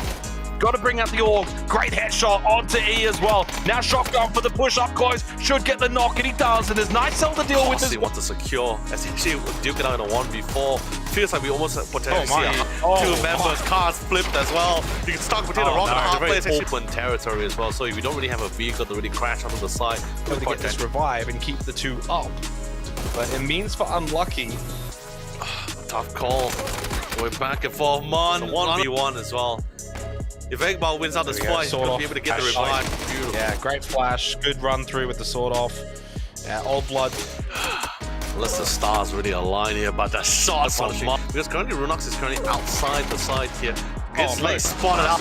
They have actually a lot higher win rate on Barama actually for coming. The knock in a 1v2 still. throws the flash out. Wasn't expecting him to. Happy days for Happy Squad. They get their first win here in the rest of APAC Open Quals. And of course, going to be making it through to the APAC qualifiers as they are firmly entrenched in the top 10, but not all teams are. Unlucky will be the one to watch. They've got the spotlight on them going into match 18, the last game tonight and the last game for this portion of the qualifiers on the road to EWC. Currently 5 points adrift. We'll see if they can get it done, Leo. It's certainly a possibility, and Unlucky have shown already tonight that they've got the ability to rack up big points, but we know for these teams in these positions, it's a lot of pressure because you know that's it. You got no second chances. You haven't got another game after this. It may only be 5 points, but you're still going to go and get those 5 points. What happens if you lose a couple of players early? You lose one team fight, that's it, you're done. So you get very cautious and you start to question as a team. You make the decisions before the game even begins. Are we playing safe? Are we looking for center compounds? Are we happy to go and sweep and fight? Do we want to fight early? Do we want to avoid fights? Do we want to go for the late game? You know, what happens if ISG are fragging out in the kill feed? Do we have to then match that? So all of these caveats now come into play for this last game. Yeah. Honestly, let's be honest here, especially when it comes to PUBG as well, depending on the scenario at the same time, especially when we're slowly going down to the last few final matches remaining for all these amazing players at the same time. Feels like the line between going all in with this and being super safe, super passive feels very thin at the same time. Yeah. But you know, this is the kind of thing, this is pretty much what makes great players, right? This is how we get great players in the future. We're coming, like, for example, DN Freaks, we have Falcon at the same time.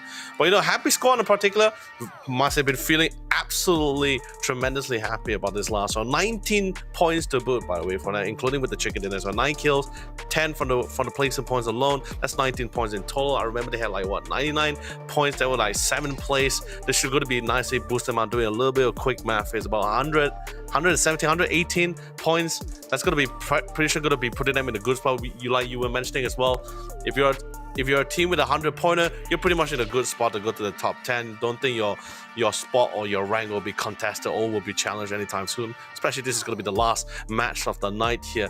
Sanshin, on the other hand, this round in particular, they did get a point or two, but it's usually like stragglers who's engaging upon their compound.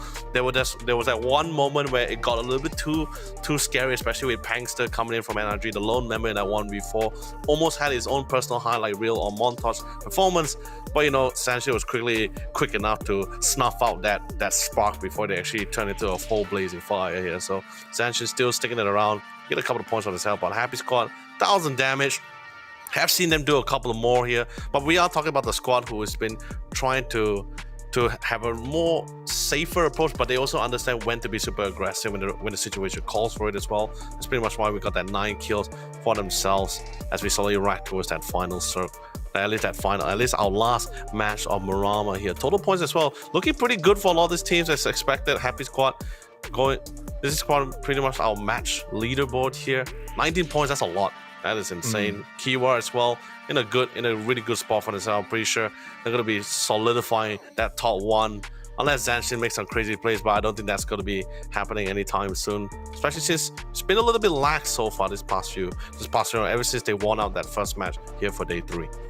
Yeah, I mean, look, 1-2 doesn't really matter, to be honest. Right. This is just one of those kind of tournaments where it doesn't really matter if you finish first. It's a nice feeling. It's like a little flex, yeah, but by no means do they really care if they finish first or second for either of the two teams. But yeah, and also for Happy Squad, like, yeah, it's nice to get a win. It's good confidence going into the next round of the qualifiers, into the APAC quals. But it doesn't really change anything going into the last game for them.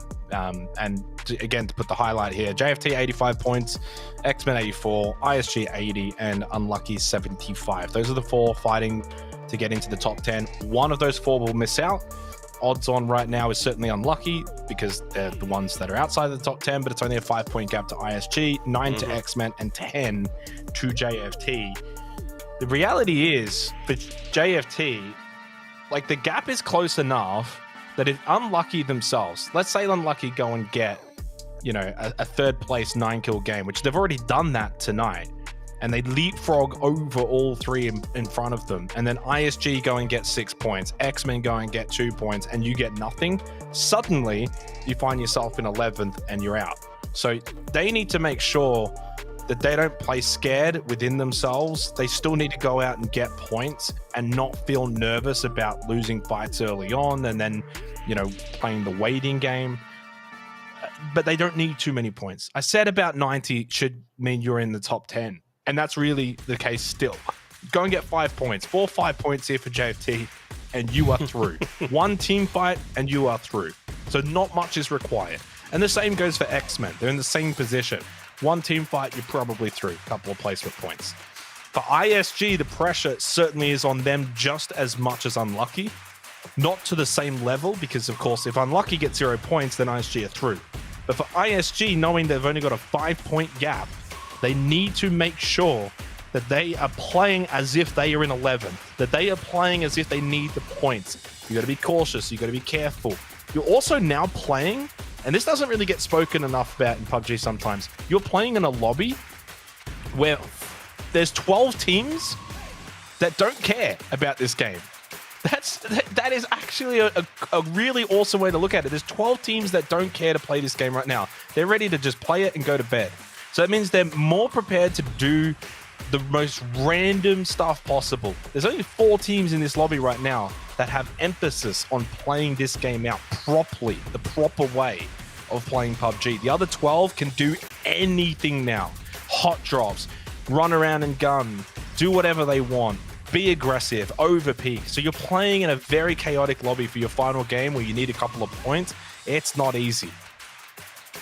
It's going to be a really tough one too, right? Because especially with what you mentioned as well, the uncertainty, the potential chaos, the main map as well as also the map of Marama where things get a little bit slower. So we're going to be seeing a lot more crashes into sites, trying to get that dominance control. But with that being said, ladies and gentlemen, we're coming to our last final match of the night. It's going to be the Dusty Dunes of Marama. What a way to end it out on this sandy map as it is. Fly pass also seems pretty decent as well. Hopefully we don't get that circle.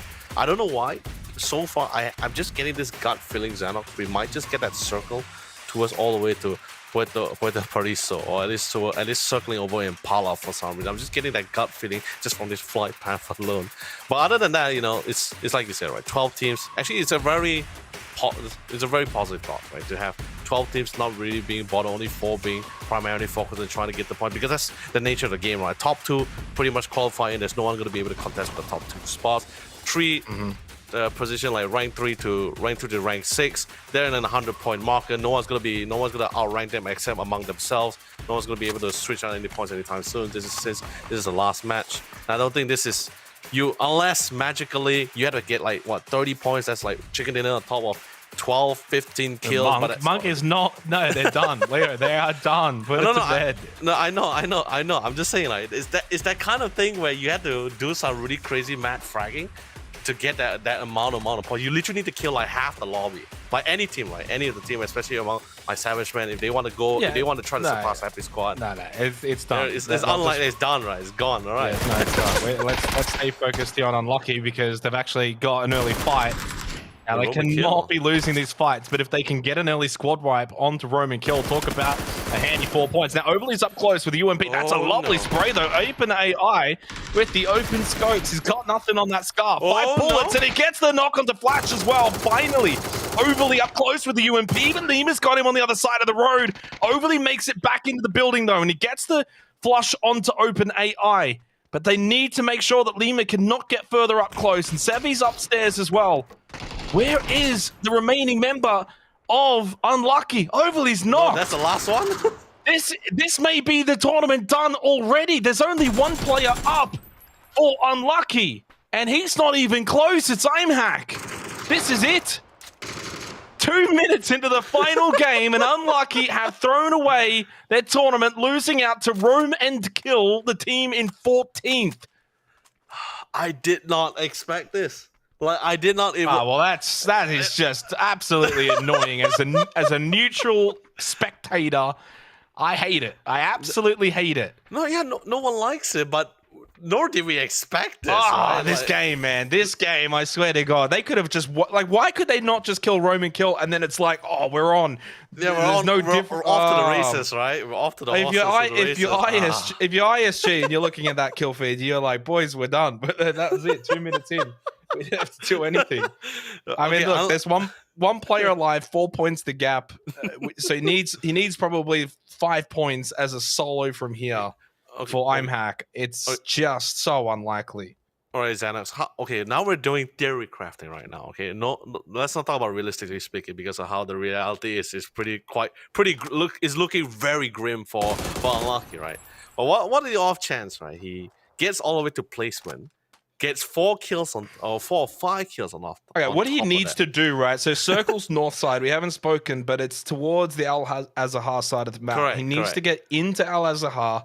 He needs to hope and pray that the circle goes in towards Al Azahar, and as you said, just sit there, right? deep placement points, and then 1 or 2 kills. That's the only way. And the asterisk in all of this is that ISG get nothing, like not a single point. Not doing anything, yeah. It's so unlikely. We won't know for a long period of time. He is close to Al Azahar. Roy's pushing somewhat close to his position. I don't know what he's doing right now. I'm watching on the map feed. He's like in the middle of the road at the petrol.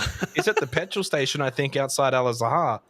He should just be in Al Azahar, but he may feel like it's dirty. He doesn't have any information.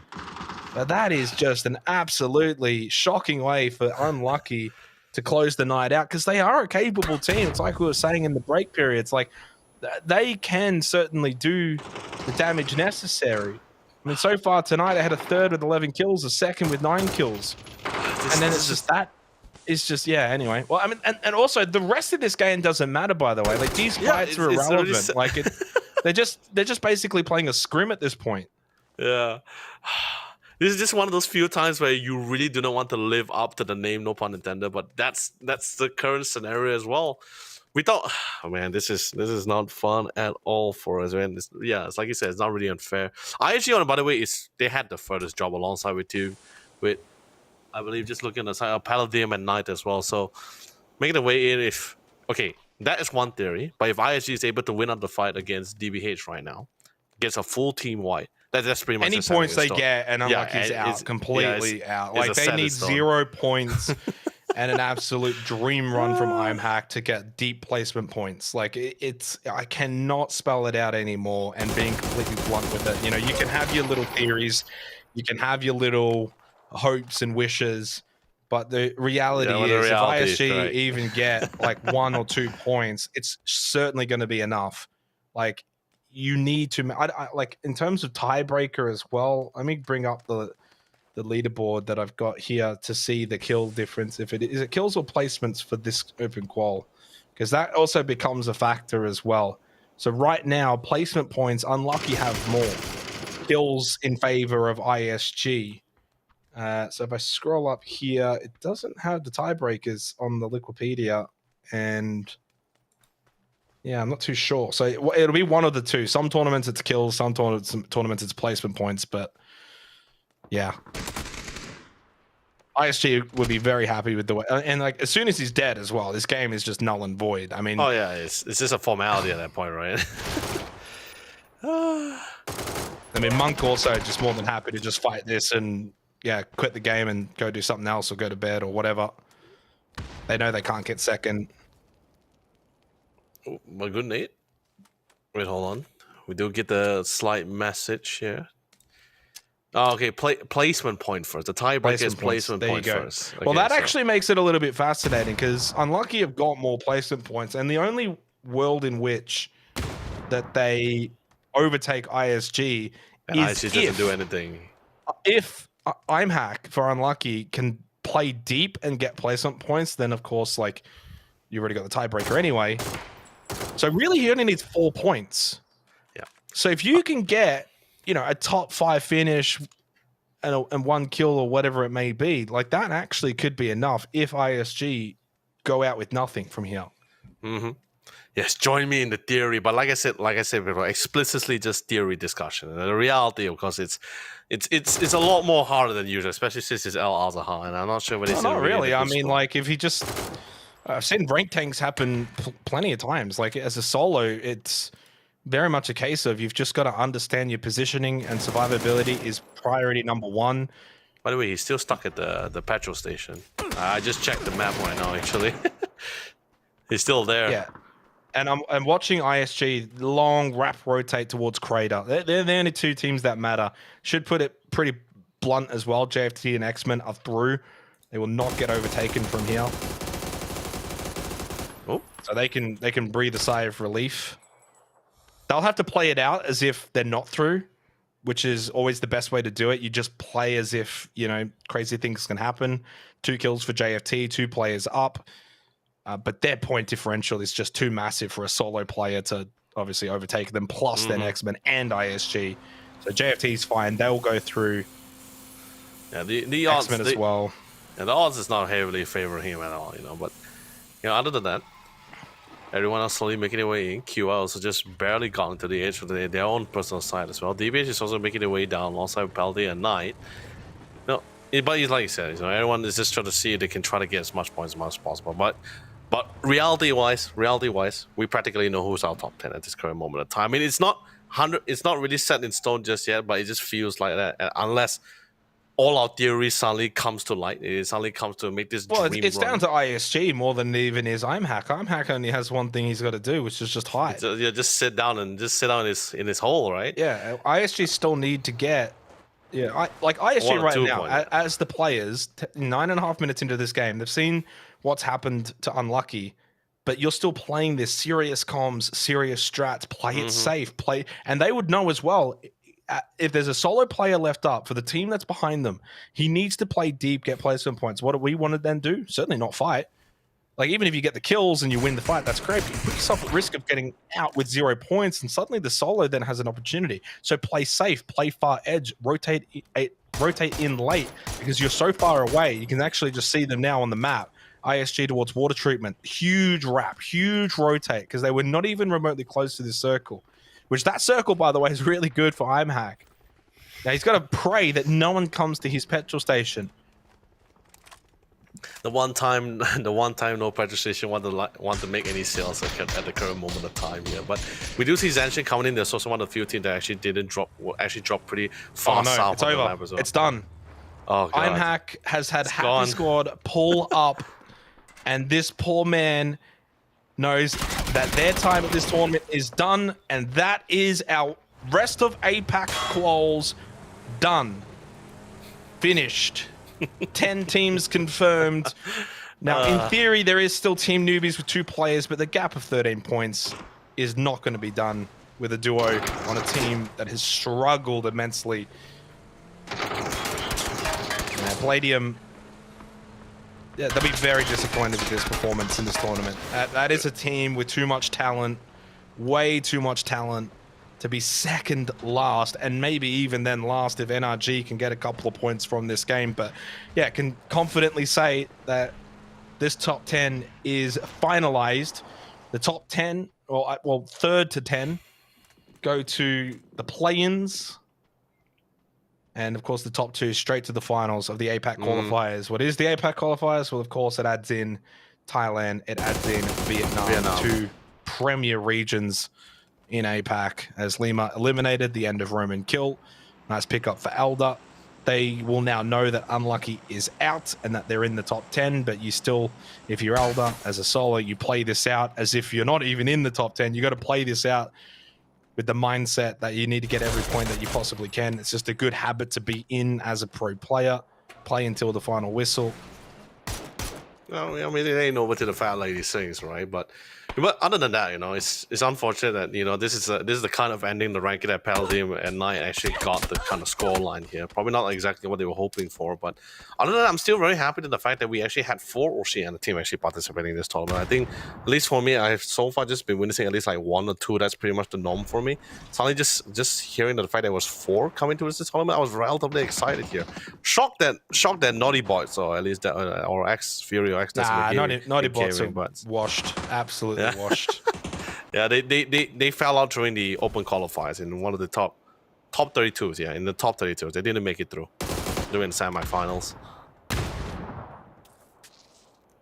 But other than that, U Gaming, a bit fluctuating, you know. But we did see they had that one moment. I believe it was yesterday, right, with the 10 kills, like a decent positioning as well. Mostly confronting with a decent amount of teams as well that enabled them to get that 10 kills. It was pretty great. But that last round against Monk, that was a little unfortunate. Didn't expect that such hyper aggressiveness was coming in from Monk itself to actually wipe them out here. But this round, this time, a little bit of a different matchup for the 1v1s here. This time it's not going to be Monk, it's going to be Raw Esports. Well, Kitsune is a little bit down now, and it's a little bit too far from his teammates. So I think that's going to be it for Kitsune's run as well for this round.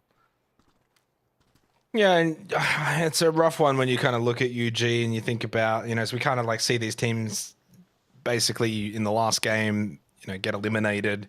They had a little pop off. Second win, yeah. They had a second win. Yeah, they had a second. Night 2 was okay in some areas. They had the 10 kill 5th place performance.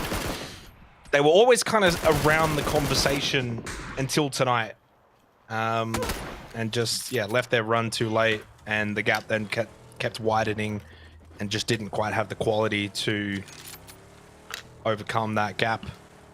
But yeah, Palladium, rough tournament. Happy squad, I think, building some good form going into the play-ins.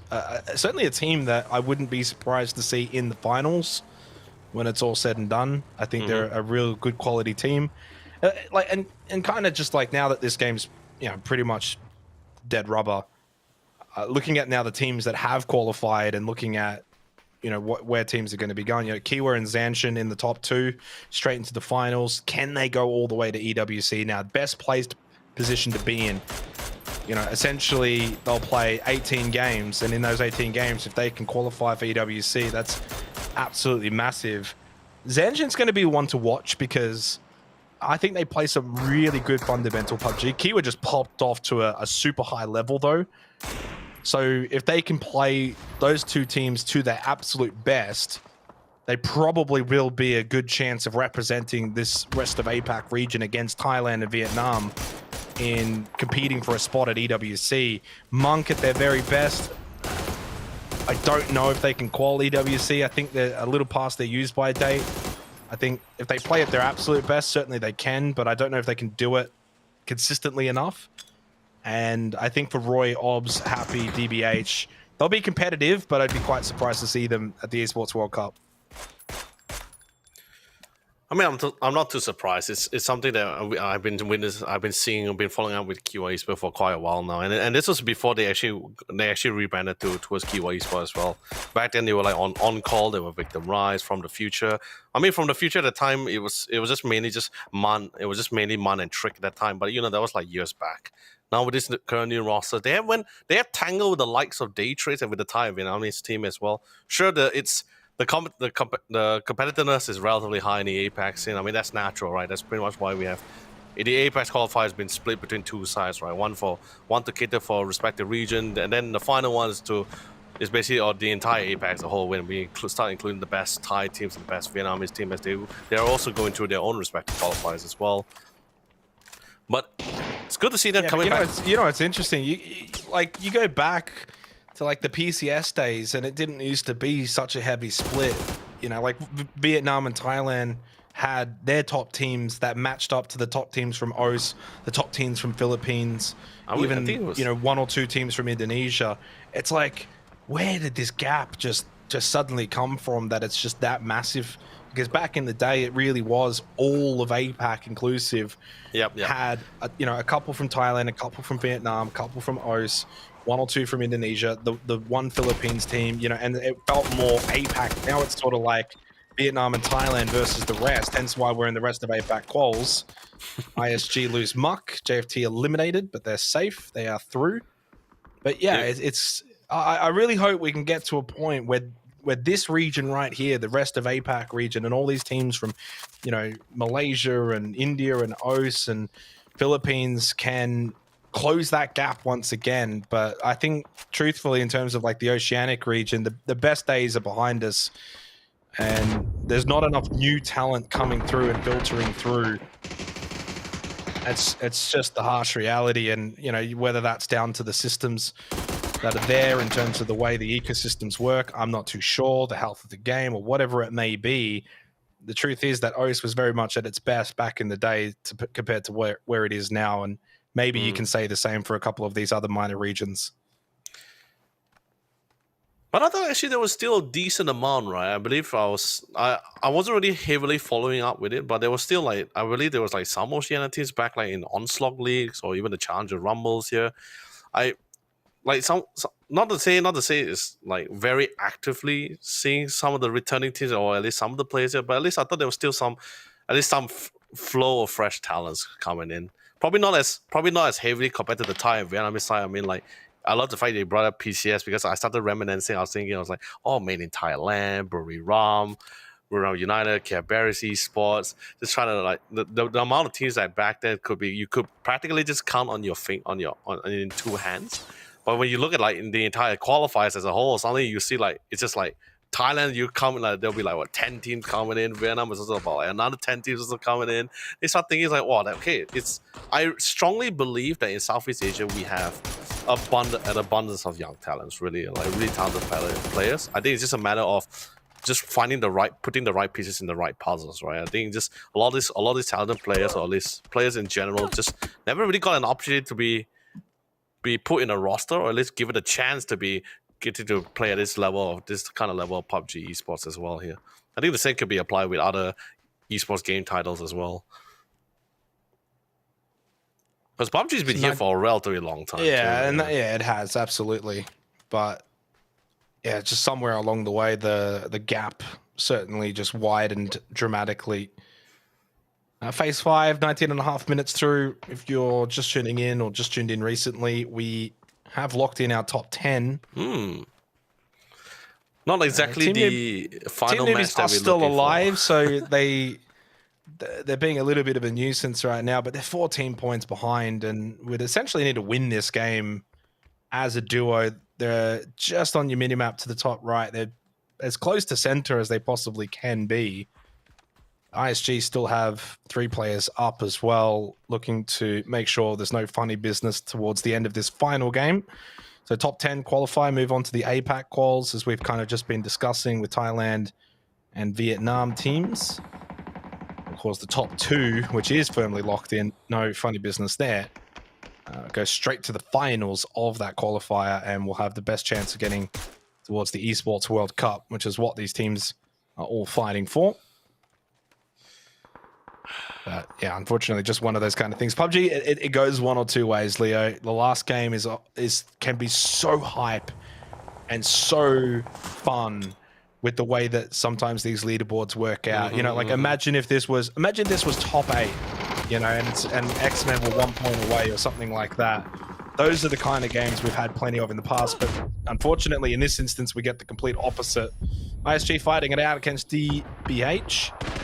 Have had a tremendous night tonight. Feven will get himself the knock on to Mount Rush, but quickly traded by a third-partying NRG as Larry gets in, even steals that knock away of Mount Rush. He'll get himself the double. And speaking of a double, Anarchy and Snipeall have got themselves 2 on to X-Men. ISG still up, but find themselves in a little bit of a world of hurt, losing Feven down to just Runax and Goni. Triangles will drop on down, probably to the betterment of DBH. They are very much just sitting inside of those smokes as NRG peppering from behind. ISG trying to throw some nades in as well. Still at the shack. Palladium at the bottom of this circle, slowly making their way over to this location. Goni will pick up the point for ISG, making it even further unlikely for Team Newbies. So boy, just trying to set up. Even on the other side, we can see already Zanshin as usual playing with their quirks and perks as well, sticking to the usual playbook as well. Since the circle is still within the vicinity of their compound, so they're pretty comfortable with this as well. Savage Man, they are somewhat boxed between the two here, but they can at least take refuge with the idea that Zanshin is not going to be aggressively pushing forward for this, since they are pretty strict with their doctrine on playing around the compound. Unless the circle dictates, they might have to leave it. So I think this is the time where we start seeing Savage Man preparing for the incoming invaders coming from Zanshin as they prepare to descend the hill here. And I'm pretty sure Zanshin is also pretty aware there's actually someone here. I'm pretty sure I saw a nade coming in from one of the Zanshin's team members as well. So just waiting for the final time. They can actually buy the time. There's no reason for them to really rush into this, since Circus has already been forcing them out. Yeah, it's phase 6, sure, it does hurt. ISG, on the other hand, taking the time, even Paladin and I take a really slow approach here. I think they will try to duke it out in the zone. And NRG is actually somewhat gatekeeping them as well at the road pathway. So pretty tough time. But Team Newbies, it's been pretty silent so far. They've been pretty silent coming in from them so far. However, it's like you said as well, it's a lesson learned from Team Newbies, what's really required. Sure, day one, it was pretty cool that they were able to at least get to those, at least 4 those matches, they got placement points, but just didn't have the kill count to pair with it to further their lead. But just 4 matches alone with just placement point or top 3 or top 4 was pretty much enough for them to solidify to that 5th rank in day 1. But day 2, sadly, they could have replicated, and day 3, it got even more harder as teams were a lot more desperate to try to solidify their positioning, and that just completely locked down Team Newbies all the way back to 12th place. Felt like they were pretty okay until yesterday, and then today as well. It's been a pretty rough road for them.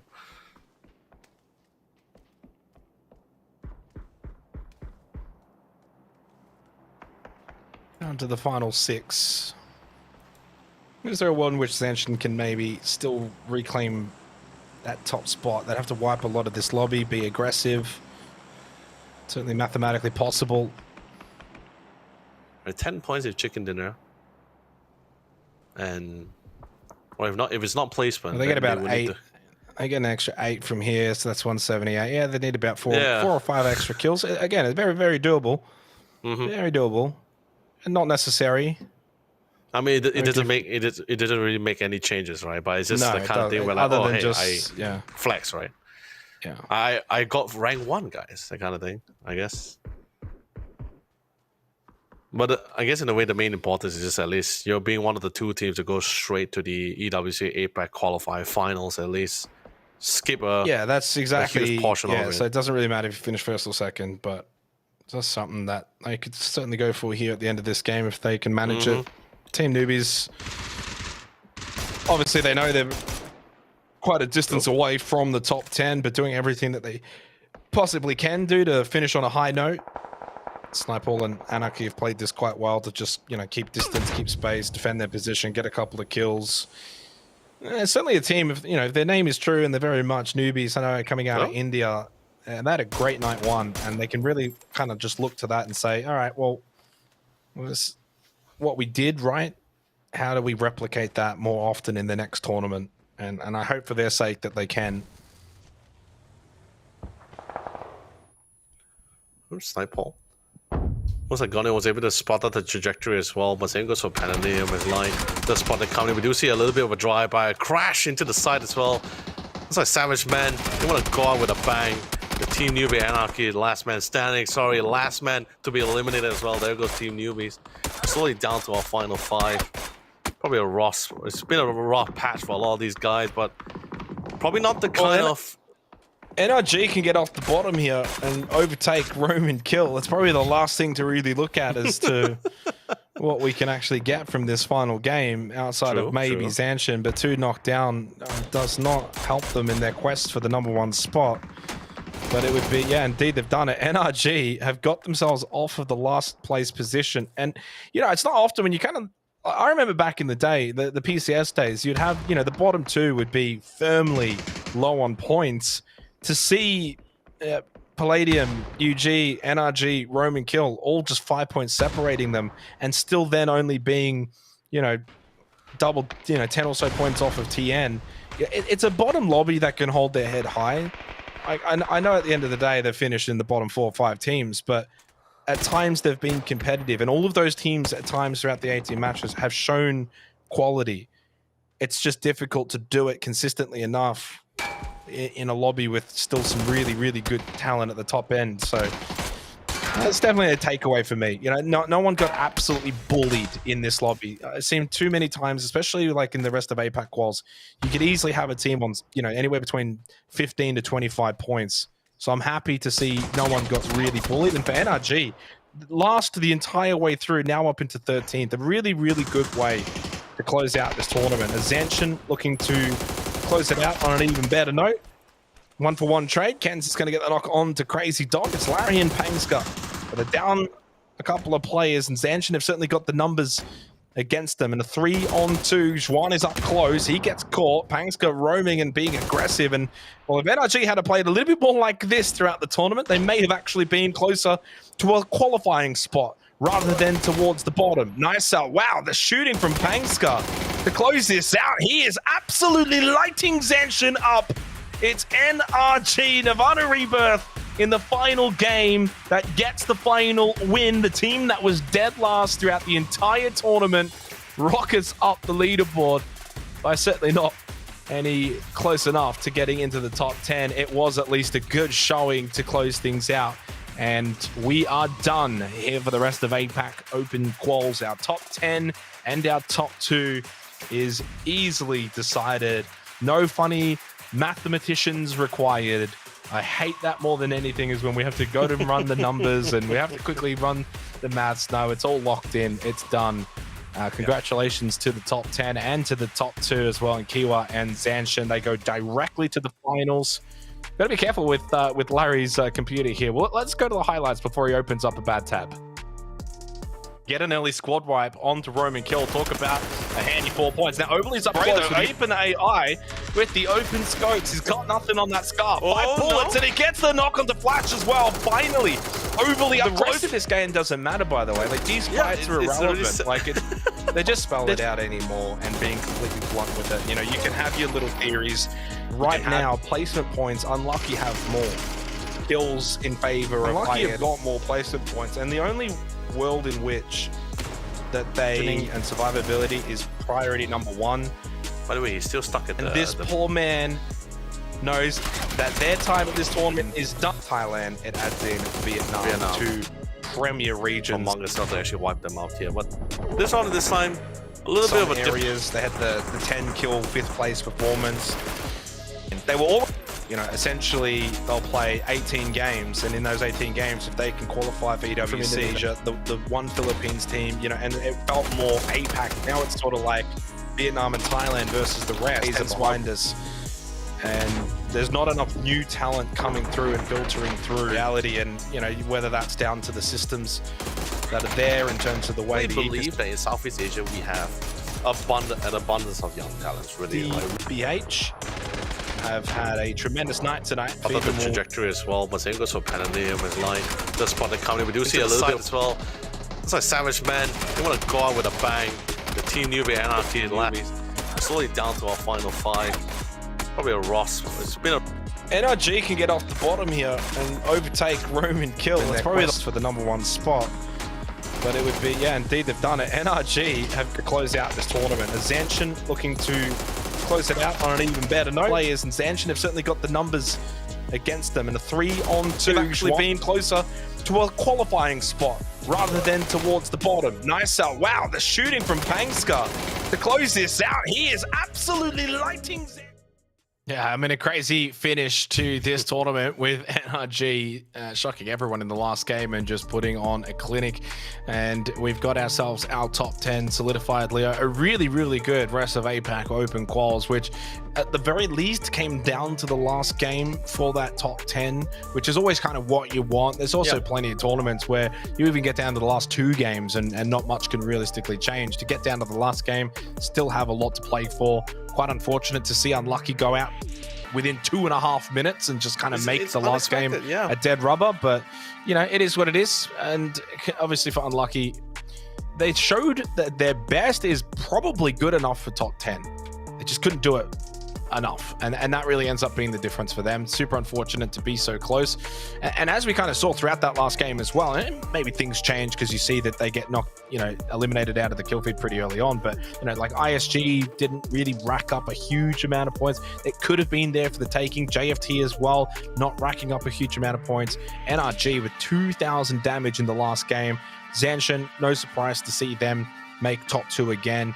And super consistent team, and can't wait to see what they're going to be able to do in the finals. This is the big thing.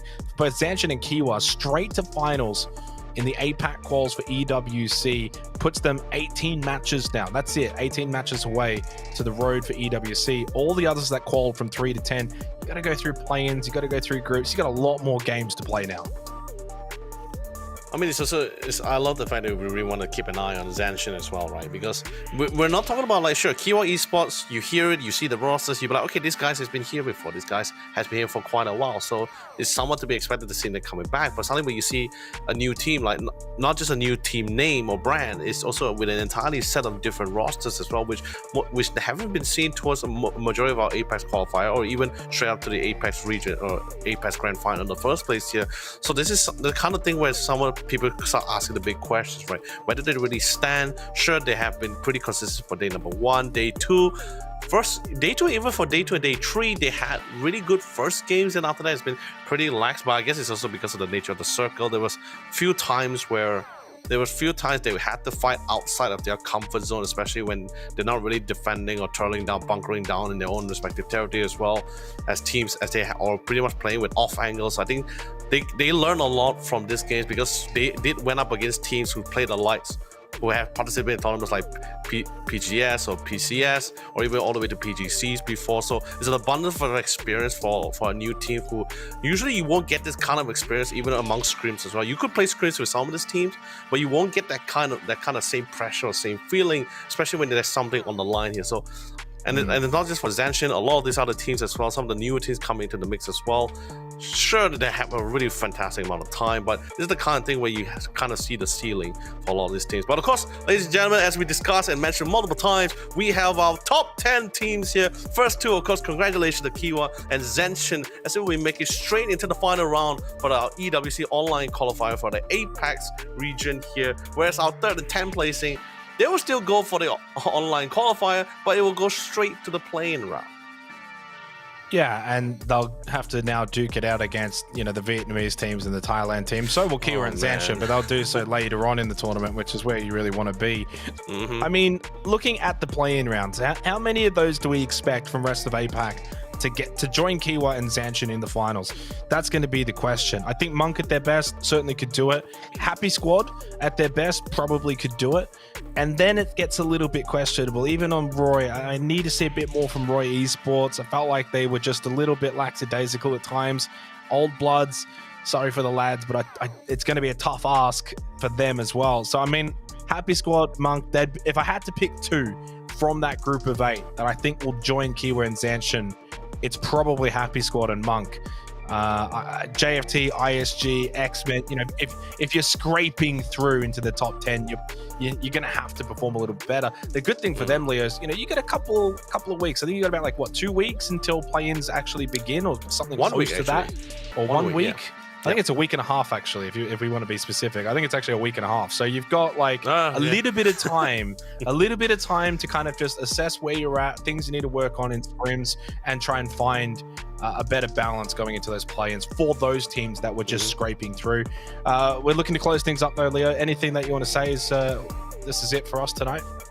No, honestly, I just want to give a big shout out to all our amazing viewers as well who came to support your favorite teams. It's a little bit of a roller coaster of a feeling, especially for some of the explosive or lax performance on day 1. They see a pop on day 2 and number day 3. But hope you guys really have enjoyed this whole PUBG extravaganza that we currently perform for you guys for these past 3 days here. But a lot more PUBG action coming towards this next few weekends as well. Play-ins, the next PGC Esports World Cup, then as we slowly make all the way towards the PUBG Global Championship as well towards the end of the year.